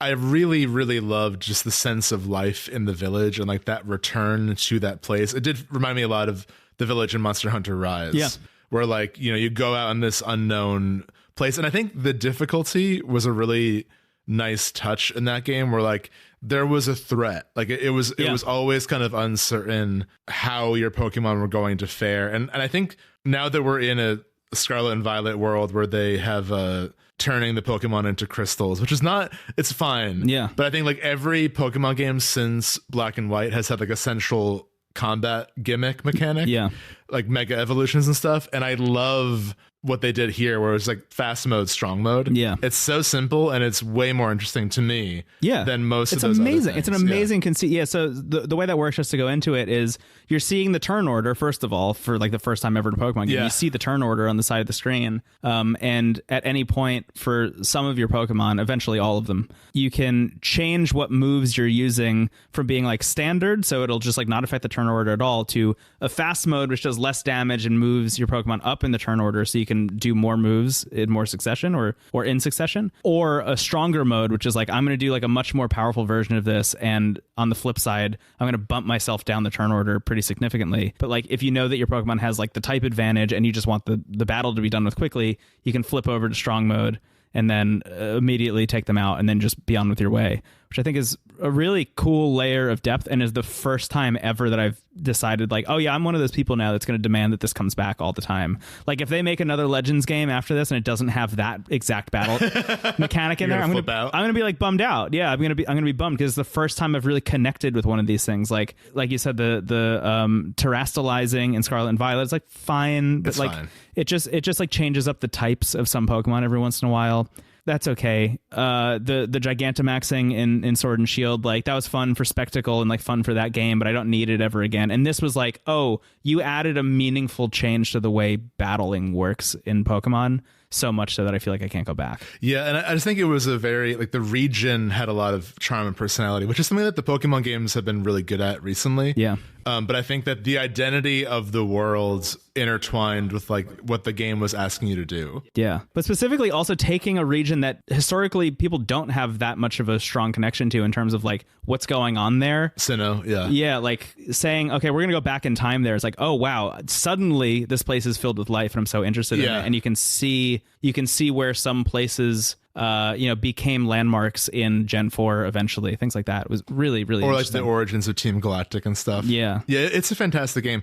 I really, really enjoyed my time with it. Like you, the boss fights were whatever. Yeah. It's kind of interesting because I feel like Scarlet and Violet do the big moments really well. Yeah. And the in-betweens are where the game kind of falters. And this game's the complete opposite. Where like it's the moment-to-moment slice of life and just like living and breathing in the world that is why you're playing it. Yeah. And in this case, in Scarlet and Violet, it's like, okay, the big moments that it's doing really well are kind of few and far between, right? There's like the 8 gym badges and then the 8 like big Pokemon, or maybe there's not even 8. And then there's like the team fights that you do. And then, the other 80 hours of that game are you just kind of moving between those spaces, which like can be good and can be fun. And, again, I'm not trying to dunk on those games because I will finish them and I like them a lot. But the big moments that Arceus falters on, there's literally like 5 of them in the whole game. And then the rest of the runtime is you just like existing in that honestly, world. Like I definitely felt more gripped by the story in Arceus than like any Pokemon game. Because you're just helping people. Yeah. At the end of the day, it's not like I'm not trying to save the world. I'm trying to help people live, Yeah. And I think that's such a compelling and such an interesting thing, and why I've enjoyed the post game almost more than the main game. Because when you're done with the story, which doesn't exactly have a world-ending plot, but doesn't not have a world-ending plot. Once you wrap all that up, the game is like, all right, I mean, you're not done with the Pokedex. So and they don't unlock have a shiny Mr. Mime. Get up there. You don't have a shiny Mr. Mime yet, my guy. And there's a shitload of side quests that they throw at you all of a sudden. And all of those side quests are so interesting because, again, it all comes down to just like seeing a person out in the wilderness, like picking flowers on a beach and being like, hey, can I help you with that? Yeah. That's awesome. I think it also is one of we talk about like games that have been cited as influence often, and then what is the influence it actually had, or what is like being carried over. Yeah. Like Tunic with Dark Souls and like taking things that like actually work and are interesting and not just bonfires and fog walls. Yeah. I do think Pokemon Legends understands the elements of the design in Breath of the Wild that make that world feel special. Mm-hmm. The quiet moments and just sort of like the idea of life existing in a land that maybe isn't ready for it, or is trying to understand like the balance between people and Pokemon. Yeah. It's the closest I've ever gotten to like the dream that's been in my head since I was a kid. Yeah. Like I really think Arceus, for all its faults, of which there are, many, I think at the end of the day is like a huge success for me personally, and gave me exactly what I wanted and then some. Yeah, and I'm really excited. I mean, this is another game that you can just graft on other settings and genres too. Like, give me a Pokemon Black and White setting. Like, give me Jersey, but with Legends mechanics. Yeah. I mean, sign me up. Yeah. Pokemon fit to be grafted. So where the hell is Godric? Yeah. Yeah, even when you finish the game, there are like some kind of offhanded remarks where it's like, oh yeah, that camp that you set up in this one area is like, I think we're going to set up another village there. It's like that becomes one of like the gym league places in Gen 4 eventually. Like little things like that are really fun to notice here and there. But at the end of the day, it's all about the people. It's all about the people. Yeah. Wow. Legends Arceus, number 3. Number 3. The Bronze. The Bronze. Wow.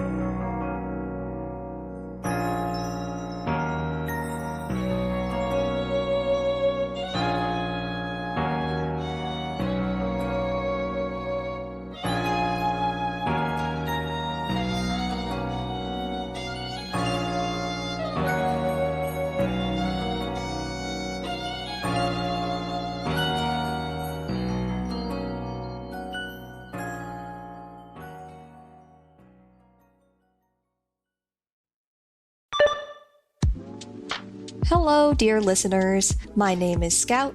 I make the cover art for Into the Aether and Asynchronous on the TWG Podcast Network, and somehow I have tricked them into once again letting me speak into a microphone. 2022 has felt blink and you miss it fast. I've spent a lot of my limited gaming time revisiting old friends, looking at you, Hades, my 2020 GOTY that I put another 80 or so hours into this year.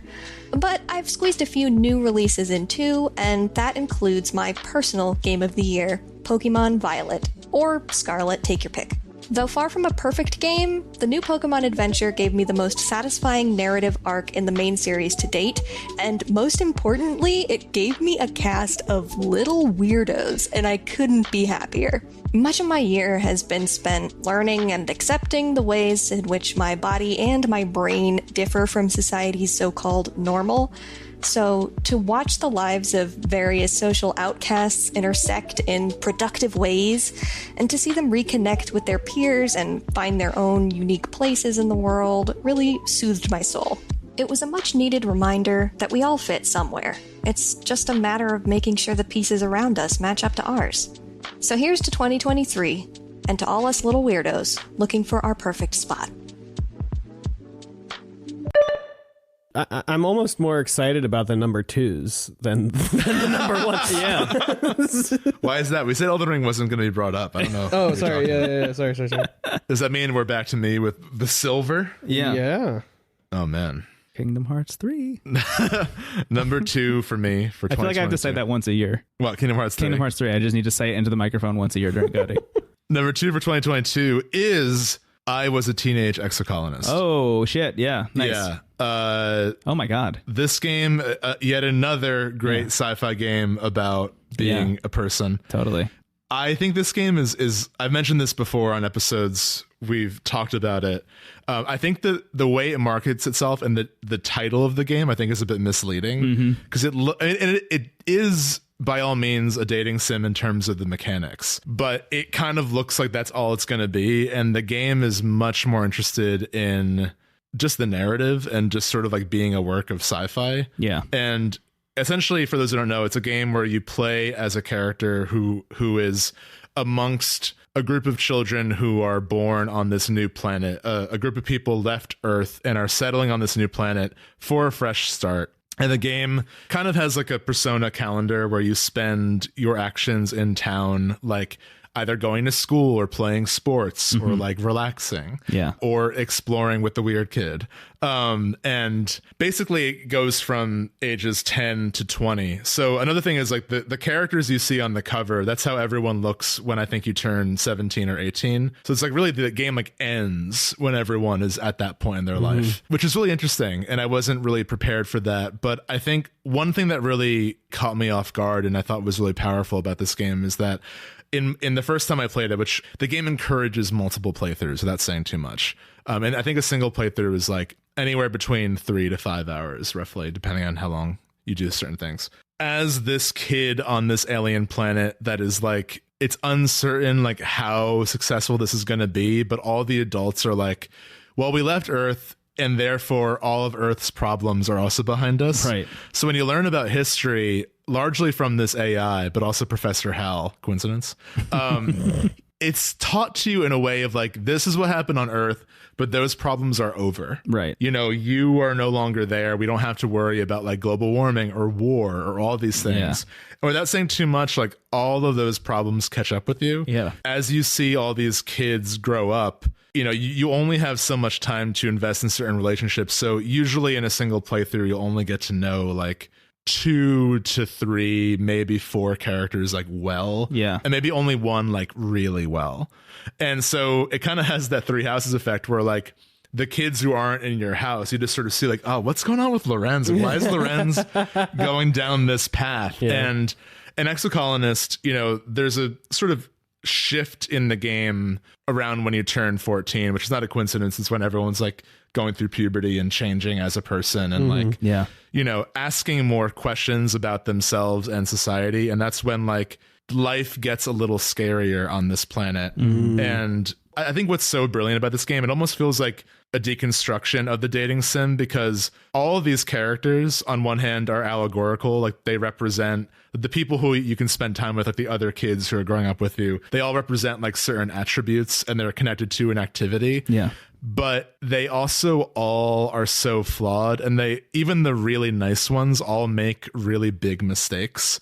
And I think ultimately it's a game about learning from mistakes and learning from history and recognizing what you have control over and what you have the power to do. Because, you know, you might be in my first playthrough, I focused almost entirely on like school and like sciences and the humanities. Yeah, you fucking nerd. And a little bit of relaxation. Yeah. And I took a very sort of anti-war stance on some things, but when like conflict arose, I was completely useless.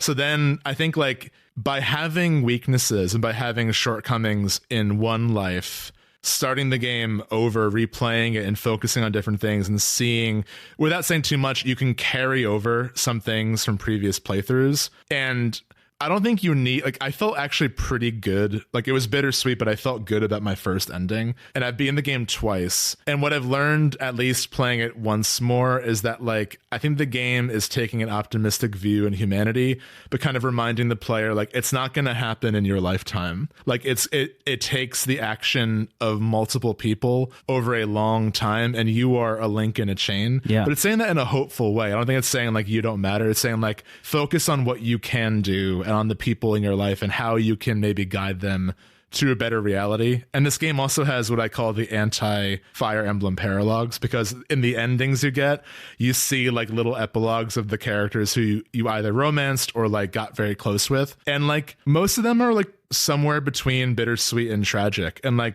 that's kind of how lives play out. And I think by doing that, it's not being nihilistic or negative, but it's saying like we're not summed up by how our lives end, but what we leave behind. And the fact that I'm saying this shit is just a testament to like how powerful this game's story is. I think it deserves way more credit. Like it's definitely getting attention. Yeah. But I think it's easily one of the strongest narrative experiences I've had in a game. Yeah. And I think like the card game is fine. Like the card game is like there to gamify what is mostly a visual novel. But I think the way that the story and the events in your life intertwine with the card game and how you get cards and how you forget cards is masterfully done. Whenever I play this game, I can't stop until that life is over. So there's no way just to casually play. I was a teenage exocolonist. This is another one that I considered number one alongside Xenoblade. And in many ways, I think all these games, this goes back to what we said at the beginning of the episode, but like all these games are so different that I think they're all kind of, in my mind, the best at what they're trying to do. And for all sort of the visual novels about like society and the individual and our lives, like this did the best for me. I think it hit the hardest for me. So for that reason, it's number 2. Wow. That game is really fucking good. I'll be honest, on my end, the card stuff is what I had the hardest time with. And as much as I loved a lot of what was going on narratively, I had a really hard time continuing the game because of the card stuff. I just couldn't get over for some reason, as much as I wanted to, because it came so highly recommended from you, and my partner also played it twice, I think, at this point. Like, I just feel like and the Discord, like from every angle, it's just like, you got to play this, and I just like, I couldn't get there. But I loved what I saw of it, and I love all the experiences I've heard from people who've played it. So I trust that it's great. It's still, even though I only made it like maybe halfway into one run, it's like still in my top 20. It's still like, I was so impressed by what I had seen, even just in that little bit, that I was sold on it. Yeah, it's a really special game. But the first ending was like a little bit too close to home. It's like, you like drawing comics and writing. I'm like, You moved to Chicago? Yeah, pretty much. But yeah, that's my runner-up. Yeah. Adrian, you played this game too, right? Yeah, I was gonna say I played a bit of this game. I only got into like this killing me. No, it's okay. second year, I think. I didn't get super far. Oh wow, okay, yeah. I really just kind of played, got the vibes, and then that was it. Not for any reason in particular. I mean, for Synchronous specifically, I was trying to play different games every week because I was trying to, honestly, kind of for this episode, trying to play as much stuff as I could. Hell yeah. That I had been wanting to play, and this was on that list. But I only played so little of it because I knew that I would love it, and I knew that I didn't have to experience the entire thing to like already know that I would love this game. I do feel like I wish that I at least had finished one run so that I could feel like I could rank it. But I don't want to pressure either of you, but like, I think if you were enjoying anything about it, like just for your own enjoyment, like forget lists and everything. That's what I mean. Like once, I think you'll be happy you saw at least one run. Yeah, I think once GOTY season is over and all this stuff, like I'm gonna go back and just like finish a bunch of games. And then just like not talk about them. I think I sent Brendon like a misty-eyed voice memo when I was done. Yeah. I was like, that was a really great piece of interactive storytelling. Yeah, but no, I'm excited to check out more of it, and I'm happy it made it this high on your list. Yeah, I very pleasant surprise. This is also a late edition because I think it came out earlier this year, maybe around the summer, but I didn't play it until the last couple months. Yeah. Wonderful game. Yeah. It's really good. Yeah, I'm glad it's number 2 for you. Yeah, that's so cool. That's great. Yeah.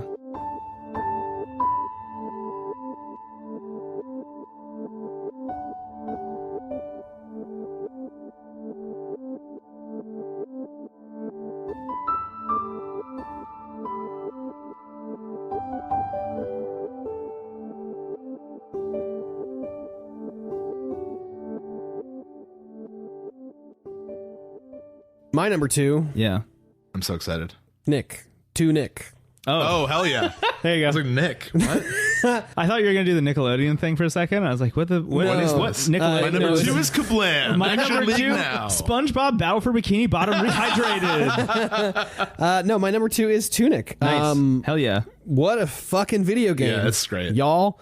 Tunic did a lot of, and I've said that some of this in various places, but Tunic did a lot of what I really loved about Elden Ring with Discovery and stuff. Yeah. But like you had said, that I had said earlier, Stephen, Tunic prioritizes the Discovery and supplements combat, whereas Elden Ring does the opposite, prioritizes combat. And playing Tunic right after beating Elden Ring was like the perfect like nicotine patch. It was so weird. Yeah. It was such a weird feeling to have Tunic come out like right then. Yeah. But like I just like constant moments of like, holy shit, in this game over and over and over and over and over again. And I honestly, I don't even know like what to say about this game. It's just like so good and so meticulously crafted in every single way, to the point of like speedrunners like quote unquote exploiting the game, and then the creators going, oh yeah, we put that there for you. we put this there for people to speedrun with. Yeah, that was intentional. So cool. Right. And it's just like, I love that.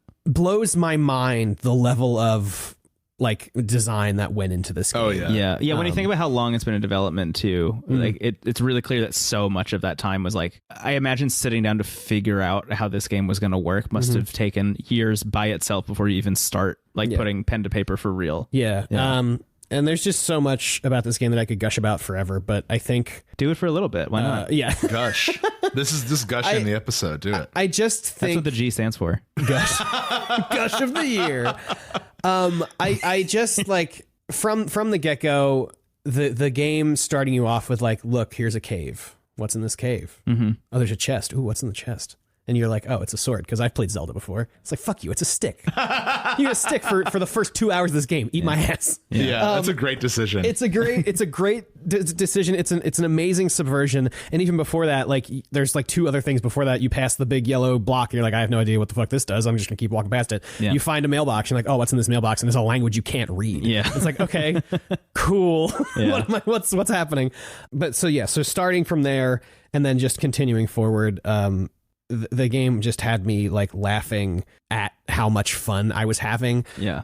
The final puzzle of this game, or to get the last page of the book, the final puzzle of this game, I was sitting down here hysterically laughing at my television, scribbling in a notebook. Yeah. I felt like I had lost my mind. I was having so much fun with that final puzzle. Yeah. The notebook experience is perfect in this game. I love any game that causes me to bust out a notebook. Yeah. I'm all about. I have never, ever been a notebook while gaming person. No, never. And even while playing Tunic, I only did it for that final puzzle because you literally have to. There's simply no way you can do this without cheating or writing it down. Signalis is the only other game that I had a notebook for. Oh, interesting. This year, yeah. So that's just like simply one of the best moments I've ever had in a game in my entire life. Yeah. And for a while, this was my number one for that reason. But I do think thinking about whether the combat really needed to be there or not, I think is kind of what bumped it down for me, because I feel like my number one game is like everything that's in it is there for a reason. And no idea what it is. I'm so excited. For Tunic, it's like, did the combat really need to be there? And I don't think the combat's bad. I think the combat's it's good. fun. It just doesn't serve everything else. Right. It feels extraneous. Yeah. Yeah. And just like, the levels of discovery just throughout the entire game, the levels of subversion, the ways that you can sequence break on accident. Apparently I sequence broke my ending. I I didn't do something to like get the final true ending. And I like was in the Discord and I was like, yeah, I didn't, like people were talking about this. I was like, oh, I didn't do that. And they were like, wait, what? How? Yeah. How did you not do this? I was like, so interesting. I don't know. Cool. Yeah. So I guess I'm a speedrunner now is what I'm saying. But no, it's great. And I think the message of this game is not something I can fully put my finger on, I think. But it's definitely I think it's just a game about expectation, right? Yeah. And knowledge, I think. And knowledge. Yeah. And it's about like, I feel like if I talk about my read on it, it's going to be a little spoilery.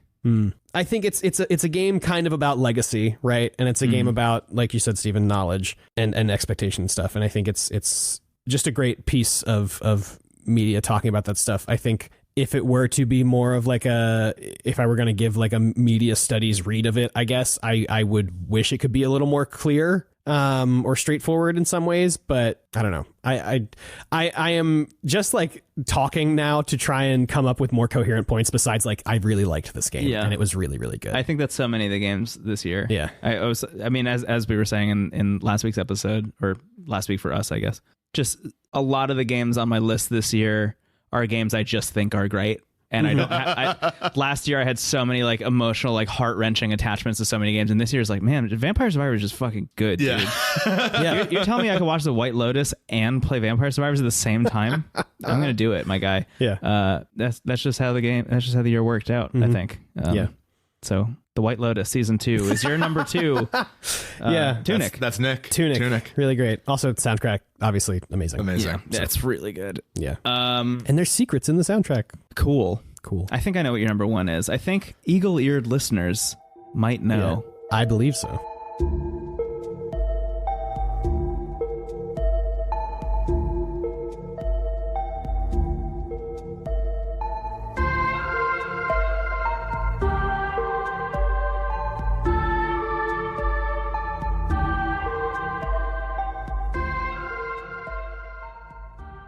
Yeah. Anyway, number 2 for me, very excited about this one. Maybe not a surprise. Immortality. Oh, nice. Number 2 for me. I'm glad we're sitting in front of a virtual fireplace. Feels fucking apt. Oh yeah, wow. Yeah. Okay. So if you haven't heard of Immortality, I imagine you have because we talked about it recently. But if this is your first episode and you haven't heard of Immortality, Immortality is a game in which you are scrubbing through clips of footage from 3 different movies. The big twists are that all 3 movies star the same person, and none of those movies ever came out. And also, The movies just aren't real, I guess, in real life. They're all 3 fictional movies created for this game, starring the same person by the name of Marissa Marcel. And over the course of the game, you are asked to piece together these clips and figure out what happened to Marissa Marcel. Why isn't she acting anymore? Where is she at? And why didn't these movies come out?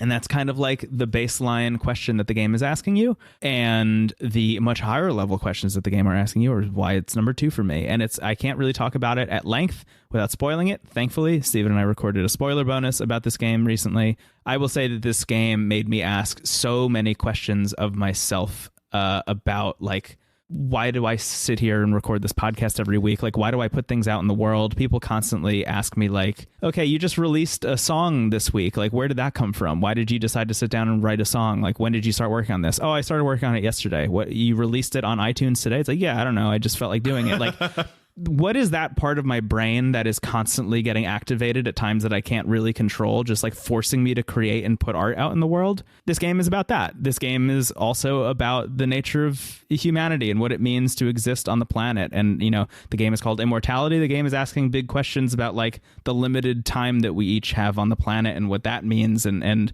is that humanity's greatest strength, is that our time here is limited? And the more weird fucks who are so rich try and break that curse and make themselves live forever, the more they're losing their humanity. Like, there are so many reads of this game that are so fascinating, and I think it's, to me, one of the strongest ever examples of a game that I can point to and say, like, I don't care that you thought this was difficult. I don't care that you thought this was like hard to get through. I don't care that you like didn't take anything away from it. The game is doing things that are important and interesting and cool and good. Yeah. And like, you're going to get that out of it if you go into it looking for it. Like, if you go into this experience understanding this is like a big piece of art with huge ideas that is asking some like really interesting questions, and you analyze it the same way you would like a great fucking book, you know, that's like stood the test of time forever. You know, like you're not going to jump into I don't know, you're not going to jump into like an AP English class and read a book and be like, I get it all immediately the first time I read it. You know, like that's why you sit down with a class and you have a conversation about it, you know, because there are different ways to interpret it. And there's so many different ideas that are coming up. And even just sometimes the act of reading a book can be difficult by itself. So the more I've thought about this game, I'm not trying to be like an apologist about it, but like, I know the control scheme is difficult, but also it's all set up the way it is for a reason. I'm trying so hard to not spoil things, but there's one thing about the control scheme that I know rubs a lot of people the wrong way. And I don't want to be shitty, but like, the game does telegraph how you're supposed to play it, and you just need to be willing to understand and learn that and put it into practice and figure it out for yourself. I think one of the main things that kind of gives that away, if this is like a little bit of a hint, is when you're first learning the controls, you know, they show a thing on screen that's like, use the analog sticks to scrub back and forth between the footage. And then the second tutorial box that pops up is a bunch of buttons, and none of the words make sense, and they're not even complete. And to me, that's just screaming like, just fucking press every button. Just figure it out. Almost like Tunic. Yeah. Like, there are things you don't even realize you can do until you get the pages in Tunic. Yeah. Immortality is the same way, where it's like, just start pressing buttons at weird times and see what happens, and eventually it'll all fall into place. I've mentioned more than once on the show, I played this game twice. The first time I played it, I had a read of it that I thought was like pretty complete and pretty interesting and cool, and I think the game is really compelling, and some of the stuff that it's doing kind of on the higher level that I can't spoil is interesting, but that becomes a magnet for the player. As soon as you understand what the game is trying to do at a certain point, it's like, fuck everything else that I'm trying to do in this game. Like, I don't care at all about unlocking more clips or whatever. I just need to follow this through line until the game is over. That's really cool and great. It was on the second playthrough that I understood, and really it all clicked into place for me. Like, oh wow, not only is that really interesting and compelling, but each of the 3 movies by themselves are all aiding that theme. The conversations that each of these characters are having as actors in between takes of these scenes in these 3 fictional movies are all aiding the themes as well.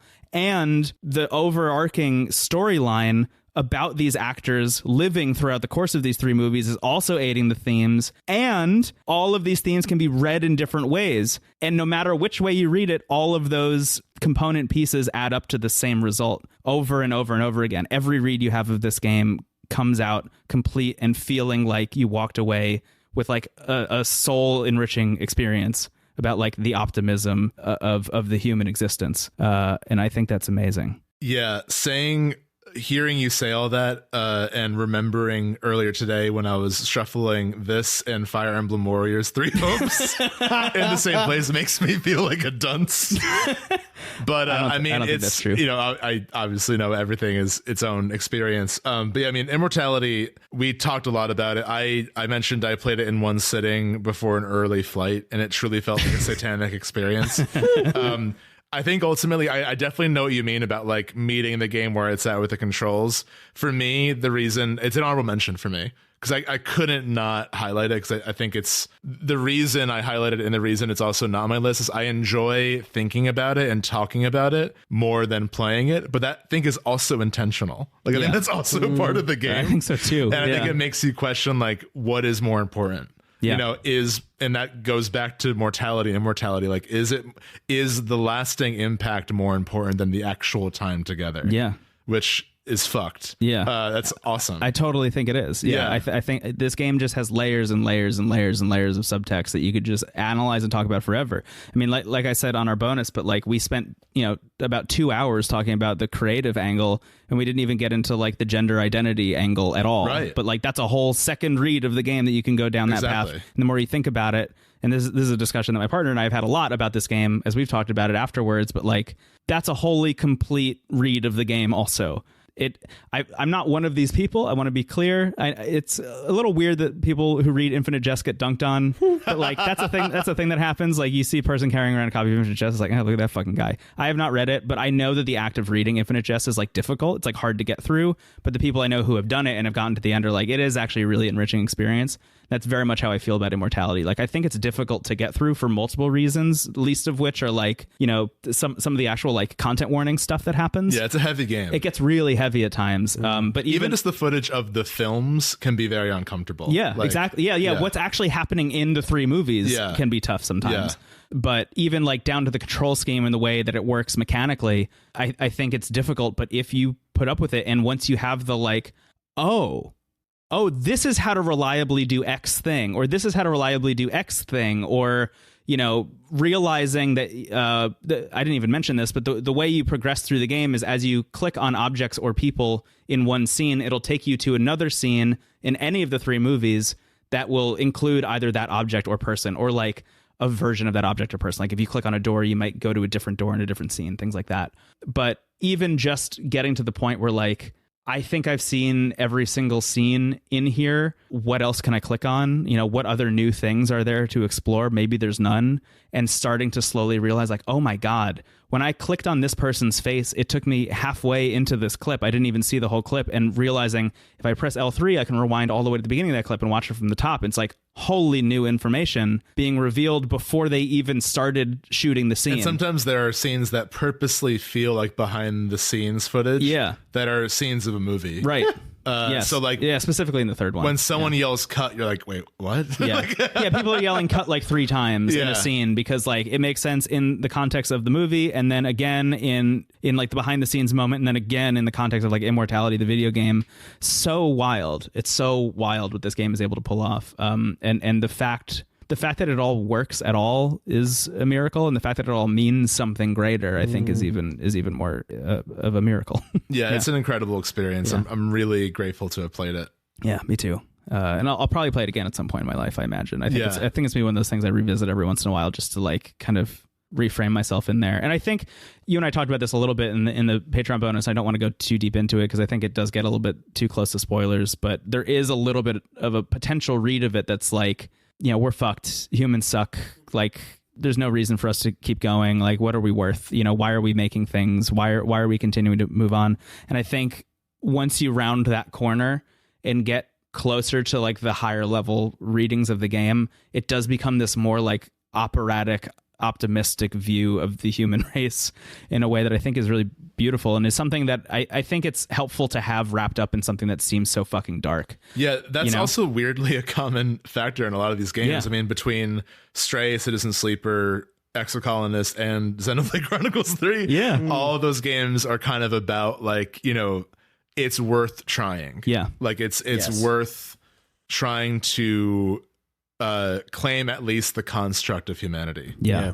That's and again, like I think like my dad has a metric, which is like a very dad quote, but it stays with me, where he's like, I know a movie is good if I'm still thinking about it the next day. And Immortality, I think I'll be thinking about for my whole life, basically. Yeah, me too. It's going to be a point of comparison for a long time. Yeah, I think about the last line at least once a day. Oh yeah, and I don't want to say anything more than that. which we had a fun take on in the Function things.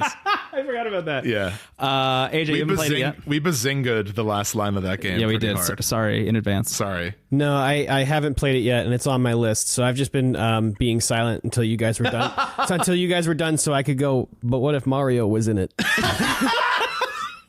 Why? I don't know. It's just I didn't have anything meaningful to contribute, and so this whole time, the last like 10 minutes. But no, it's good. I really wanted to play this game before we got here, but it's just been like, I want to play it with Tara because Tara also wants to play it, and it's just been like a crazy week. It's the week before. It's the week before Christmas. Don't you want to say the last line of Mario's voice so bad right now? I want to do it so bad right now. I am having such a hard time not screaming it. AJ, maybe put that like at the end, and we can. I'll add it to the Patreon bonus before it goes out. Perfect. And then people will not know what that means until they hear this. Yeah, and Beautiful. That's weirdly like Immortality. Yeah. It's a match cut. Yeah. Perfect. Wow. Anyway, no, I really do want to play this game, and I think I'm really I know I'm gonna love it and like be blown away by it. It just I think playing it with a friend or a group, like it's definitely like very powerful by yourself in like a good horror movie kind of scary way. It's not. It's horror and it isn't horror. There's horror elements, but it seems like it's like surreal at most. Yeah, I would say like it's very David Lynch. Yeah, exactly. For lack of a better comparison. Honestly, I think the reason you're going to like it a lot is because the game that I played this year that it reminded me most of is Case of the Golden Idol. Whoa. Yeah.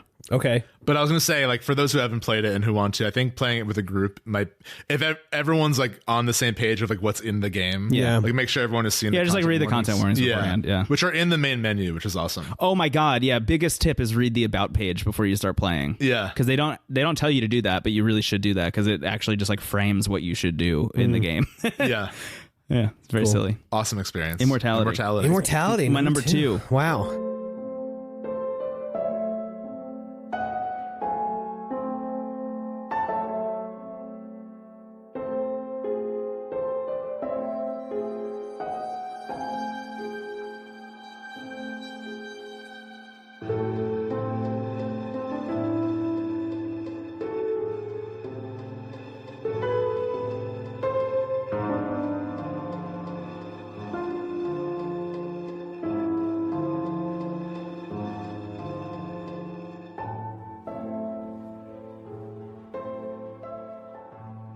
AJ, before you share your game of the year, I just want to thank you for, you're always with us and you always host us, but it was really fun having the full list with you this time. Yeah, I was really excited that I was able to have 10 2022 video games. Awesome. So good. Yeah, just thrilling stuff. All right, well, let's hear it. What's number one? My number one, as Brendon said, eagle-eared listeners may have caught that I said Citizen Sleeper would show up again. Oh, wow. Yep. Number one is Citizen Sleeper. Hell yeah. For a while, it was Tunic. And I was flipping back and forth between Citizen Sleeper and Good Tunic choices. this morning. Tunic's got 2 in the name though. Is that why? Is that why you did that? No, actually, it was Steven saying the combat like maybe couldn't have been there. It's not because they didn't call it one Nick. Oh my Just God. a single Nick. That's the fox's name. Nick. Actually, his name is Nick. Good Lord. There's a secret language in the game. Sometimes like the information is right there. And in this case, 2 was waiting for us.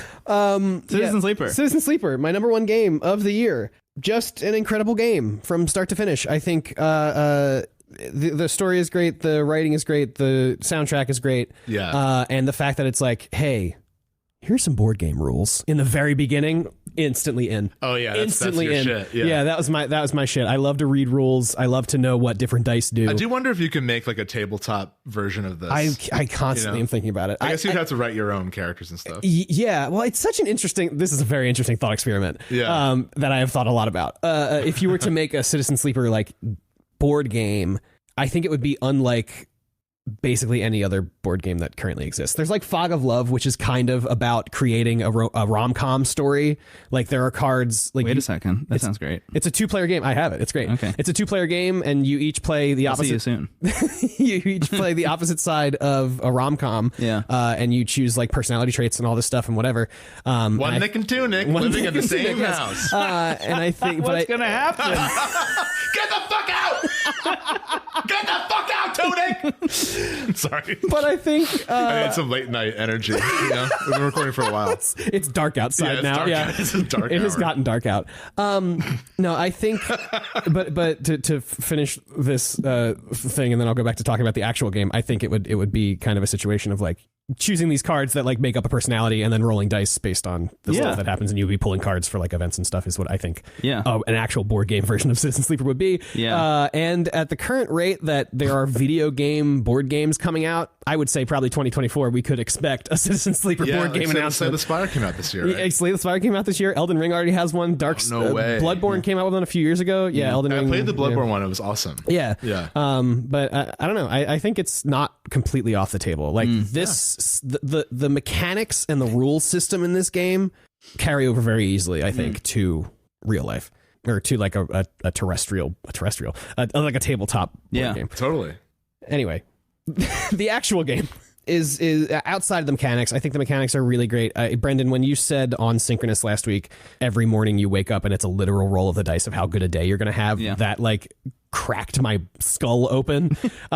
Just in terms of like, you know, the figurative language of like, it's a roll of the dice every day, but it's like literally, no, it is a roll of the dice every day. And I was talking to somebody else who was in a Discord server with me, if you're listening, hello, who's just started playing the game because on my recommendation, and was like, we were talking about the dice rolls and stuff, and the system of like, oh well, if you roll really low one day, you just stay inside and you're on the internet all day.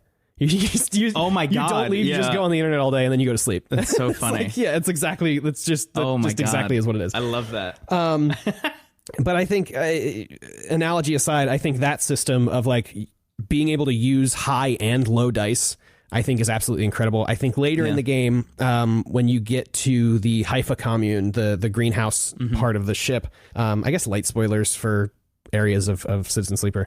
In the Haifa commune, there is a space where you can do work in exchange for energy, and no matter what die you put in, you always get energy. And it's like the storytelling in that bit alone of like, as long as you're giving something, you will receive. Yeah, you know, you will be provided for in this community. Right, I think is incredible. Like I get goosebumps thinking about that specific thing, because it is just such incredible storytelling with such little like effort. There's no like, oh, well, you did a day's work and then you get whatever. It's like you just put a 1 in and then it says like, yeah, you're going to do work, and then you get energy. It's like, I mean, yeah, so much of D&D and all tabletop is like giving a DM giving story and action to a dice roll. Yeah. And the game is letting you do that. Yes, it lets you do it personally. And I think that's a really inspired choice for that spot specifically. But I think using the dice as storytelling devices is really, really incredible. The fact that it lets you fill in those blanks of like, oh, well, you know, I lost a couple condition here because I put like a 2 in that I was kind of praying for like a good result and it went bad, and you have to kind of fill in the blanks of like what actually happened and whatever. And it's like not super important exactly what happened, but you know, you made those choices and those things did happen. Right. And I've been like scribbling little notes this whole time about stuff that I wanted to make sure that I brought Mario up. was in it. Citizen Jumper. That's pretty good. Citizen Mushroom. Yeah, Citizen Mushroom. Yeah, I mean, they're already the games. Steve. Yeah, that's true. You get big. You get big. But I think the idea of cycles in this game, like being such an obvious huge part of it, the themes and the message of this game, similar to a couple of games that have been on my list already, this is kind of a game about collective action, I think. And this is something I wanted to bring up with Tunic as well as Stray. Those are also games about collective action and about these small creatures being able to affect the larger world around them. Right. And in Citizen Sleeper, it is another one of those stories. And I wrote here that like kind of like a sleeper kind of being no one means that a sleeper can kind of be everyone. Totally. And so like you are the acting force in all these stories, but like it didn't have to be you. it could have been anybody, you know, it could have just been a person doing a good thing. Like, you're not doing anything extraordinary as a sleeper in this game. You're just like helping people. Even the AI stuff, which is more out there, like it's still grounded in like that world. Yeah, you know, it's grounded in that world. But even the stuff that you're doing for the vending machine AI is like, you're just helping. You're just helping them do a thing they can't do. Yeah. And then I think the vending machine is an apt visual metaphor as well, because like, you know, there's a point in this game where I've seen some critique of this, and I've talked to some friends about it, where like it's not that hard once you're like more than halfway in to like get pretty settled, like have enough money to be okay, have enough of the medication you need. Eventually you can like find a way to craft it, and like you could argue that the game loses a bit of its bite in those moments, but I think it retains it because you only got that through other people. Right. Like you only got that kind of by luck, and also by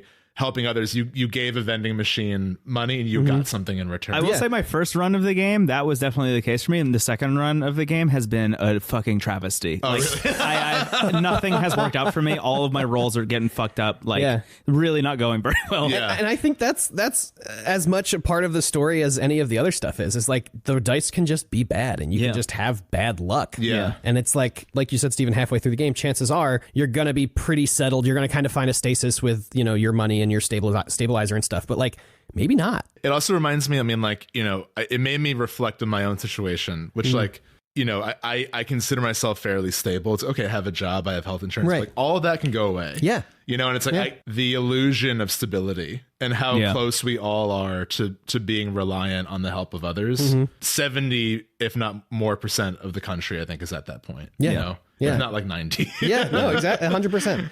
100%. I think it's so interesting too that, I mean, for all of us, at least on my list, 1, 2, 3, 4, 5, 6 games on my list are indie games, and so many indie games this year are tackling exactly this. Yeah. And like, what's going on with the indie scene? It's usually like, you know, small teams or single developers that are like reliant on, of course, you know, government mandated healthcare instead of, you know, something better. And even if it's not like what the story is trying to directly tackle, like our reality informs the art we create. Yeah. So it's not a coincidence. It's not like everyone was like, you know what's hot this year? Yeah. Talking about being reliant on healthcare. Yeah, there's not a secret Discord where all of the best game developers are hanging out and being like, okay, 2022 is the year of anti-capitalist video games. Yeah. Like, no, that's just kind of the sentiment. Yeah, it's cool to see art reflective of the times. Yeah. You know, and also have a stance to make. Yes. Because I think it's easy just to be like, isn't this shitty? Yeah. You know? Yeah, and that's Totally. And this kind of goes back to what we were saying a while ago, and I don't remember what game we were specifically talking about. It was something you were talking about, Stephen, but like hope in the face of a hopeless situation. Oh, like, it was Mario. It was I will stop doing straight that. face for a moment. I was like, did we talk about Mario? Holy shit. Yeah. Excuse me. It's kind of Mario 2, though. Huh? Lost Levels? Yeah, it's not the Lost Levels. That's just what if isn't it shitty? Yeah.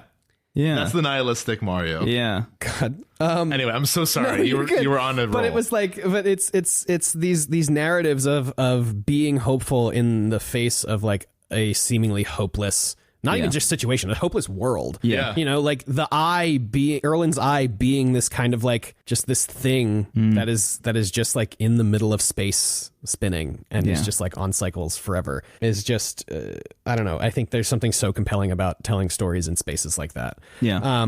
And to go further with the cycles that this game is about, like not just mechanically, but like the cycles of life that your sleeper has gone through. Like at one point, your sleeper's consciousness, at least, was a person who made the decision of like, I will allow a company to emulate my consciousness because I am desperate for X, Y, Z. Yeah, there's an unsaid story there. Yes. Where it's like there's a desperation or there's like such a lack of self-worth that it's like I will sell whatever's left of like my soul, basically. Right. Yeah. And the fact that you know, you start, you know, whatever the sleeper's work life was like, whatever, that's another cycle. And then we come to this cycle of like starting a new life, trying to free yourself from those previous cycles, you know?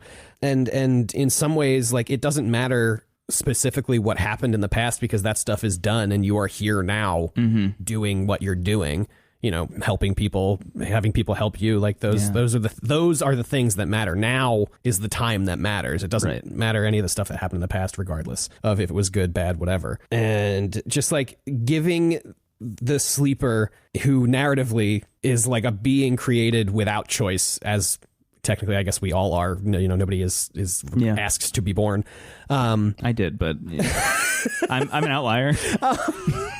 But like the sleeper coming and being able to have these choices now and have agency over themselves and what happens with their story, for better or for worse. Because like I said on Synchronous, like I chose an ending that felt right, and it was bad. Like it was sad and it was upsetting, and it was like right. Like that is the ending that happened. And it's also like you were saying, Stephen, earlier with the Mario, that like was it Exocolonist? I think it was something earlier than that, but it doesn't matter.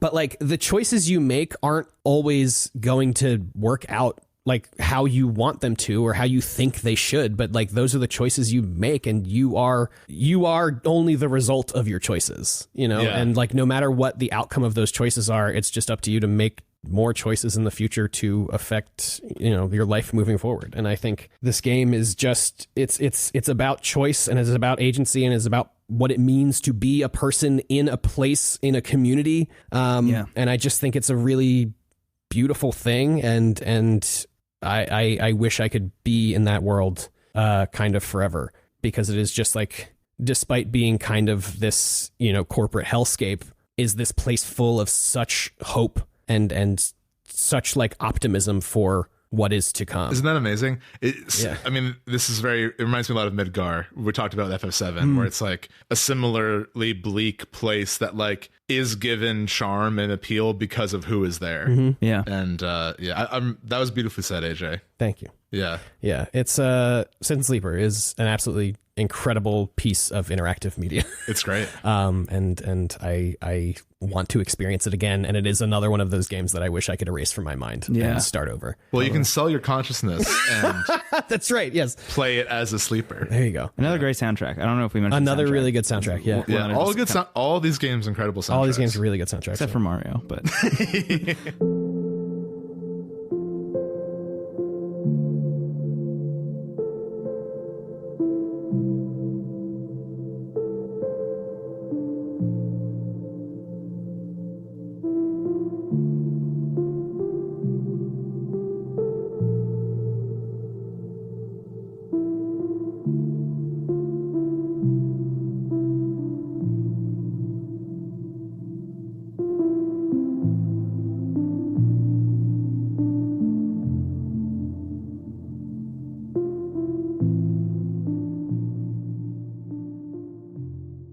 So does that bring it to me and Brendon for our number one? To you and Brendon for your number one. You want to say Mario on 3? Why is Mario the joke?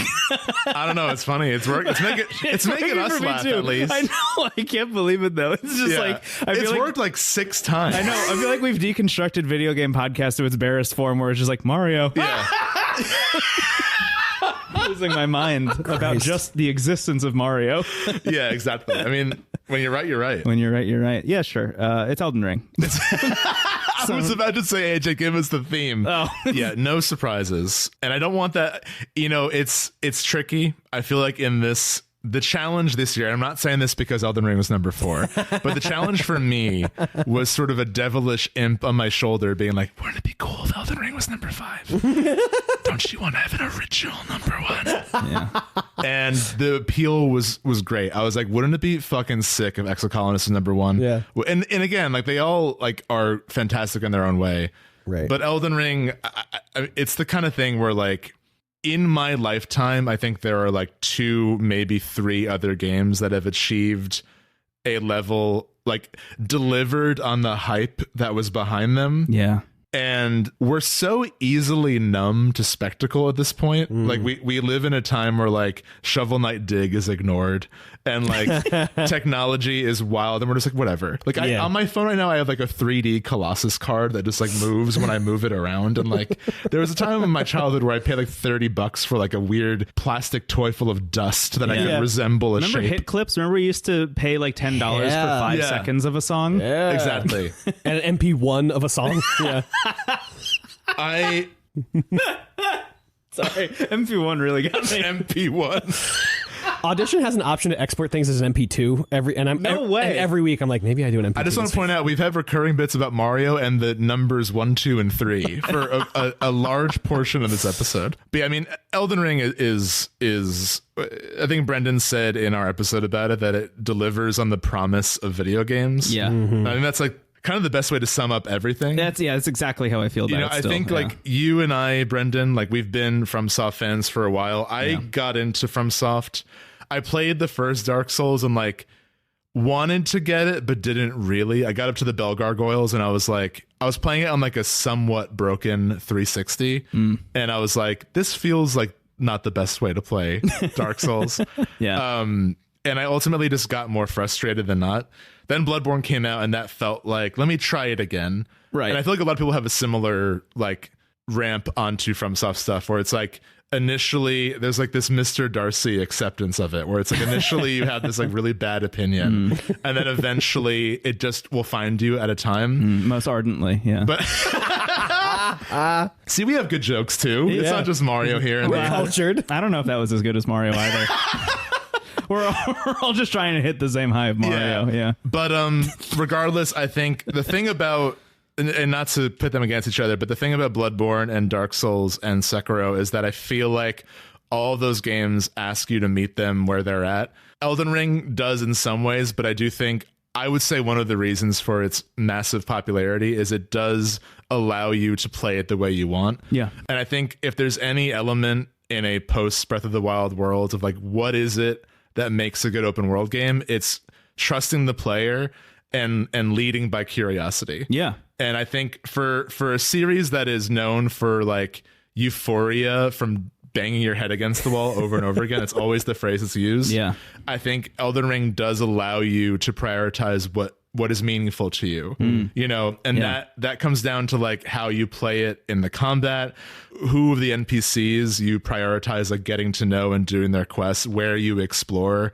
where you end up, and if you run away or stay there. And I don't know, I personally really like, I've learned that my pet peeve in games is, and in media in general, is when there's not trust in the audience. There's like oversight to the point where like everything is pointed out. I think a lot, and this movie's fine, but I think a lot about the scene in American Hustle where Jennifer Lawrence and Christian Bale are arguing. And while they're arguing, there's a microwave in the background. On fire. Yeah, and then it blows up. And then she goes, see, this is just like our relationship. And I'm like, you couldn't let us just like trust that the microwave was like aiding the scene where you're arguing. Yes. And like, I don't know why that stuck with me as the example, but like that really gets to me because I'm like, you're not, it speaks to a lack of confidence. And it goes to like, especially when you see like a play or especially like stand up or any kind of performance on stage, if the performers don't believe in what they're doing, the audience is out. You know, if they're like, oh, this is weird, we're out. You know, and I think it's a totally different medium, but I think there's something to game design where games like Tunic are so confident that even when it's obtuse and even when we get lost and it's frustrating, I would rather that than this microwave is like our relationship. Yeah. Elden Ring, like I definitely think you can't excuse the lack of accessibility options, but I do think like the game design, really the lack of accessibility is like, I want other people who like physically can't play this game to be able to have the same experience. And what the experience is like understanding a world that is so alive and so rich mythically that it doesn't know you're there until you prove your worth. And that's fucking cool. Like, that's so it's the cool. sickest shit of I'm all looking time. at the cover. It's so metal. Yeah, it really is. And like I think I understand why some people might need a more direct story. If you want that, honestly, Sekiro is your FromSoft game. Like Sekiro had a story that is like actually happening in the present reality of the game. It's the closest FromSoft will ever get to the like over the shoulder Sony Studios exclusive. And I think it paid off for that game. I think like narratively, like I really was invested in those characters and like the relationships between Wolf and the ensemble around him. And Elden Ring, I think learning about these demigods, you know, the classic FromSoft stuff through like the boss fights. And of course there's like lore in the items, but even just like being comfortable knowing you're not going to know the full details and just accepting it at least in tone. Yeah. There's something so unknowable about this world that I think it just invites that sense of mystery and that sense of adventure that so many games dream of having. Yeah. And I mean, this is a game that I'm going to be playing forever. And thank you for getting me this book that I'm just staring at the cover of. I mentioned recently that in our time doing the show, in the games that have come out in that time, Hades, in my opinion, is like pound for pound the best game I've played. Yeah. And I think Melina and Zagreus are doing like a Predator high five in this moment because Elden Ring is right up there. I think it's just like, it's just everything open world games as we know them now are capable of achieving without being hyperbolic. Yeah, no, I think you're totally right. Yeah, that was all really well said. I feel like you speaking to the more holistic elements of like why this game is a success makes me kind of almost want to like drill down into like specifics. Please. I just feel like this game gave me some of the most like hype jump out of my chair moments I've ever had playing a video game. I don't want to say too much for spoiler reasons, I guess, in case you out there, dear listener, haven't played it, but like there's a moment where you take an elevator that goes down. Yeah, that is like one of the coolest things that has ever happened to me. Real or not. I'm not talking about video games. I'm just like the feeling and the amount of expressions that my face cycled through watching this happen, like unseated me from my own consciousness for a minute. I was like, I can't believe that people thought of this and then said yes to it. Yeah. And then built it and put it in their game that only cost $60. It was like that fucked me up. But even outside of that, I think just the understanding that the strongest component of all of these FromSoft games for the longest time hasn't always just been like, yeah, the combat's really hard, man. Yeah, it's difficult. Yeah, dude, it's gonna feel so good when you beat this boss. But like, is more when you beat the boss, that enables you to see more and to understand more. Yeah. And FromSoft as a developer being like, oh shit, that's it. That's actually it. Let's just make a whole game that's just that. And every once in a while there's bosses in it also, is some of the most brilliant thought or like line of reasoning I've seen from a developer. And I feel like there are so few instances, actually Supergiant's a great example of this. There are so few instances where like you can see the actual progression of the talents of a team reach their climax. You know, like Hades was so many ideas that started in Bastion and then Transistor and then Pyre that like culminated in Hades and created a moment, like a moment for video games. And that is so much of what FromSoft was able to accomplish with Elden Ring, where it's like you, I started playing these games when we were both writing for that other video game website, and it was like around when the second one was coming out, and I was tasked with reviewing that one, and I had not played the original or Demon's Souls. So it was like the first inkling I'd ever had. It was, you know, also my first foray into like games media and all that kind of stuff, where I was like, I'm gonna do the thing that now I do fucking constantly, but I'd never done it before, where I was like, I'm gonna go play Demon's Souls on my PS3, I'm gonna play Dark Souls 1, and then I'm gonna review Dark Souls 2 through that lens of like, hi, I'm new to this, let me see how this feels. And having been around FromSoft for that long and watching this lineage and watching the thing I love so much become this like unequivocal biggest game of the year, and not only that, but like a sea change again for how we perceive open world games and what games are even capable of, was like such a fulfilling thing. That was such an exhilarating thing to watch this game like skyrocket. And I know I shouldn't be like, yeah, dude, fucking companies, man, like they made so much fucking money, like, and I'm so glad to help them make so much money, but like it was so exciting to watch people who had sworn this franchise off and this developer off come to Elden Ring and be like, this is a place that I feel comfortable being, and coming to me and being like, I had the coolest experience, and just like, you know, give me the download of like the cool like 3 or 4 hour session that they had just had, and be like, man, I never thought that you would have even considered playing this game. And knowing that like, not only are you, you know, this deep into the game, but you just gave me a complex breakdown and Excel spreadsheet of your build and what you're thinking about doing next time. So cool. One of my biggest joys in doing this show is encouraging people who have maybe convinced themselves or have been convinced by external factors that games aren't for them. Yeah. That like, you shouldn't swear off an entire medium because of shitty early thousands marketing. Yeah. You know, like, and I get why. I mean, we grew up with this. I think it's easier for us to kind of experience it, but like, I'm always so happy when people who like don't have a history with this are able to check out stuff and be like, oh, like, I love this. Like, now I kind of know like what sort of games I like. Yeah, right. And I have had multiple friends who have not played like any games get into Elden Ring, which is a wild first one. But Sick. I think like they're able to enjoy it on their level. Like, I had a friend who like stayed in Limgrave for like dozens and dozens of hours and like didn't even beat Margit until recently. And like, that's a totally valid way to play this. Yeah. There's so much to see there, like Bach the Seamster, that I totally missed the first time. I don't even know why we talked about it the first time if I hadn't seen Bach the Seamster. It was weird that you didn't bring him up. Yeah. And now I know why. Yeah. But I also think, I mean, going back to the constant theme of the constant recurring themes of these games is like, Elden Ring is yet another example of a game that is asking you what is best for a world that's stuck in cycles. Yes. What is so exhilarating about this game, especially paired up against something like Citizen Sleeper, which is a much more like human kind of down to, even though you're playing as, you know, an android, but it's like a very human story. It's a very down to earth story. It's like, oh yeah, me and these people that I live on the eye with are going to work hand in hand and make each other's lives better. And that's, you know, that's valid, and that's a way to live life, and that's cool in itself. But as I said earlier, one of the beautiful things about that game, I think, is that it's not, you know, positioning itself of being like, we're going to dismantle all the systems that hold us down. We're going to fucking revolt. Like, the Citizen Sleeper does not end with like, and the eye blew the fuck up, and you all just like rode on your pile of cash out of there. Like, that's not how that game ends. That's what Elden Ring is, though. Like, Elden Ring, by being like this big high fantasy thing, is like, yeah, dude, there's a cycle of violence and horrible, like, just, you know, hoarding of wealth and power that has existed here for so long that people don't even know how long it's been going on. And yeah, dude, you're gonna dismantle the shit out of that. Yeah.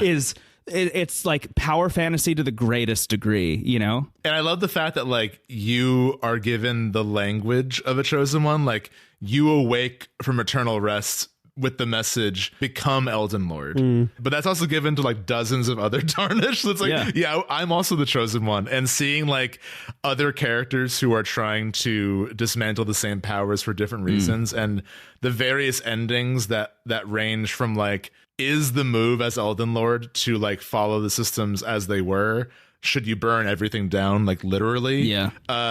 Should we replace it with something else? Like, and all these endings are fairly abstract and maybe leave a little bit too much to the imagination, but I think like they're there to make you ask yourself if you did the right thing. Yeah. Because I think ultimately the adventure of Elden Ring is morally ambiguous. Like, you going at this sort of like Count of Monte Cristo, like, I'm going to slay all the lords, and like there's almost this revenge of the land story going on. In FromSoft history, there are always a lot of like tragic bosses, and I think the game sort of lingering with questions, one sort of makes you want to replay it, but I think it also like keeps those themes fresh because there's not a singular answer. Yeah. You know, there's not a single, like in all of these games that are about these really big societal issues, there isn't a fix, but there's a philosophical approach. And I think this game offers multiple approaches that one could argue which is the best. There's not a consensus on like what the best ending even is. Yeah. Like, there's one considered like, yeah, this was better than the one where everything burns. I think this is a great you point, curse though. literally every person who will ever be born ever again. Yeah, the sky is stinky. Like, you know, this.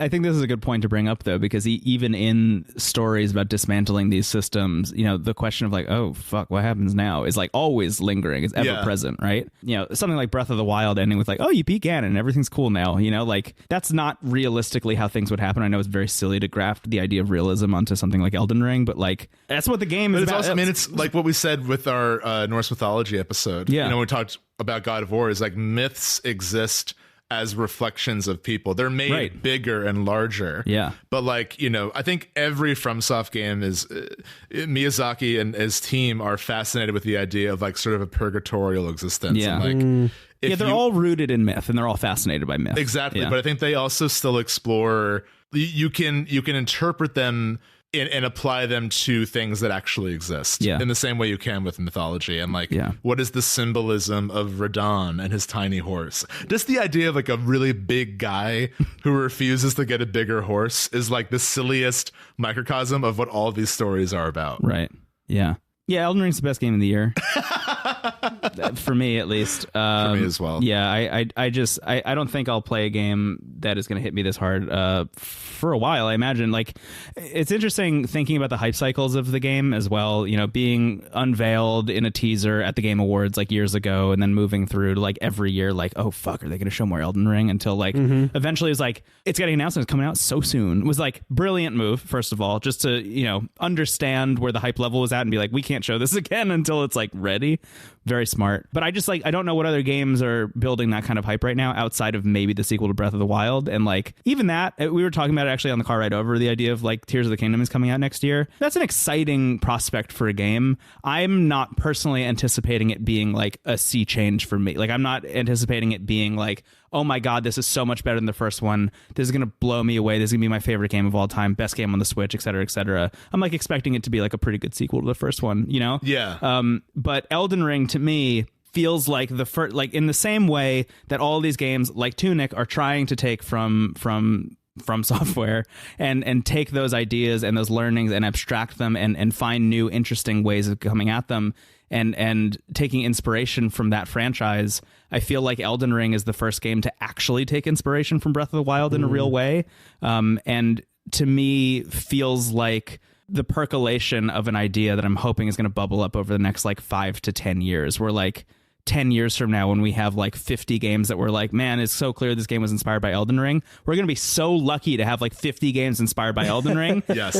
I'm so stoked to have like the game inspired by Elden Ring that feels like this and has difficulty options. And going back to what we said about like inspiration and a lot of games that cite Dark Souls that maybe take a more surface level approach. One, I don't want to criticize, like inspiration can mean a bunch of different things to many people. Yeah. But I think that like Elden Ring feels like the things that I have always felt made those games special are much more at the surface. Yeah. And like there are evolved ideas that also like there's as much Breath of the Wild in this as there is like Dragon's Dogma and Simon's Quest and like all these like kind of sort of strange games from the past that maybe didn't fully execute their ideas but are like done better here. Yeah. It's fascinating. I can talk about Elden Ring literally forever, so I think this might be a good place to end. Yeah, I think you're right. I think I'm kind of in the same boat. It's a miracle game. So glad it's on my Xbox and my PlayStation. Thanks, and my Radon. Steam Deck. Oh yeah, I should get it on Steam Deck. It's pretty good. I just got Mass Effect Legendary Edition on sale on my Steam Deck. So So that's your game of the year? Is that what you're saying? Yeah. Okay. Sorry. All right. That's 10 through 1. Thank you, Elden Ring. We did it. We did it. Do we want to quickly go through each of our lists and then take a break and do the show's top 5? We should do honorable mentions, I think. Honorable mentions. That's a great idea. After, yeah. All right. So for me, number 10, Fire Emblem Warriors, 3 Hopes. Number 9, Neon White. 8, Marvel Snap. 7, Tunic. 6, Splatoon 3. 5, Citizen Sleeper. 4, Xenoblade Chronicles 3. 3, Kirby and the Forgotten Land. 2, I Was a Teenage Exocolonist. And 1, Elden Ring. My number 10, Signalis. 9, Escape Academy. 8, Triangle Strategy. 7, Not Words. 6, Vampire Survivors. 5, Stray. 4, Elden Ring. 3, Case of the Golden Idol. 2, Tunic. And 1, Citizen Sleeper. Oh, yeah. Nice. And for me, 10, Fire Emblem Warriors, 3 Hopes. 9, Neon White. 8, Strange Horticulture. 7, Xenoblade Chronicles 3, 6, Citizen Sleeper, 5, Shovel Knight Dig, 4, Vampire Survivors, 3, Pokemon Legends Arceus, 2, Immortality, and 1 was Elden Ring by From Software. Wow. We did it. Wow. Well We done. did it. Thank you, video games. Thanks for thank you. Thank you, Nintendo. Thanks, Mario. Do you want to take a break and then we'll do honorable mentions? Yeah, sounds good. All right.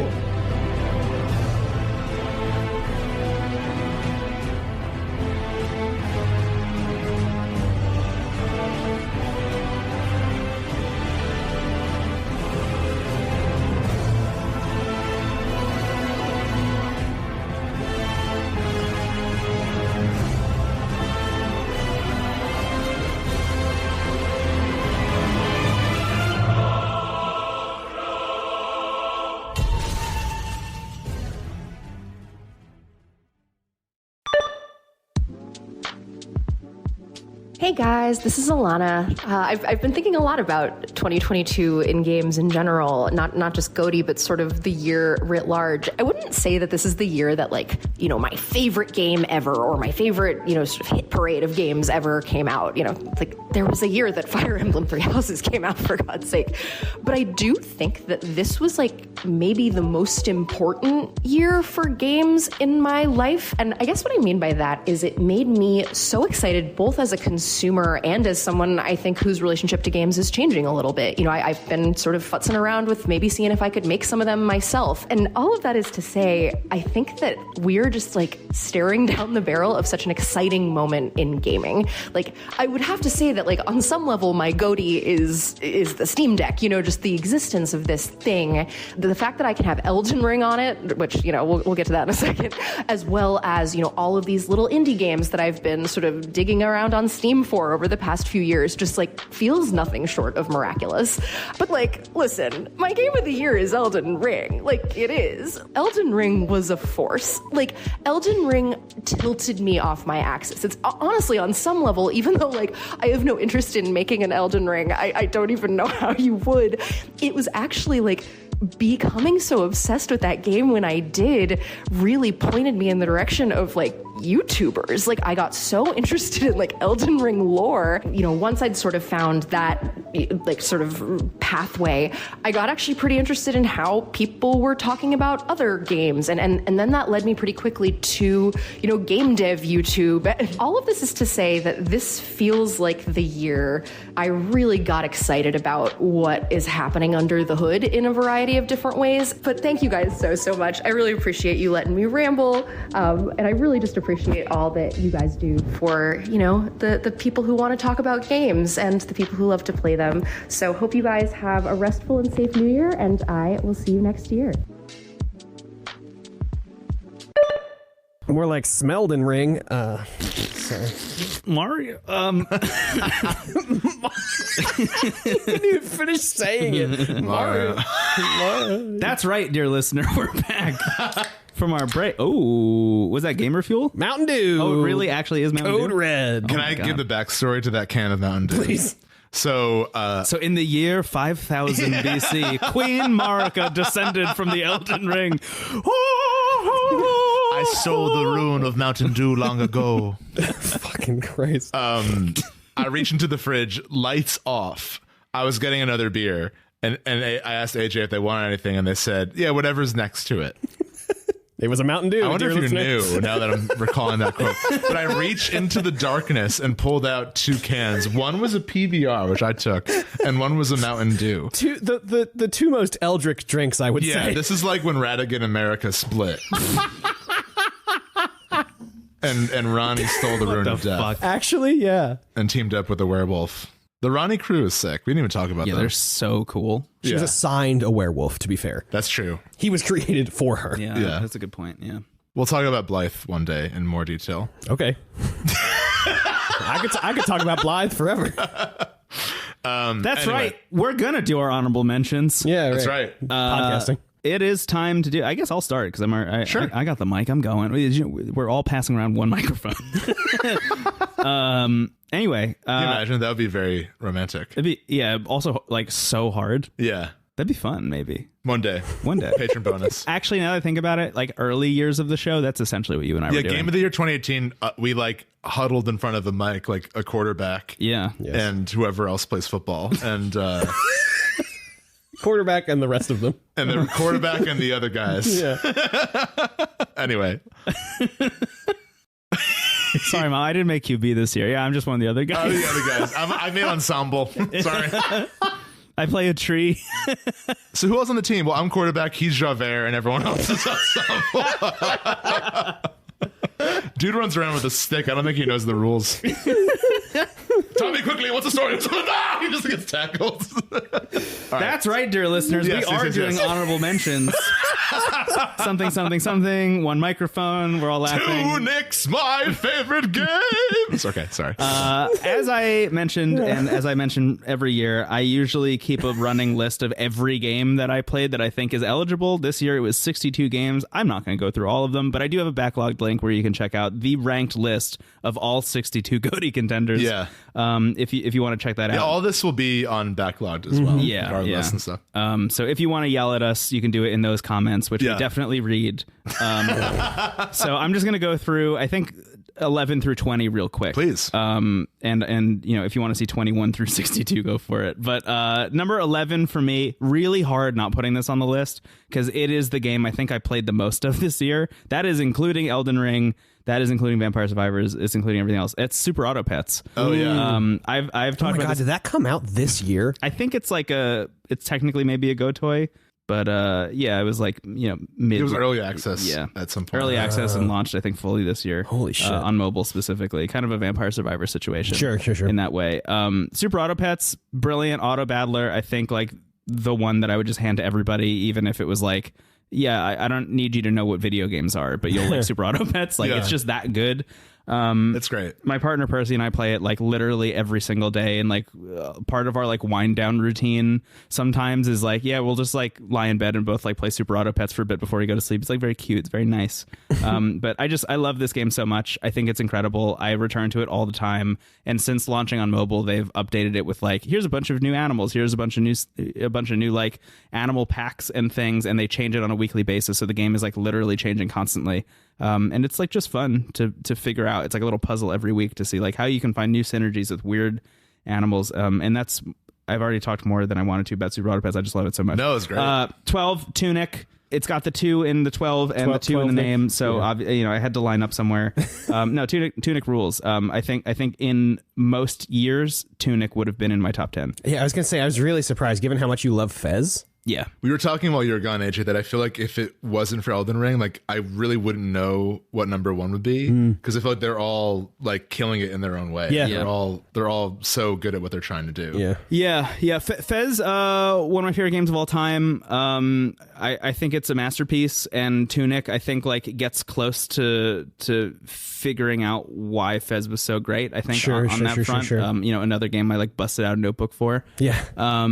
But the combat just kind of didn't work for me, unfortunately, and dragged me down enough that like at a certain point towards the end of the game, I just turned on all the like easy mode stuff. Oh yeah, me too. I'm not here for this, and I'm glad that option exists in the menu. Very thankful for it, but also there's a little bit of like, there could have been a little bit more of a dissign by subtraction. Yeah, totally, here. Definitely. Anyway, that's Tunic. I still love it. It's number 12. 13, Pentiment.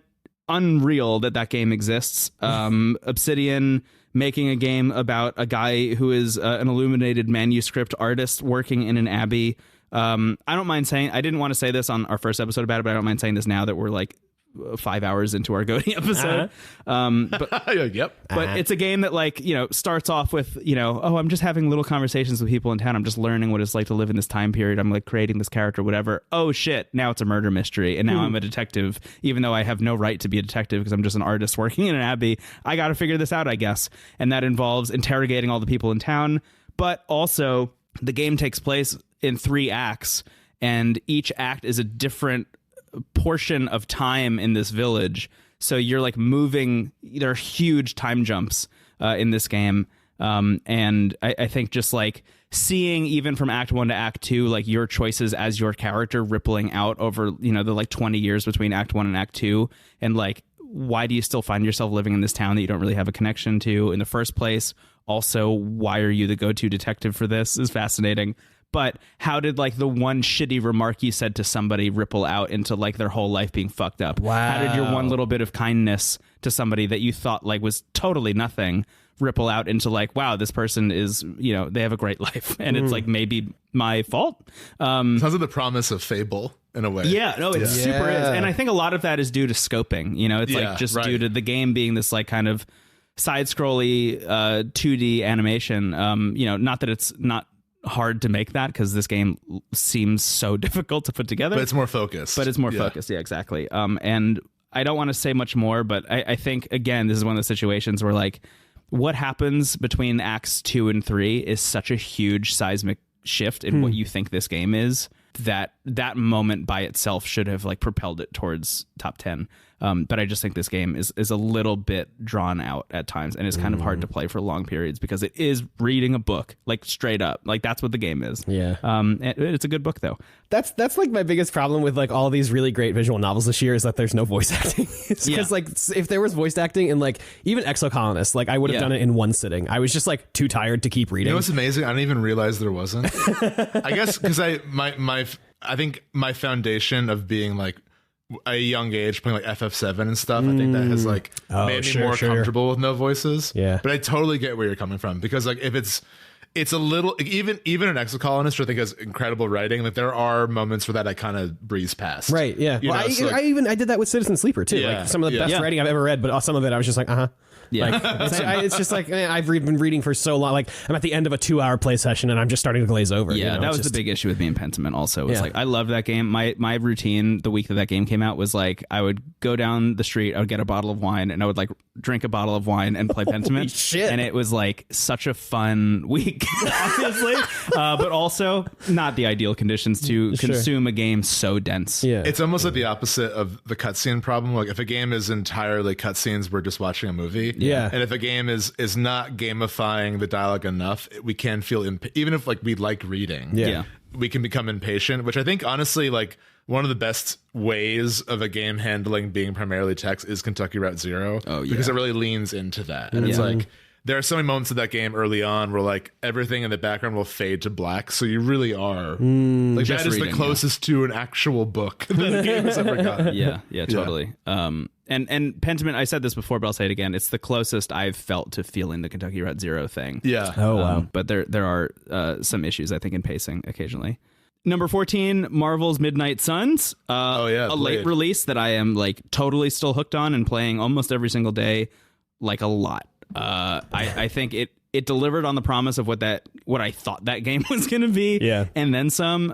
I'm so deep into it and I can't stop doing side quests. Like I'm not even progressing the story, and I don't think I have for like a week. Like I just keep progressing relationship meters, and that's all I can think about doing. It's incredible that game is real. and you know who I am and where I work. And I'm saying that. It's an incredible accomplishment. Kirby and the Forgotten Land, number 15.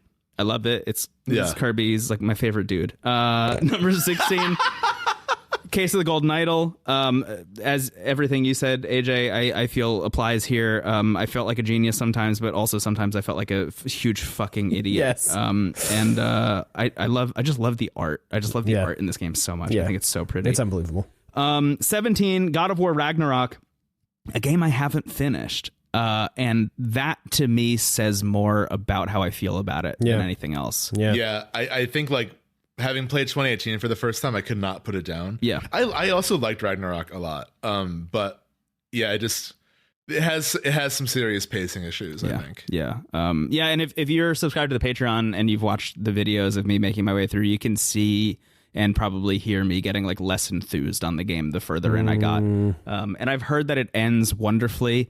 You want to see it through for sure.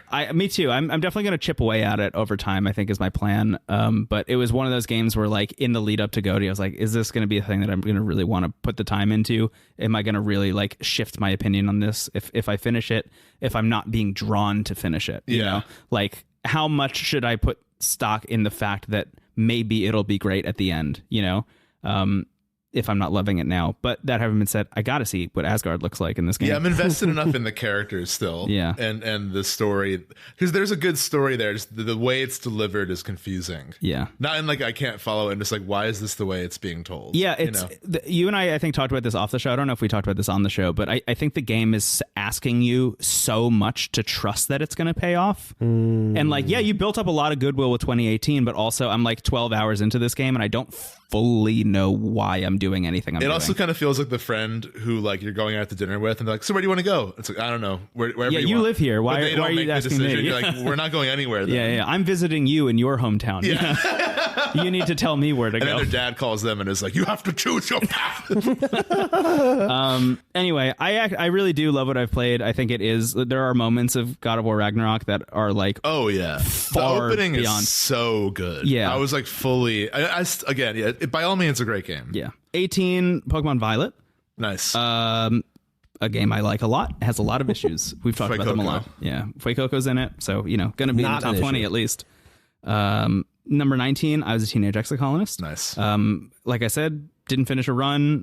What I got through I thought was really impressive, but not enough to compel me. Number 20, surprised that this one made it so high up considering everything that's beneath it, but Dome Keeper.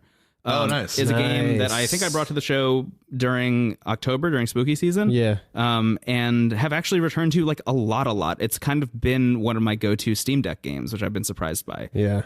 I just think it's awesome. I think it's a really cool game. And there's not a whole lot to say about it outside of like, yeah, they just did a good job. Yeah. No, those are the honorable mentions that I'll shout out. I imagine we have a lot of overlap in some of the other stuff. So I have 5 quick ones, and some of them we already said. So my honorable mentions, these are games in no order that were on the list at one point that I shuffled around. The first is Dwarf Romantic, really great like village builder that I really wanted to put on, and it's an incredible game. Like this list is not like it's too bad it's not as good. Like this is just I didn't fit it. There's only 10 spots. Yeah, right.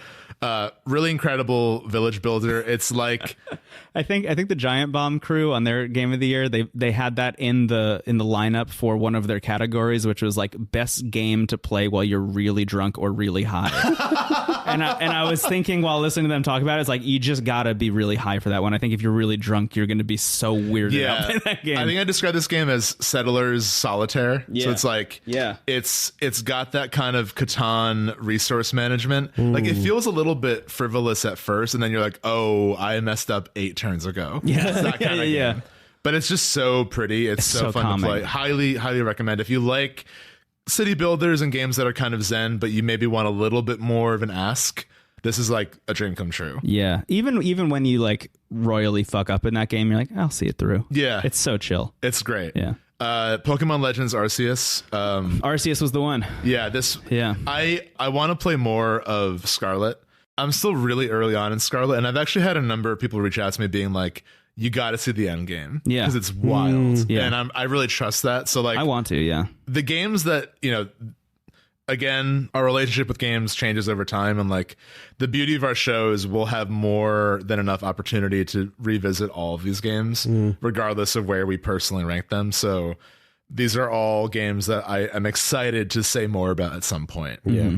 And Pokemon Legends, I just think is an incredible proof of concept and is beyond that too. Like it's just a great game. Yeah. But I'm really excited to see what comes next. And Pokemon Scarlet, I think, is like more flawed in my opinion, but still, like I think you said, the fact that both games exist paints a promising future for the series. Yeah. And I totally agree. My biggest concern there is that future just Legends 2 and whatever, another like mainline entry that is following the same exact formula as Scarlet and Violet. I know that that's probably the case. Like they're gonna continue both of those franchises independently. So well, they all did great. Yeah. That is the thing. And what I think am most hopeful for, and I know will not exist, is a merging of those two. Yeah, take at least 2 or 3 years off. Which won't happen. Yeah, but like. In my world of worlds, 3 years without a Pokemon game, come back with that fusion. Yeah. That's what I want. Right? That sounds great. I mean, think about all the other franchises that have done that, right? Like Assassin's Creed taking 2 years off of their yearly cycle and coming back with Assassin's Creed Origins or Tales even, which like, you know, we have our critiques of Arise, but like, that totally paid off for that series. Yeah, you know, Call of Duty has even done it, and that's worked for them. Like every once in a while, this happens with franchises that you think are like, you know, invincible. Yeah, and then they come back the better for it. And that's kind of what they used to do. Because I mean, the time between Sun and Moon and Sword and Shield is like 3 years. Yeah, so give us a break. God of War Ragnarok. We talked about it already. Signalis and Immortality. Those are all the games that were like in orbit of 10. And Shez beat them all. Sometimes when you're right, you're right. Yeah.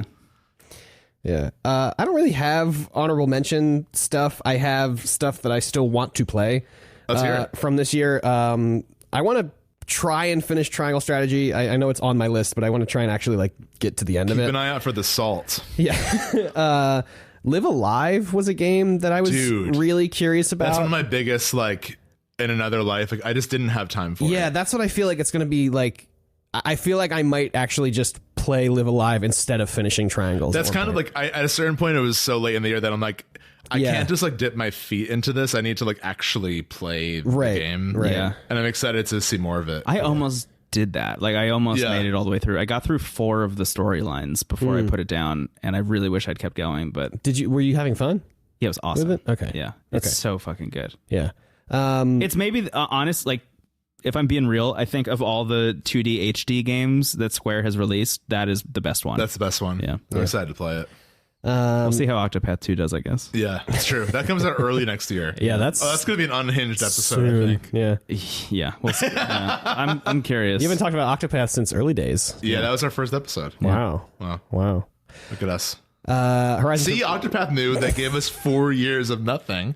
Now we're pumped. Well, they gave us Triangle Strategy. That's true. Anyway, sorry I interrupted you. You're good. Horizon Forbidden West is on there. I was surprised that wasn't on your list. I'm only like 8 hours in, and I have done nearly no story stuff. Yeah. So like I've done like the inciting event to like get to the Forbidden West. Yeah. And then not much else after that. You excited to go to Hollywood in the DLC? I'm really excited for that. Yeah. I'm more interested in Hollywood than I am in the Forbidden West. Yeah. I think Chris Plante, friend of the show, said on Besties in this their first Game of the Year bracket episode that, or maybe it was Russ, I don't know, having the Hollywood sign be there, and like acknowledging the fact that there was a previous world in such like a overt sense, is like really aids that. That was the big lingering mystery of the first game. Yeah. Right? Was like, where are you? When are you? Yeah, kind of. I mean, yes and no, because like you were finding like coffee cups and keys that they were like, these are wind chimes, but it's just like keys. But then the DLC of the first one was set in like Yellowstone. Like you found stuff that said like Yellowstone on it. Yeah. But anyway, so Forbidden West is on there. Strange Horticulture is something that I was kind of like bopping back and forth of whether I actually wanted to play it or not. I think you probably have sold me on it today. It's great. Marvel Midnight Suns. The game you sold me on Synchronous, I think, sounds like a great time. Cha-ching, baby. Right in the old wallet. Teenage Exocolonist, I'd have to put more time into. Norco is a game that I downloaded the demo of immediately and then did not open. And I've heard really, really good things about it, so I'm really curious to check that out. It's so cool. Yeah. If you like the art in Curse of the Golden Idol, you're going to love the art in Norco. Yeah, that's the thing. I'm a big fan of like the of kind of like 2.5D ish pixel art. I played Backbone this year, which is a game that came out a couple of years ago, and that game was absolutely stunning. Had like semi 3D but also still pixel arty backgrounds, and you were playing as like really nice pixel art. Anyway, and then Road Warden was a game that I played a little bit of, but similar issue, just too much reading. Yeah, you and I talked about maybe going over that on Synchronous, and neither of us brought it up after that initial conversation. I played a bit of the beginning of it, and I was like, okay, I'm kind of digging the vibes here, but I did not get into like what they show in like the trailer on Steam that makes it seem cool. It's such a cool... Yeah, it's such a cool conceit that I think takes a long time to pay off. Yeah. And I mean, I just briefly, I think Road Warden, like in the very beginning, you like pick a class, quote unquote, which is really just like your history, I guess. And like one of the things is like you're a scholar, and it tells you like if you don't choose this class, there will be things that people will say that you will not understand. But if you choose this class, we will explain it to you. Yeah. So you can role play as a person who knows what stuff is. That's one of my favorite parts of any D&D game is when someone goes like, will my character know? Yeah, what do this I know means? about this? Yeah. So, you're an expert in this. Yeah, I love that stuff. I think it's so cool. And I'm really curious to play more Road Warden, but it's just like I got tired of reading stuff, unfortunately. Yeah, that was a game I was also trying to play before bed, which was like, oh no, that game is putting me to bed. Yeah, it's really like the color palette and the words and just like all of it is like very chill. Yeah, kind of like vibes. Yeah, vibes only. But cool. Yeah, so those are my looking forward to still have to play kind of honorable mentions. Love it. Love it. Now it's time for our top 5. Oh my god, for the show.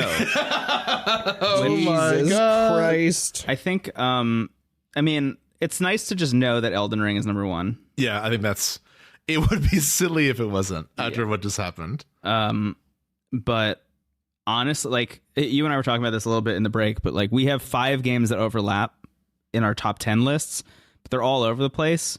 And as you said, I think we're gonna want our higher up stuff. So to make the just list. to explain this process, I don't know if we did for new listeners. Oh yeah, true. We obviously did our top 10. Now we do a top 5 for the show, for the Aether itself, and this process is us kind of figuring out like which 5 games that are maybe on both of our lists, or that like there's a little bit of a pseudoscience to it, because it's not exactly like what mathematically equates, but sort of like what are the 5 games that both of us liked that are representative of like our collective taste in the show itself. Yeah. So number 1 is Elden Ring. Number 1 is Elden Ring. God. So what are the 5 that we have that overlap? Yeah. Yeah. Fire Emblem Warriors. Okay. Neon White. Okay. Citizen Sleeper, and Xenoblade Chronicles 3. I think of those, Citizen Sleeper and Xenoblade, I would make a case for top 5 for the show. Yeah. Not to say that the others aren't good, but I think they were lower for both of us. Yeah, I think you're right. Mm-hmm. I think that's a good Because answer. that was what, 10 and 9. Mm-hmm. Yeah. So, I mean, honestly, 3 Hopes is pretty representative of the Aether, but I think like given our collective discussion, Citizen Sleeper just feels like it should be there. Yeah. As does Xenoblade does feel like a game. Like even though you and I guess both haven't finished it at this point, it's like so clearly vying for that. Yeah. And if it, from what I know about how it ends, just based on like people I know who have finished it, who have told me like it's great, it's great. So I think it'll like maintain and be worth seeing through. And I think when we do, we'll be happy it was on our top 5. That's also like I remember when that came out and we both played it. That was like a big episode for us. Yeah, like in terms of just our energy on it. Like we were excited to talk about it. Yeah. So that gives us. Now that's set in stone. We'll see how we feel. So yeah, here's what I have on the list. I have Elden Ring at number 1. I have 2 through 5 are blank, and I'm just writing down things that we think might fit in those spots. So not even at ranking yet. We have 2, so Citizen Sleeper and Xenoblade 3. Yeah. What from your list do you demand is here? Hmm. And then maybe we can whittle some things away. Also, AJ, I welcome your input as well in this process. No. No, you said no? Yes. Why is no funnier than Mario? Okay, so let's see. So my top 5 was Elden Ring. Okay. So 5 and 4 were Xenoblade and Citizen Sleeper for me. The other 2 that weren't on your list were Exocolonist and Kirby. I'll make a case. Exocolonist is dramatically lower on yours. Not to say that you don't like it, but I think that was maybe more of an experience I had. Even though I do think it's representative of what we both like in games, I'm not going to demand that. I'm going to make a case for Kirby because I think we're both Kirby guys. So I'm going to put Kirby in that collective potential list. I think that makes sense because to me, Citizen Sleeper and Exocolonist kind of fall in a similar umbrella. Yeah, totally. So, this is my big issue. I think I would only allow one of them. Yeah, and I think Citizen Sleeper, I was on all of ours. Yeah. So, yeah. It was your game of the year. Yeah. So that's not nothing. Yeah, I think that's definitely worthy of being there. Is there anything from 6 to 10 that you're like, I would make a case for this? So we're in early making cases. Yeah. We kind of ruled out Neon White and 3 Hopes. I would be open. Here's the thing. I feel weird putting Marvel Snap on my personal list, but I would be comfortable putting it in the top. Yeah, we can throw it in the there. Aether list if you wanted to consider it. I think that's worth considering. Then Tunic and Splatoon 3. I think Splatoon 3 was only on my list. Tunic, I think, was on AJ and mine's. I'll add Tunic to that. Neon White was on both of our lists. Yeah, honestly, while we're in the early phase, why don't we just put Three Hopes and Neon White there too? Whatever. Yeah, sure. Whatever. Okay. Put Dwarf Romantic there. I don't even give a shit anymore. I'm kidding. So yeah, I don't think Splatoon 3 and Tunic we added, and then Splatoon 3. Wait, Tunic we added? Did we or no? I don't think so. You said, yeah. Do you want to? Okay. Steven said Tunic and Snap. Okay. Yeah, and then Splatoon 3 I think is more of a me thing. Yeah. Okay. So those are the early cases. Yeah. So how many is that? Where does Overwatch 2 go? Jesus Christ. You know what's sad? Not a single person voted for Overwatch 2. Junkrat. What a bummer. I mean, I'm not sad in the sense like I think that game has a lot of questionable stuff around it, but like that should have been exciting. Yeah, you know, I agree. That's kind of what we. Yeah. said Honestly, around some of the games that came out this year, I consider to be like actually disappointments, and that's one of them. Sadly, yeah. Okay, so those are the games that you wanted to make a case for. I would also like to make a case for some games. Please. Immortality. Yeah, Is my number 2, and probably outside of Elden Ring, the game from this year that I will like think about and reference the most in my life, in all respects. What else was on my list? Shovel Knight Dig, definitely not. That's for me. That's mine. But I wish it was for everybody. Yeah. Arceus, I can't really make a strong case for Arceus. Throw it in. I mean, it was an honorable mention for me. Yeah. And I think, I think Pokemon is always in the spirit of the show. I was surprised that there were no Pokemon games in your top 10 at all. I was too. Which makes me think, like, why would it be in our top 5? That's true. Yeah. Actually, I'm just going to remove that. Fine. So long. Yeah. The other one for me that I'm thinking is Vampire Survivors.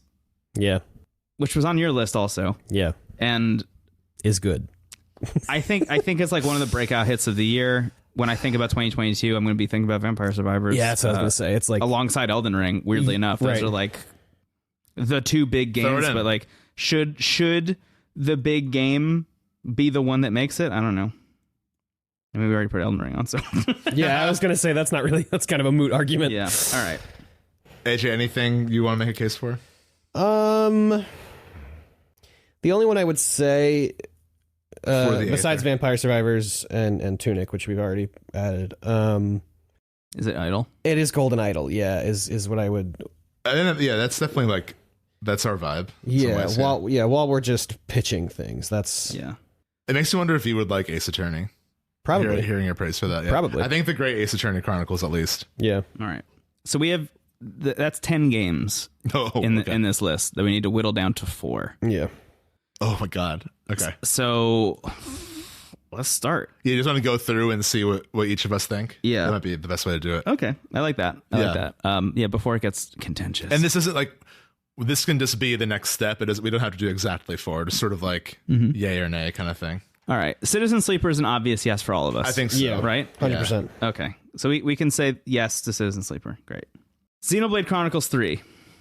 I would say yes.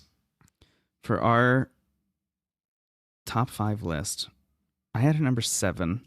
I think so. I think I could put a yes next to this and feel pretty good about it. Yeah. All right. Kirby and the Forgotten Land. Is your number 2 or 3? 3. Is your number 3? It's a good video game. It's a good one. You can inhale a traffic cone. Yes to all of them again. It wasn't on your list.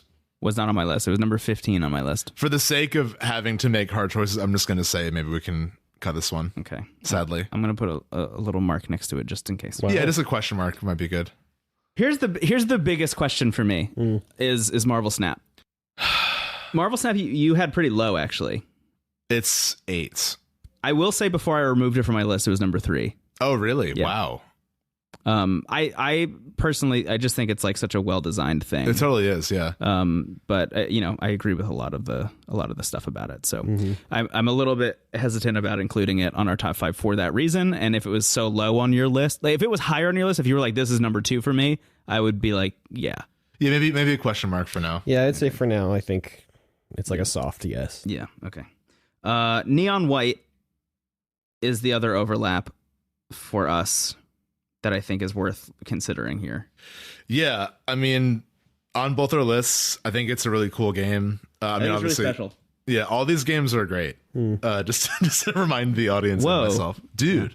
These are the games of the year. Yeah. How many have we said yes to already? We've said actually yes to 2 of them. Okay, and we have 4 spots. Yeah. I want to say yes for now for Neon White. Okay. Fire Emblem Warriors 3 Hopes. Oh my god. How self-indulgent should we get here? Here's the thing. Here's the case I'm going to make for 3 Hopes. I think we're probably... I don't want to sound egocentric, but we're maybe one of the few podcasts who have put this game on any kind of list. And I think it might be fun. And I genuinely think it's good. This is not like just shitposting. No, I agree. I think it's a great game. That was the most surprising thing about it. Yeah. I mean, as we said many, many times, like it shouldn't be as good as it is, which is like, I know a backhanded compliment, but I don't care because I thought this game was going to be shit and it was tight as hell. It feels so fun to play. And it's also, this is like representative of like us, our show. I think it's probably, that's its biggest strength right now in making the top 5 is like, it is very Into the Aether. Yeah, it is. What do you think, AJ? Stacking it up against games like Tunic, Immortality, and Vampire Survivors. Yeah, that's all I'm saying. Like, I feel like if we're trying to put a fun game in the 5, I think Vampire Survivors is the one. Not to, it's on my list, obviously, but yeah, I think. But I think I think that game is more our show. And maybe it's Which one? 3 Hopes. 3 Hopes. Sure. Yeah. Okay, I have a thought. Yes. Okay. Talking about making hard choices. I would axe Neon White if that meant that 3 Hopes got a better shot. Because what I'm thinking about 3 Hopes right now, one of the most important takeaways for me, something that I had forgotten, but I think we talked about a lot in our episode about it, is it changed my perception of what Fire Emblem can be. Yes. Also, the idea of taking out the like turn-based strategy combat would make me think like this is absolutely nonsensical. And I know it is technically a spin-off. It's a warrior spin-off, but it felt as much like Fire Emblem to me as Three Houses did. The writing was on par, if not better at times. Yeah, and the sense of strategy still exists in who you're choosing and where you're sending them in any given moment. And if anything, it takes the idea or the abstracted idea of strategy and you as the tactician on the battlefield and literalizes it in a way that Fire Emblem never had before. And I think that that's an evolution of Fire Emblem, which will absolutely fucking never make it into the mainline franchise. And I think that that's a disservice. So if this is the only time we ever get this, I think it's worth highlighting. Yeah. I totally agree. Yeah. I think this is a huge swing for this franchise that will never pay off. Yeah. So it might as well pay off here. Yeah. This is the Pokemon Legends Arceus of Fire Emblem to me. Yes. See, I think I think Neon White's an awesome game, but I think if we're going for like what's representative of the Aether, I think we can remove it in favor of Three Hopes having a better shot. Yeah. And that's the thing. It's Three Hopes having a better shot. Yes. But even just looking at those two next to each other, it's like, well, if I have to cut one of them, I'll cut Neon White. Tunic is next on the list. I would give Tunic a yes. Yeah. It was on all of our lists. Whoa. Oh, no. It was honorable mention for you. Yeah. 12, Nick. 12, Nick. Oh, okay. Immortality. I'm going to fight for Immortality. Yeah, I think Immortality, I mean, even though it was honorable mention for me, like, we've already talked about it 3 times, and it's a game that will stick with me for a very long time. Yeah. I think it's also, like, we're interested in games that push the definition of what a game can be, so I think it definitely fits the bill always. Yeah, it's going after ideas that I've never seen in a game, which is really compelling. It weirdly feels like Death Stranding level to me in a weird way. It's the third Stranding game. Yeah. Anyway, Vampire Survivors, which you don't feel strongly about. But yeah, I mean, I like it. I think it's really fun. Have you had that aha moment that I was describing? Not really, no. Yeah, I wonder if you will eventually. Yeah. And if you do, if you'll be like, oh, you know? Yeah, I think it's really good. Like I think it's a great game, and I'm not against having it, but I think there are others that are, in my opinion, that I'd fight stronger for. You know what my favorite things about Vampire Survivors is, and maybe you've felt this, or maybe you haven't, maybe nobody feels this, and this is like sad. Okay. But sometimes when I'm playing Vampire Survivors, I unfocus my eyes. Oh. Because you don't even need to focus. Yeah, sometimes I get to a point sometimes where I will just like, and just like stare at the screen for a couple minutes. Yeah, and you're just moving around. All you need to do is avoid. I'll just stop moving. I'll hold it. Don't move at all. Sometimes, I'll just look at it and just go, and see if you survive. No, I know I'll survive. I'm just giving myself like a 30-second break. Oh, interesting. Sometimes I just unfocus from the screen entirely, and I'm just like, well, I'm just avoiding these big blobs of gray, which is pretty easy to see on the green background. It's just very simple. It's about the moves you don't make. It's about the moves you don't make. Yeah. Vampire Survivors is jazz. If I... Oh, man. This is tough. Not to pit these two against each other, but if I had to pick Vampire Survivors or Golden Idol, I would pick Golden Idol, I think, because I think if I could continue playing Golden Idol, I would be playing that instead of Vampire Survivors. That's interesting. It activates similar pleasure centers in my brain. Oh my god! At the times of playing it, but the fact that it is a finite story with an ending is the only reason I'm not still playing Golden Idol. It's really funny. Yeah. Dude, live service. Live service case of the Golden Idol? Is that what you're asking for? Yes, please. Destiny 2. Yeah. But Golden Idol. Yeah. Should put the whole dictionary on a... Interesting. Okay. On a mystery. So it sounds like I'm the only one who really wants Vampire Survivors, so I think it's maybe an X. I mean, I do want it. I mean, it depends on how you guys feel about Golden Idol. Where I'm coming from is that there are no easy choices here, and I don't 100%. really feel strongly. So I think this is an easier choice for me to say nay to this one. Yeah. Okay. And if you're already in the bargaining stage and you're giving up Vampire Survivors, then I think that means that like I would need to do so much work. And we've been recording for so long. Yeah. Just axe it. I mean, I put it at number 4 on my list. I feel good about Sometimes you just try to survive for a half hour and it catches up to you. Sometimes it catches up to you. Yeah. All right. So goodbye, Vampire Survivors. I'm so sorry. I love you so much. I love you. Okay. I get your pain. I'm giving up Exocolonist and Kirby here silently in the background. True. So well, Kirby's got a little slash next to it. That's true. Kirby's not done yet. That's true. There are a couple games with little slashes next to him. Kirby survived Sephiroth's attack or whatever it was. Yeah. Christ. Okay. So that leaves Case of the Golden Idol. Case of the Golden Idol is a game that I haven't played a lot of, but I already feel it's more our show than Vampire Survivors. Which I don't really fully know what that means when I'm saying it, but this is all about the abstract and about like feeling out the vibe. Yeah, at the risk of being too on the nose, it's ethereal. It's an ethereal energy, you know? Yeah. Yeah. So, but I think like this is a game that I trust, like when I play more of it, I will feel as strongly about. So I'm in favor of giving it more of a chance. How did you feel about Return of the Obra Dinn? I still haven't played it. That's I have no follow-up questions. Shit. Okay. Well, that's been on my backlog for 4 actual years. Yeah, same. Okay. Yeah. So here's what I'm gonna do. I'm gonna remove the games we put X's next to. So that's Vampire Survivors and it's Neon White. Bye. I'm gonna tell you what we have as like the maybe section. Sure. Which is actually very helpful because they're all right next to each other except for Golden Idol. All right, here's in the well, it's worth mentioning that we have 4 games on this list that we said yes to, and we have 4 slots open. Oh, so that might be as easy as that. It might be as easy as that, but it's worth revisiting these. So we have Case of the Golden Idol, Kirby and the Forgotten Land, Marvel Snap, and Fire Emblem Warriors 3 Hopes that we said like maybe to. Got it. But we should revisit. The games that we said yes to were Citizen Sleeper, Xenoblade Chronicles 3, Tunic, and Immortality. Can you repeat the maybes? Yeah. Golden Idol, Kirby, Snap, Fire Emblem.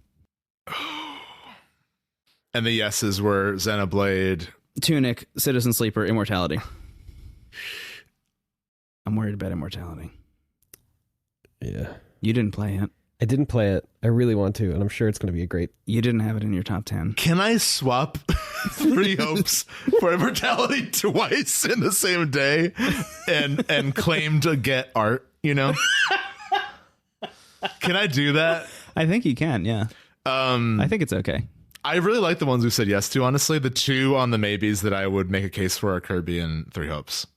Okay. So that's an X for Marvel Snap then. Yeah, I think AJ's not played it. Yeah. I didn't have it on my list. I think it's for a great reasons. game, but yeah, I think I'd rather highlight the other ones. Okay. Yeah. So I'll get rid of Marvel Snap, and that whittles it down by 1.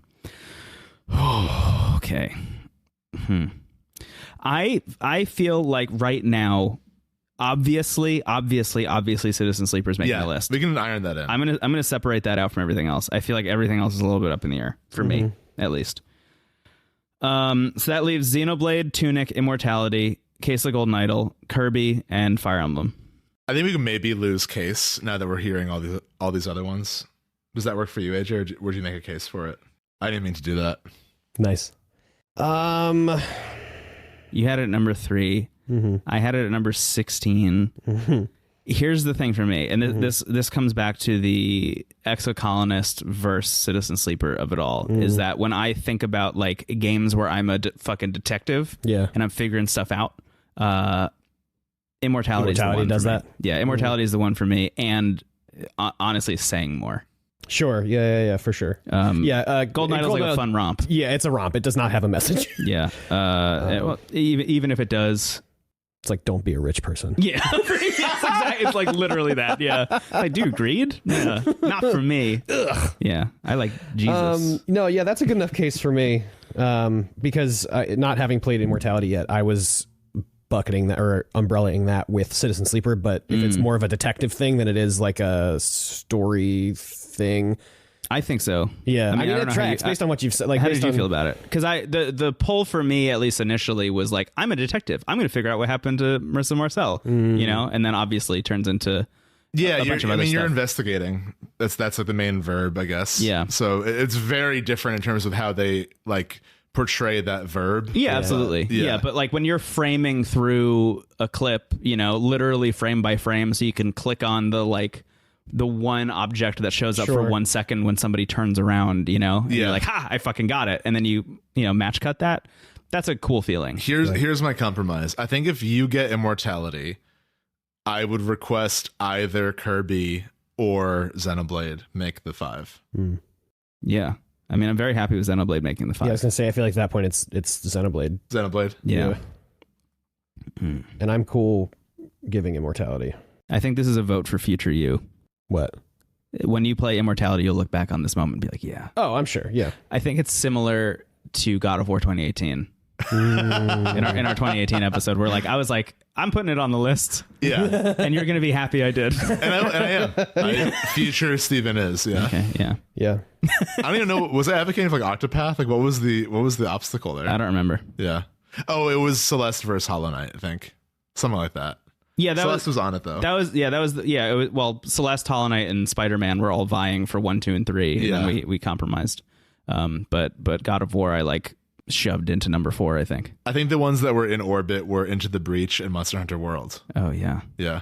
Gaming, dude, it's tough out here. Mario. Interesting. I heard that under the radar Mario. That's Sonic Mario. Yeah, I did that. Subsonic Mario. Yeah. Okay. This is interesting then. All right. So let me put Immortality up here with Xenoblade, which leaves Tunic, Kirby, Fire Emblem Warriors. Here's the thing. If we say yes to Citizen Sleeper, Immortality, and Xenoblade, that means we have room for one more game from that. And it's between that trilogy. Tunic, Kirby, Fire Emblem. I would say I'm going to need you guys to bring me over the line with Tunic if you want Tunic, because I'm less really hot on it. Yeah, I think it's a great game. I mean, like I said, it's number 12 for me. It's pretty close to making the top 10. Yeah. But my frustrations with that game outweighed the joy at a certain point for me. Yeah. And I mean, the highest for me there is Kirby. Kirby was number 3 for me. Yeah. So I think I would make a case for Kirby, because it's also like, it's a pretty dour list so far. I wouldn't mind having a little bit of, even though Kirby is Nier Automata, I wouldn't mind having like a Nintendo kind of baby game on there. Sure. But I mean, I also love, all 3 of those games I would love to have. 3 Hopes for the reasons I advocated before. Putting it above those 2 is a little bit difficult for me, because I literally didn't do that myself. Right. I think interesting. I think Kirby and Tunic are both games that are making a really strong commentary on like game design. And 3 Hopes is my best friend. So that's kind of where we're at. So I feel like I feel like I kind of see Kirby or Tunic or 3 Hopes. Have you ever seen that Orson Welles interview though, where he gets asked, do you ever regret putting your friends in roles instead of the people who were actually best for the role? And he said, absolutely not. Friendship is more important than art, is what he says. Wow. Well, AJ, you're here with us. I think for this final edition, I really want your input here. Yeah. am okay leaving warriors outside. I regret asking AJ. I was like, this is the moment we open the show with it. I'm sorry. The Three Musketeers. You really thought the Three async Hopes. thread was going to work for you, huh? And immediately like a DMV level of coldness. No, I just like to see how high you put Kirby. Yeah, no, it makes sense. And to hear you talk about it, and then to Tunic see was how really high I put for you, Tunic yes, and yeah. how I talked about it, I think Warriors is the outlier there. I don't want to put you on the spot, but can you give me the pitch for Kirby? Yeah. Why did it make number 3 again? Kirby is a game that reminds us of the strength of level design of the past and the joy of simplicity, while also redefining what the series is about and finding its voice after a decade of misdirection. You know what? I thank you for crystallizing it. I didn't even expect. I don't know good. what I just That was said. great. Yeah, that was like my eyes crossed. You're at the perfect level of however much beer you've had. You've hit that like programmer zone. Yeah, You know what I mean? Yeah. I forget what that's called, but you've hit that definitely. Yeah, I don't know what this came over me. Here's okay. The thing that you just said reminded me so much of Game of the Year 2023 Chained Echoes and the Speaking of future you, yeah, the understanding that you can pay homage to the past and understand that game design has moved forward. And I do think you're right that Kirby and the Forgotten Land is like a pitch perfect example of Totally. that. And if putting Kirby and the Forgotten Land in our top 5 seeds my victory with Chained Echoes next year, then I'm willing to do it. No, I think you're right. This triangle strategy level. I sincerely think that that's a great point about Kirby, and I think you're right. And it's a shining example of where that franchise could be. Kirby doesn't need to be on the fucking bench, Doug Bowser. Yeah. Let him play. Let Kirby.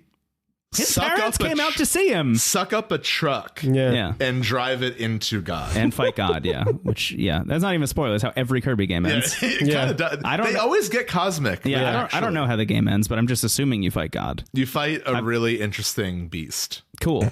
Beast. Yeah. Nice.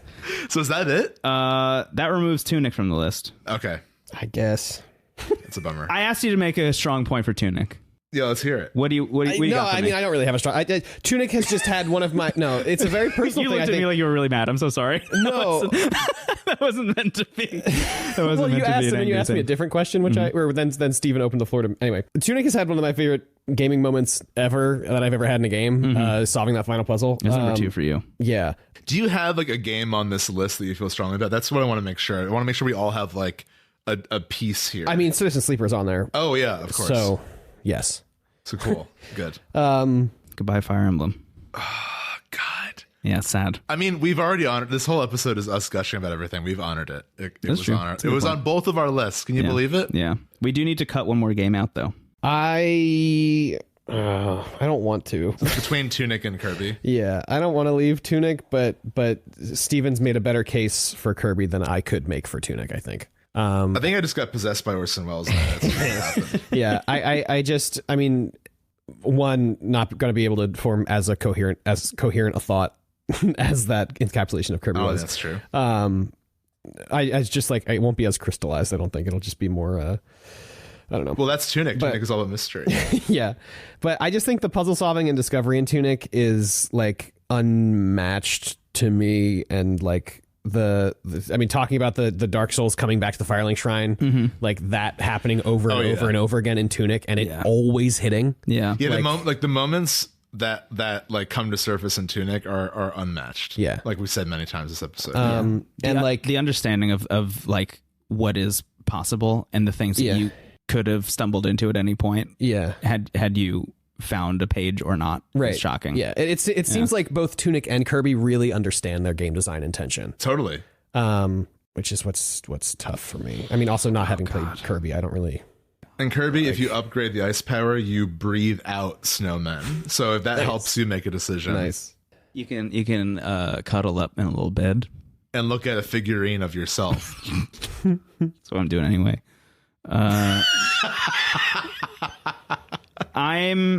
What do you think, Brendon? I'm questioning Xenoblade and Immortality.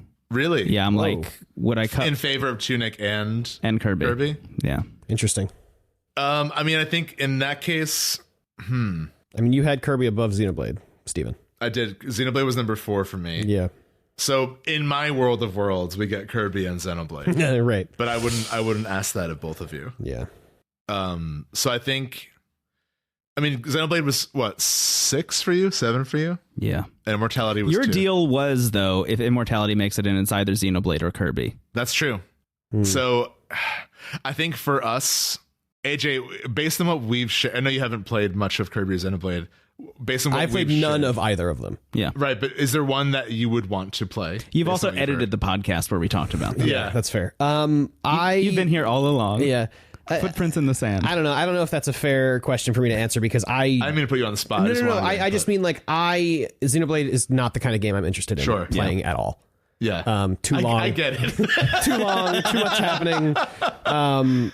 Like so, if you were to give me the choice right now, like, hey, do you want to play Xenoblade or Kirby? I would say Kirby. That's true. But that's just kind of my. I think I feel. I mean, I put it above it. So I think Kirby will be my vote for this top 5. Yeah, it's complicated though because Xenoblade is on both of your lists. That's true. I will say that I'm willing to part with it For Immortality. for Immortality and if we can get Tunic in here, Kirby and get Tunic. because I oh man, this is tough. Yeah. Tunic was high enough up on my list. Like, it didn't make the top 10, but it was number 12. I mean, that's not nothing. It was number 7 for me. 7. Yeah, 7. 7 for you, 2 for me, 12 for Brendon. The thing I'm thinking about Xenoblade right now is how I don't want to dock it because it's too long, you know? Yeah. But it is too long. And at the end of the day, like, I know what they're going for thematically already. Like, I can see it happening in front of my eyes.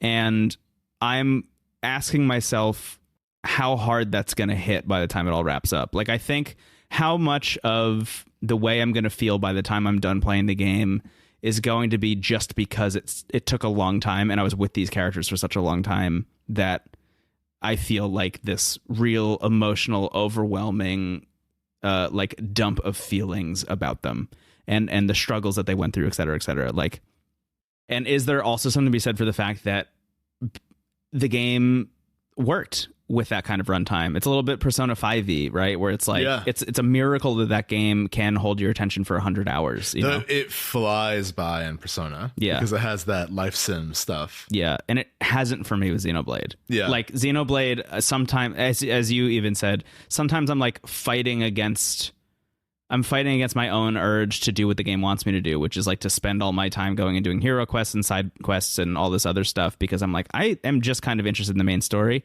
And the more time I put into it, the more I find myself mainlining the quest line, which means that the other stuff isn't working for me. Yeah, I get that. I mean, I've also been enjoying the main quest the most. So yeah, I think it's a tough decision, but I think having Tunic, Kirby, and Immortality it feels right.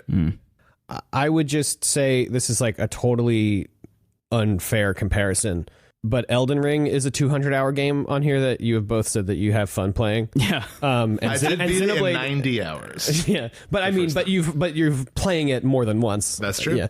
And Xenoblade is a game that you have both said does not respect your time. Yeah. So that's a great point. And I think also you're weighing the game doesn't respect my time against some of the combat stuff I didn't really like with Tunic. Yeah. So I think it's just. I think depends on Tunic's where also that going to stuff- have a more profound like ripple effect in terms of game design. I would hope so. Yeah.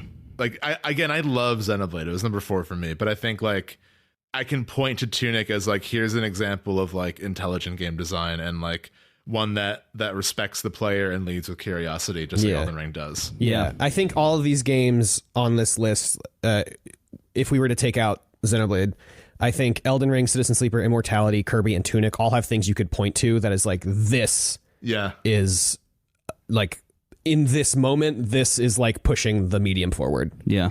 Well, what number was Tunic Says for Jeff you? Keighley. Yeah, I was just about to say. What number was what? Tunic was 2 for you? 2 for me, 7 for you, 12 for Brendon. Yeah. I think that's a good 5 for me. Now, is it good for you too? Do you want to move to order, or do you want to? That's a great 5 for me. I think that works. So yeah. So what is it? Elden Ring as number 1. Citizen Sleeper, Immortality, Kirby and the Forgotten Land, Tunic. Got it. I think Citizen Sleeper It was number 5 for me. It was 6 for you. It was 1 for you. I think like that is like 2 or 3 maybe. Is that like the most consistently high for all of us? Yeah, it seems like it. Yeah. Yeah, because otherwise... Only I had Kirby, only Brendon had Immortality. Right. We both had Tunic, and we all had Citizen Sleeper. Yeah, so Citizen Sleeper is number 2, I think, actually works. At number 2? Yeah. I'm that's the only one that I'm confident in saying is number 2. Yeah. For now, at least, until we all play Immortality. Or until I play Immortality, I guess. Well, you did play Immortality. I did. And where was it? It was honorable mention. It was an honorable mention. Okay. So Elden Ring number 1, Citizen Sleeper number 2. So we have Immortality, Kirby and the Forgotten Land, and Tunic. Oh, man. I think... I had Tunic higher than Kirby on my list. Yeah. And I think it was on all 3. Mm-hmm. Yeah. So I think Tunic is number 3. This is wild that we went from like, let's cut Tunic to Tunic is number 3 on Game of the Year. Makes me really happy, honestly. I'm glad. I think number 4, Kirby. Number 4, Okay. Kirby. Number 5, Immortality. Does that make sense? I mean, it's your number 3, Yeah. Kirby. I'm down to... I'm just glad Kirby's But there. Immortality is Brendon's number 2. Yeah. Maybe this is a lot easier than we thought. I mean, I would love to have Immortality at least at number 4. Okay. I would fight for that. And if I have a feeling that fight's gonna be very easy. Is that a very easy fight? Yeah, I think Kirby. I think Kirby's had enough of a time getting on this list that I think being 5 is fine for me. Yeah, Kirby's no longer in the Forgotten Land, Stephen. That's Kirby right. is in the land Kirby we're is all He's in the 5 Gotten super Lands. fucking aware of. Yes. Because it's number 5 Gotten. Thank you. Yeah, it was good. That's pretty good. Yeah. I mean, is that it? Elden Ring, Citizen Sleeper, Tunic, Immortality, Kirby. I'm gonna look at my top 5 again. Yeah, I mean, this feels great for me, if I'm being honest with you. Oh my god. I mean, Yeah. all I'm missing is 3 of my top 5 are here. Oh my god. Really? Right, yeah, 3 of my top 5 Because are I have also Elden here. Ring at 1, Kirby at 3, and 5 Citizen Sleeper. Yeah, Teenage Exocolonist and Xenoblade are not on there, yeah. but you can't win them all. I think this, I don't know, I think this feels good for me. How do you feel, Brendon? I'm gonna fight for Shuffle Knight Dig. Actually, I would like, not words. My thing that I'm considering now is Immortality at 3, Tunic at 4. I think that makes sense just because Tunic was lower for us. Like it was 7 for me. It was off your list. So I think having it 3 is a little high, maybe. Where's Immortality in your... It's currently... Do you have it numbered in your honorable mention, or? No, just unnumbered. Just in there. It's in a vortex. Because I would say it's kind of in the... It's basically in the same spot. Like, Immortality is Brendon's number 2, and on your honorable mention, and Tunic is my number 2, and your number 7. Yeah. So they're kind of... And So in should my honorable Kirby be mentions. lower? Well, Kirby's already Kirby's a 5, yeah. Yeah, you're right. Kirby should be lower.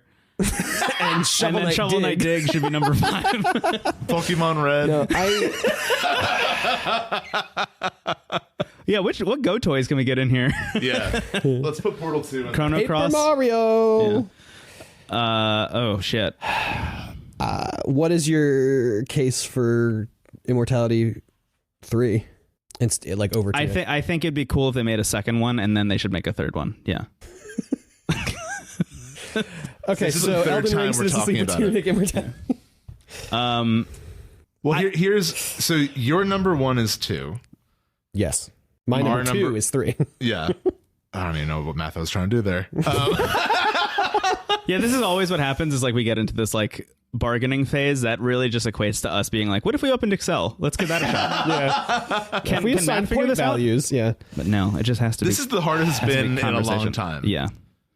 Usually it's like, cool, we already did it by accident. This is I guess a little bit of background may be worth going into from like the 2018 episode of the show when we first started doing this, and the first idea for this being our Game of the Year show is largely inspired by what Giant Bomb used to do before their whole staff shakeup. And I loved their episode this year, which is like a totally new way of them doing it. But the way that it used to be was like a really like intense almost like argument between people for like 20 straight hours, which was hard to listen to, but was like really compelling at times. And my thought was always it'd be interesting for us to have a low key video game podcast where we only bring games that we love and we fight over how much we love them at the end of the year. Yeah. This is not like I'm going to try and tear another game down to put mine higher or whatever. It's just Except like for three hopes. Yeah, I guess. Brandon just said no to my face. I agree. God. It was a nice idea, but it wasn't work out. I understand. Yeah, I totally agree. But I feel like where we're orbiting right now is a complacency that we've had for the past couple of years since 2018. I think that our lists have kind of lined up for the most part. Yeah. Things have been pretty easy, and I think things are getting pretty hard now. Yeah, because I think I'm like line in the sand. I think Immortality needs to be at least one spot higher. So he wants to be in top 3. Yeah. Okay, and currently the top 3 is. So I think it's Elden Ring, Citizen Sleeper, Tunic right now. I would not move Citizen Sleeper. I think that makes sense as number 2 for all of us. Yeah, I agree. 3 is currently Tunic. Yeah. I think I could move Tunic down for Immortality for you. Elden Ring 5. How do you feel? AJ, that's your Tunic's your thing. You're part of this now. You brought the top 10. I feel like thank you. Sorry, I didn't mean to like disregard that. Just keep rubbing it in. Deep in thought. No, I am happy to be here and be able to actively be a part of the discussion of the games that came out this year. Yeah. I think that the stuff that Immortality is doing sounds more consistent than the stuff that Tunic does through the whole game. There is stuff in Tunic that is done really well, but if we have to dock points from games in order to like move them up or down, I think we can dock points from Tunic for some of the combat stuff. People would say the same thing about Immortality, though. That's what I was gonna ask. I think they're actually both. I mean, I think Discovery is another recurring theme here, and they're both games about organic discovery that will make you shocked and in awe. Right. But both of them also have mechanics built into them that will actively deter you from discovering things. Like go into the Discord right now, dear listener, or even the two of you, and a lot of the discussion in the Immortality thread is like people who are fighting against the controls. I would argue that discovering the controls is part of the discovery of the game. But I think the only person I've ever seen think that. So I don't know. I don't know how to feel about that. But I feel very strongly about the game and what it's about. But I don't know. Hearing you both talk about Tunic, though, it makes me think maybe it should stay at number 3. I didn't connect with it the way I wanted it to. That's like really what it comes down to. Is like at the end of the day, it was like one of my most anticipated games of the year. I played the demo last summer. I loved it. Really blew me the fuck away. And then when I finally got my hands on it and like got to the end, I was like, I don't know what I'm taking away from this. I had some like fun, cool moments, but overall, a lot of the feeling I had was frustration. I will say, even though Immortality was an honorable mention, like I did resonate with it. Like we talked a lot about it. So like, I do think that's worth something. Like even though it wasn't like a numbered thing, it was still an experience we both had that we both really loved. Yeah. So if it comes down to like message and subtext, I think Tunic loses that battle. Yeah, if that was what we were ranking things on, then Immortality is number 1. But I just mean in the case of these two games. Yeah. But I think what Tunic is about. Maybe we should go into it a little bit more for fear of spoilers. I guess if you want to skip this, then skip this. But my feeling about Tunic, at least the takeaway that I had, was the idea of like. Essentially, the thing that resonated the most with me was the idea of leaving home for the first time and not understanding how to make your own way in the world and needing to learn for yourself, needing to understand how the world works and who you are and what your place in it is all stuff that is like literalized in Tunic, but also I think has the larger, broader idea of, what do you do as a parent when your kid leaves? Like how are you supposed to detach from that? And how are you supposed to not constantly be influencing your kid and let them find a life of their own, which is also a lot what God of War Ragnarok is about. And I think this game is a much more elegant way of going about that, honestly, at times. That message in Tunic really resonated with me a lot. I thought that was really strong. But what I needed to do to get there was what annoyed me, I think. I don't know if I got the same message out of Tunic as you did. because what I got out of Tunic, I think is like, it is up to you to kind of make your own way based on the actions of people who have come before you. And to fully understand the stuff that has happened in the past in order to be able to move on to the future. Yeah. That's going to tracks. Like exocolonist. Maybe we should reconsider. But I think that's like the thing we talked about earlier is like, that's kind of like that general message and like this message of collective action, like I said earlier, is it's the zeitgeist, right? It is Zeitgeist video game show? Yeah. It is what this year is like about in video games, is like your choices as a person based on stuff that you did not have control over in the past. Yeah. And like your ability or inability to understand that stuff and to slowly your relationship with history. Yes, Which exactly. I think is kind of meta in the sense of like instruction manuals being inherently retro. Yeah. You know, and the like buying a used game from a store and having a manual that's been all like marked up by somebody who came before you, or like renting a game from Blockbuster and seeing somebody else's save file on there, being like, I'm gonna just jump into this. I was so weird deleting it. Sometimes I keep it. Me too. This is haunted. If there was another save file, I'd be like, this is mine now. I'm Andy. not. Yeah. The first time I played. The first time I played Advance Wars, I didn't know how to do it, so everyone called me Rick for like most of that. It wasn't until we did the Game Boy Advance episode that I was like, oh, I can delete Rick. Oh my God. Goodbye, Rick. Yeah, I thought Rick was like so the funny. canon like CO. That's so funny. Yeah, it was not. It's Steven. I don't know. I just really like that message. But I think that message is also found in Citizen Sleeper. Yeah. This is a difficult choice for a million reasons, but it's also like the math is the same. Like, Right. These are both games that have incredible moments that are arguably hard to get through, and I am the common element with both games. Like all three of us didn't have that with both of them. Yeah, where do you land on this, do you think? You know, I think they're important for different reasons. Yes. I think there are.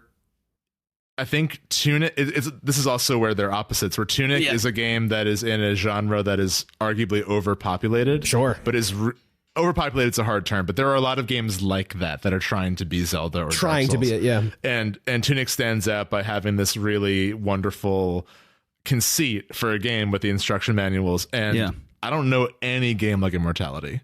Yeah. You know, I've never played anything like that, and I may never again. Sure. Right. So like that's all. Like those are both strengths. Yeah, and it's hard for me to say which is better. I think you're not going to see a lot of Immortality likes out there. Jesus. And I think you might 3 movies for this one. You might see some Tunic likes. You know. Yeah. I'm going to make it easy because I feel like this is getting very abstract, but I think I'm going to lean towards I like how Tunic. abstract this is getting. I'm going to lean towards Tunic just because it was on my list. Okay. You know? I mean, honestly, It's an easy one. I was almost forgetting that as we were diving deeper. Sure. I'm like, wait a minute, I put this on my list and I didn't put Immortality. Yeah. So that's where I stand. Okay. But I want you to get what you want too. It's okay.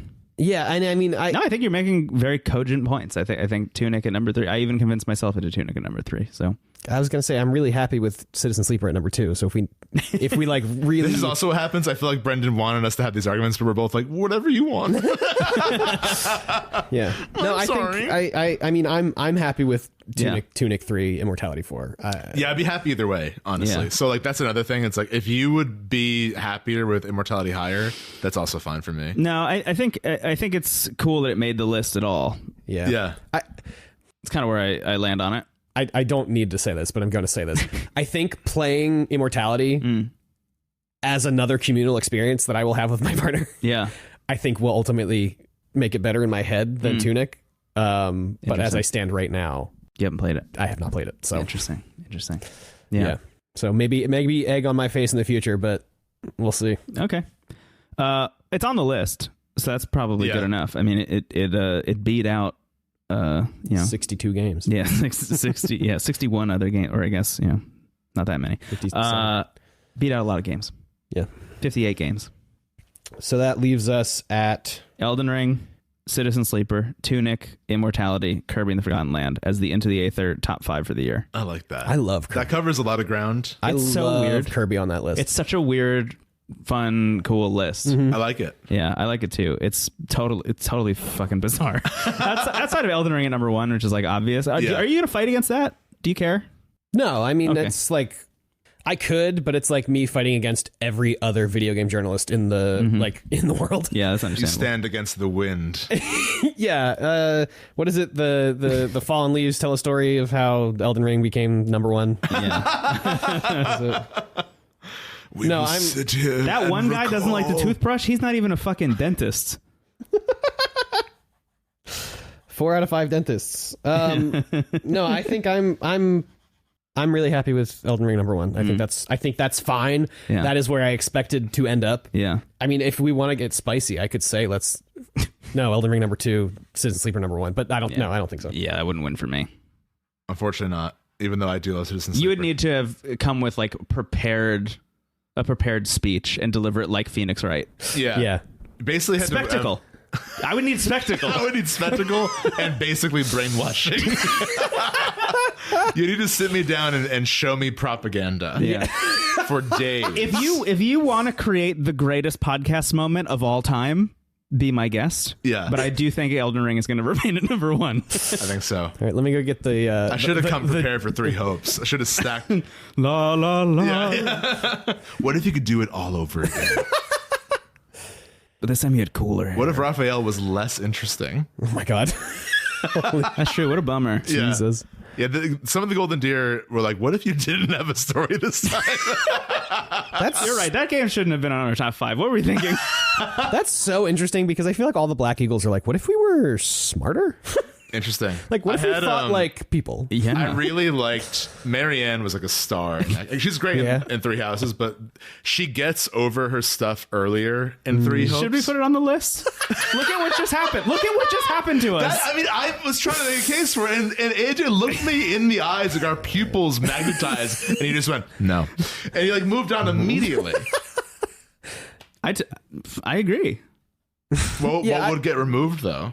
The only thing would be Kirby, and I don't want to remove Kirby. Yeah, I think the list is more interesting with Kirby. Yeah, on it. I want to do 3 Hopes, but Kirby was 3 and 3 Hopes was 10. This would be not respecting math at a certain point, which is what this list is. But Yeah. it is the 3 of us. Yeah. I mean, we have all played 3 Hopes, which is the case I was trying to make earlier. Yeah. Would you feel better about that than Kirby? No. No, I wouldn't, honestly.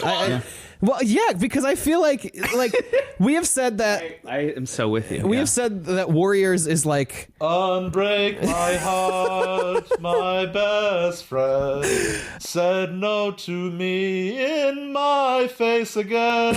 yeah, there you go. Oh, that was awesome, actually. No, I mean, but we've said that like Warriors is like it does some better stuff and it streamlines some things better or whatever. Yeah. Marianne But- steals the show. Marianne steals the show, but you have said that Kirby is like a feat of game design and the legacy of gaming and Kirby, which Yeah. I think is more of a statement that I would I that I think would Kirby like to make with the deserves list to be there. Yeah. than Yeah. Fire Emblem is a I little better also than like, the last one. well, it'd be fun to be the only show in existence right now putting 3 Hopes in the Yeah. top 5. I feel the need to champion Kirby because I don't see it as much. Like it's there. People like the game. It's sold well. The only reason I would consider championing 3 Hopes over Kirby is because I don't even think Koei Tecmo and Intelligent Systems understand that they made the next best Fire Emblem game. Yeah. But we can share that sentiment still. I will Yeah. stream that from Mountaintop, that they should look at that game and consider that to be the future of the franchise. Absolutely. You can have both. You can have both can be true. Both can be true. Was that a wrap on the top 5 then? Yeah. Wow. Elden Ring, Citizen Sleeper, Tunic, Immortality, Kirby and the Forgotten Land. Amazing. AJ, thank you for sharing your insight and guidance this time. Yeah, this I'm is glad that truly I was- a product of the full Aether now. I'm glad that I was able to give like actual educated opinions and not just like vibes and feelings. Which, I mean, which your I think presence which is I think are always still great. valid, but No, I understand. I'm glad you felt like you brought more. Yeah. But I think your presence is always appreciated. thank you. Yeah. Before we wrap up, I'm just curious how you both felt about the year in game. Chris Plante came on the show. Yeah. You were gone 1 week, and Bye-bye. he came on the show. That really fucking got me. Oh my god. Why is that so funny? I don't know. He came on the show and he asked essentially the same question I'm asking you, which is like, when you look back at 2022, what do you think about the year? Yeah, I mean, I think we've brought up a lot of words and a lot of, especially as we like tried to, because this part of the episode is always sort of looser and like feels like a therapy session where like we're truly like even more than we did before this episode. We're trying to say like what are like the games doing well and how do they accomplish that? And I think the themes and the words that came up a lot in this episode are like organic discovery, curiosity, and exploring like what it means to be a person. Yeah. Which are all really big ideas, but I think this year was especially strong, I think, for showing this. I would say one of the many things from this year that I'll say is my piece of this final part of the episode is I think this year proved what genre can say about reality. That genre isn't always an escape, but like sci-fi and fantasy can thrive when they are reflecting the times we're in. Yeah. And even a game as big as Elden Ring that's like, how do you apply Radon to everyday life? Like, we said this in an early episode, but it's like, it's people in positions of power who have failed the world. And how do you live in that? And how do you move on? And how can you possibly change it? Yeah. Radon would rather learn gravity magic than get a new horse. Yeah, yeah, right. It's like the solution is so easy, and he's created new problems trying to maintain his dominance. Yeah. Which in that case it's like kind of sweet, but like there's a problem there. Yeah, it's kind of sweet, but he is also still trying to have like an iron grasp on like, no, I will control this. The thing about Radon, which is a very common thing in FromSoft games, like he's a warrior that is fighting a war that is stopped a long time ago. Yeah. So he's like just destroying things. Yeah. Anyway, but yeah, I think it's a year about genre and what it can say and reflect from our own reality. Yeah. That'd be my takeaway. That's beautifully said, I think. Yeah. Thanks. I think one of the more interesting things about the year for me is like maybe a little bit reductive, but AAA kind of like didn't show up.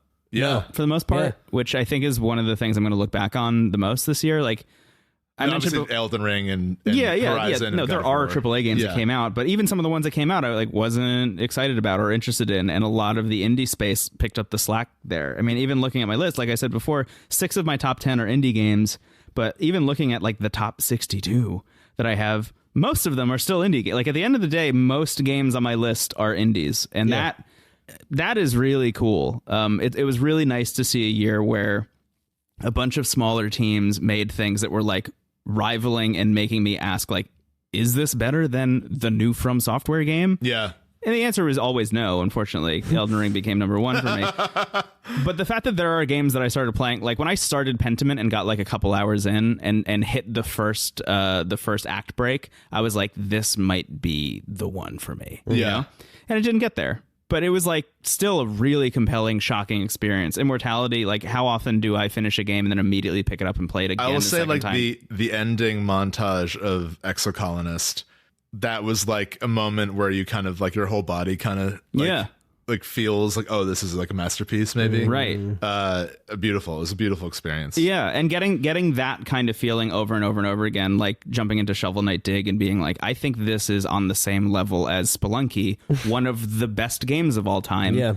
Says so much about how good the indies were this year, I think. Yeah. And I wonder if looking back on the year, the only thing people are going to talk about is Elden Ring, and I think that would be doing a disservice to 2022 as like a year in art. Oh yeah. I don't think so. I don't think so either, but it's, you know, it's always possible. Well, I mean, it would be a disservice in the sense of ignoring everything else. Right. But I mean, you know, Elden Ring is one of those cases where like a star was born and we all pointed at it. Yeah. And you'd be a fool to not, you know. Yeah.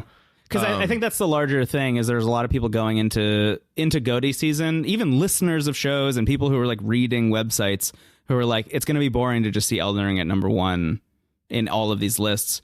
And I think that at the end of the day, if you're just reading and listening to see what number one is, that's like almost missing the point of why these episodes and those lists exist in the first place. It's boiling down the lists to like, it gives the rankings more weight than they should deserve. have. I'm totally with you. Yeah.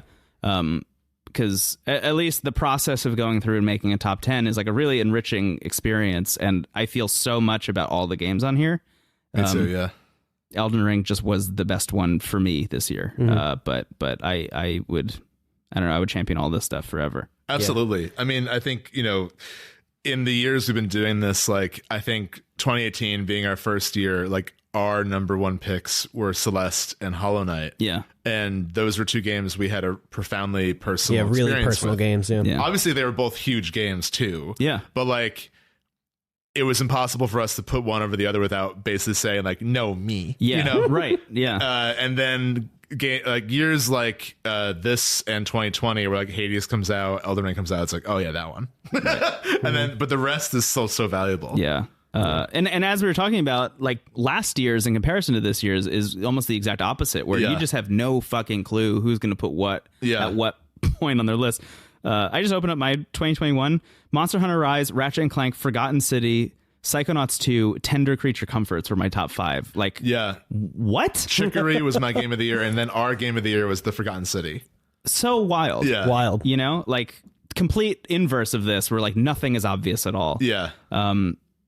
Really, City was sick. It was a really good game. Good game. What a cool thing this is to do every year. And Absolutely. My follow-up question is, I'm just curious, like, of the stuff that's maybe coming next year or the stuff that's announced, like, what are you most stoked about for next year? Oh, that's a big question. I mean, I think Hades 2, obviously. All the new Final Fantasy stuff. I'm also really excited about finding out more about Death Stranding 2 or DS2. Yes. But if I had to choose one, I think Hades 2. Although I don't know that's coming out next year. We just know it's early. Yeah, It's early access next year. Yeah. I would bet it doesn't come out next year. For the games that we know are coming out, I think Baldur's Gate 3. Wow. Yeah. That's your most, I just think I'm really, really curious. You've said you think that game is going to be a huge hit, and I hope you're right. I really hope I'm right too. I mean, it's Larian. Like Larian already has a very devoted following. Right. So like it's gonna be huge in the RPG world. Is this the moment for that game? That's what I want. I want the Geralt Witcher 3 in the hot tub moment, you know? It's exciting. It's exciting. Yeah. What about you, AJ? Just really quick, I don't think I said what I think this year in games. Oh yes, is. please. But I think it is a combination of what both of you said, where genre is like a way to tell stories about our real life, and also indie games fucking showed up. But I think this year, because of the genre and the indie stuff, like all of these games were exploring similar themes of personhood and what it means to be a human in a community. And I think that's a really, really interesting thing to see, given the nature of like how games are made. You know, like all of these games were kind of made in a bubble, more or less, like small teams doing their own thing, and then it was like, oh, it's 2022, here comes our game, oops, they're all about the same thing. But in profoundly different ways, all from different angles and stuff, but all, you know, ultimately saying the same thing of like, we all need to be there for each other, and that is the only way that things get better. I think that is wild. I think that is a wild thing, that all of these indie games, these small teams, all showed up saying the same thing. And it's I think it's really optimistic. Something that not to get, you know, too into this, but I don't really know what my spiritual or religious beliefs are, but I do find a lot of comfort in the fact that like a lot of stories of myth and a lot of like the earliest like human ideas that were documented from across the world all kind of hit that fundamental note of like treat other people well. And that like for all the things we have to work on, there is an underlying sense in most people of like, how do we do good? How do we help each other? And that's beautiful. The fact that like all of these teams kind of arrived at that. And again, it sounds very trite and corny. It's, of course, this should be obvious, but I think like we're in a time where we really need to hear that. You know? Like it's meaningful to hear that message. And it's not to say that games haven't been saying that stuff, but I think the sheer like Mario. Volume. Yes, exactly. Sorry, Mario. time I do it. I think the sheer like mass of games all at once coming out saying the same stuff is in different ways, like you said. In different ways, right? Is really a sign of, you know, kind of where we are, I think, as a society in some ways. And where at least the creative types in our society like hope we should and can go. So beautifully said. And what's your most excited? What are you most excited for in 2023? No, I mean, obviously, whose ass are you gonna fucking kick in 2023? I'm excited for DS2 news. Your game of 2023 is waiting to hear more about Death Stranding 2. Yeah. Oh, I'm also pumped for Street Fighter. Speaking of kicking ass, Street Fighter gonna be great. I love that for you. I'm honestly really excited for Final Fantasy 16, but that does mean I need a PS5. I think of the games that I could play right now with the current hardware I have, I think I'm really excited for this game called Replaced by Sadcat Studios. It's a kind of like I was talking about earlier with the game Backbone. It's got really beautiful pixel art, and then the backgrounds are kind of like 3D-ish pixel art also. But it's like a sci-fi kind of, it says what, retro futuristic action platformer is what it says on Backlogged. And that just like it looks like completely my vibe. I love like gritty sci-fi stuff, but I also love the like pixel and 2.5D stuff. So I'm really excited for that. I don't know, where it's coming to, but that was at the Game Awards. I'm excited for that. So cool. Replaced. One of the things I'm so interested in, and maybe I'll find some way of keeping track of this, but usually in this part of the GOTY episode every year, we say something to the effect of like, it'll be cool to see what games we don't even know about. Yeah. And I'm wondering how many I'm just looking at our Airtable, which is a thing you can get on our Patreon if you back it at $5. You can get access to a list of like all the stuff that we're interested in maybe checking out. Like the games on the list, or the games on the release calendar that we're like curious about. And there's like a pretty good number of games that we have for 2023 so far. We have 21 games on that list right now. Wow. But that having been said, like it's going to fill out with, like 100 others that we haven't even heard of. And I wonder how many games get announced in 2023 that end up on our lists by the end of the year. Yeah, especially like Nintendo, I feel like often announces stuff like months before. Yeah, within 6 months of it coming out. Yeah, it's so rare. It's just so interesting. I feel like last year we were at this point where we knew Elden Ring was coming out. We knew Horizon was coming out. We knew God of War was coming out. Like we had all these release dates for things like these big big AAA games. And I feel like there is none of that except maybe Final Fantasy. Like I don't really know. There's a lot. Oh yeah. Oh yeah. Yeah. We got the Dead Space remake. That's, I think, like a big AAA thing. Sure. Forspoken, which is like the next big Square Enix thing. A New Horizon coming straight to PSVR 2. Yeah. Which is exhilarating. And then Star Wars Jedi Survivor, which is weirdly towards the top of my list of things I'm excited about. Because we talked about this a little bit, I think, off the show or on the show. I don't even remember, but I just think time is blurring together. Yeah, I think that Fallen Order felt to me so much like an Assassin's Creed 1 like blueprint for a killer sequel. So I'm really hoping. I mean, we know how Respawn is with 2s. They make you go ahead and make Titanfall 2, and you're telling me that the second Jedi game isn't going to be on that level. Titanfall 2 is so good. It's an unbelievable game. We should play that again sometime soon. Yeah. But man, Tears of the Kingdom. Oh yeah. And Starfall, right? And Starfield, yeah. Starfield? Yeah. Starfall, what the hell? Yeah, I mean, those two games are coming out like pretty close to one another. Oh my god. And that's going to be wild. May? Yeah, Tears of the Kingdom is in May, and then Starfield is in early June. Oh wow. The Last of Us remake. Last of Us 2 remake? Is that what it is? What? Isn't there a remake of Last of Us? There's Last of Us Part 1. That came out already. That came out this year? Jesus Christ. All right. Yeah, it really flew under the radar. Yeah. It would be hilarious if they make a 2 remake this coming year. I wouldn't be surprised. I wouldn't be surprised, honestly. Yeah. I would bet they do, right? Yeah, if it's just PS5, like a PS5 exclusive. Yeah, that game launched on PS4, right? Yeah. It was 2 years ago. That was PS4, yeah. Whoa. I was still in North That Jersey. game is going to get a remake. Yeah. Oh my God. It is 2 years old. That is ridiculous. No, they're going to do it. They're going to fucking do it. They're going to do it. Neil, you're out there, and I know you're scheming. I know you got one in the cooker. Has it gotten a next gen update? They could do that. I think that would be fun. I don't know if they did that yet, but don't you think that when they do, they're going to charge $70 for it? Yeah. Oh man. You know what the big thing is actually? What? They're releasing. I mean, the big rumor has been that there's going to be a big like multiplayer focused version or like a DLC for The Last of Us Part 2. Oh, interesting. That ended up not coming out because it was scoped so huge that they were like, this is going to be a standalone release, and I wonder if that'll come with a next gen update for Last of Us. That makes interesting. That's it. I mean, I'd be interested in seeing what that is. I would also be really interested in that. Yeah. Man, remember how good that game was? Yeah. Okay, we should wrap this up. Yeah. I truly, I mean, you're looking at the data, AJ. I don't know how long this episode has been, but thank you so much for listening.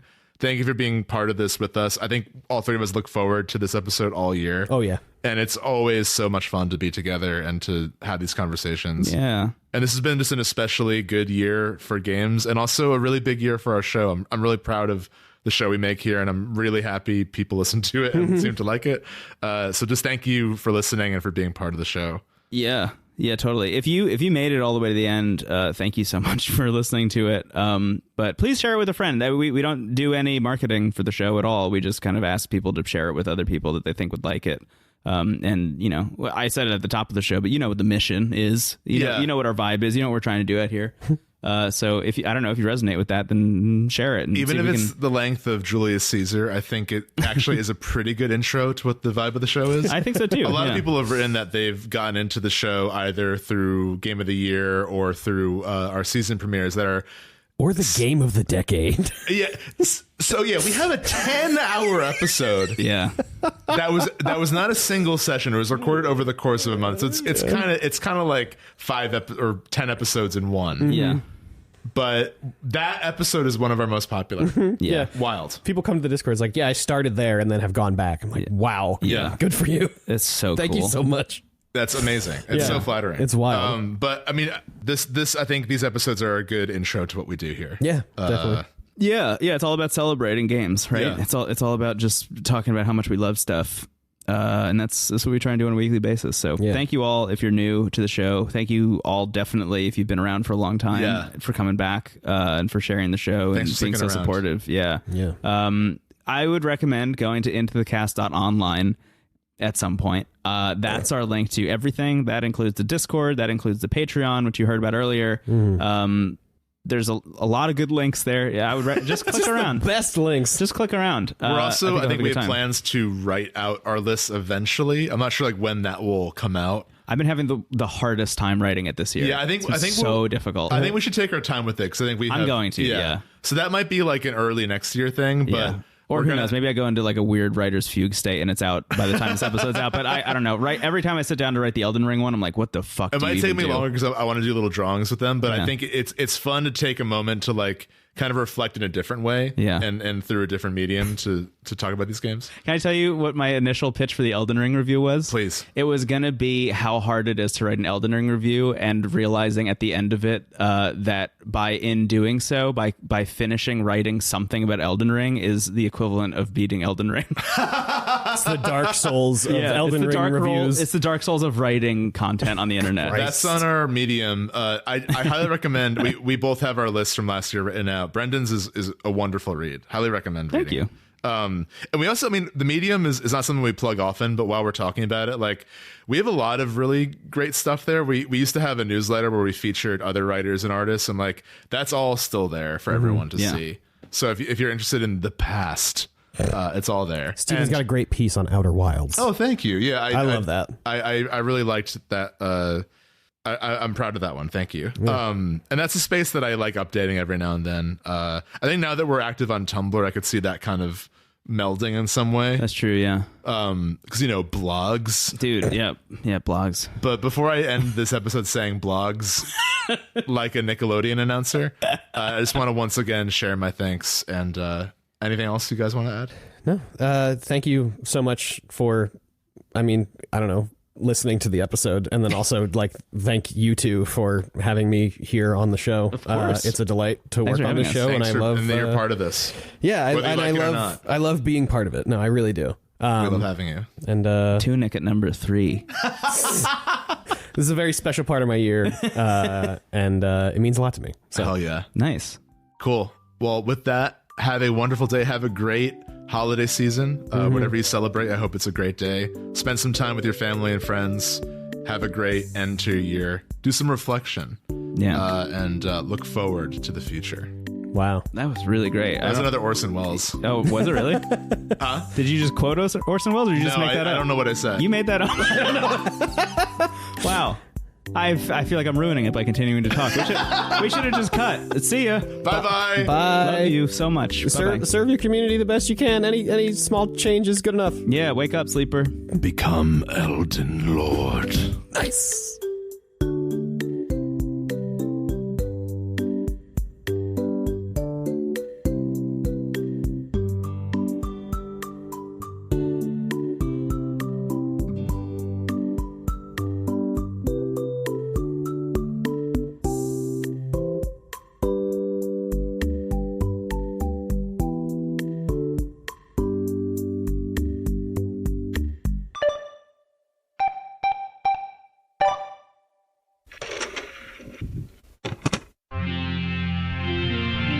TWG, the worst garbage, online.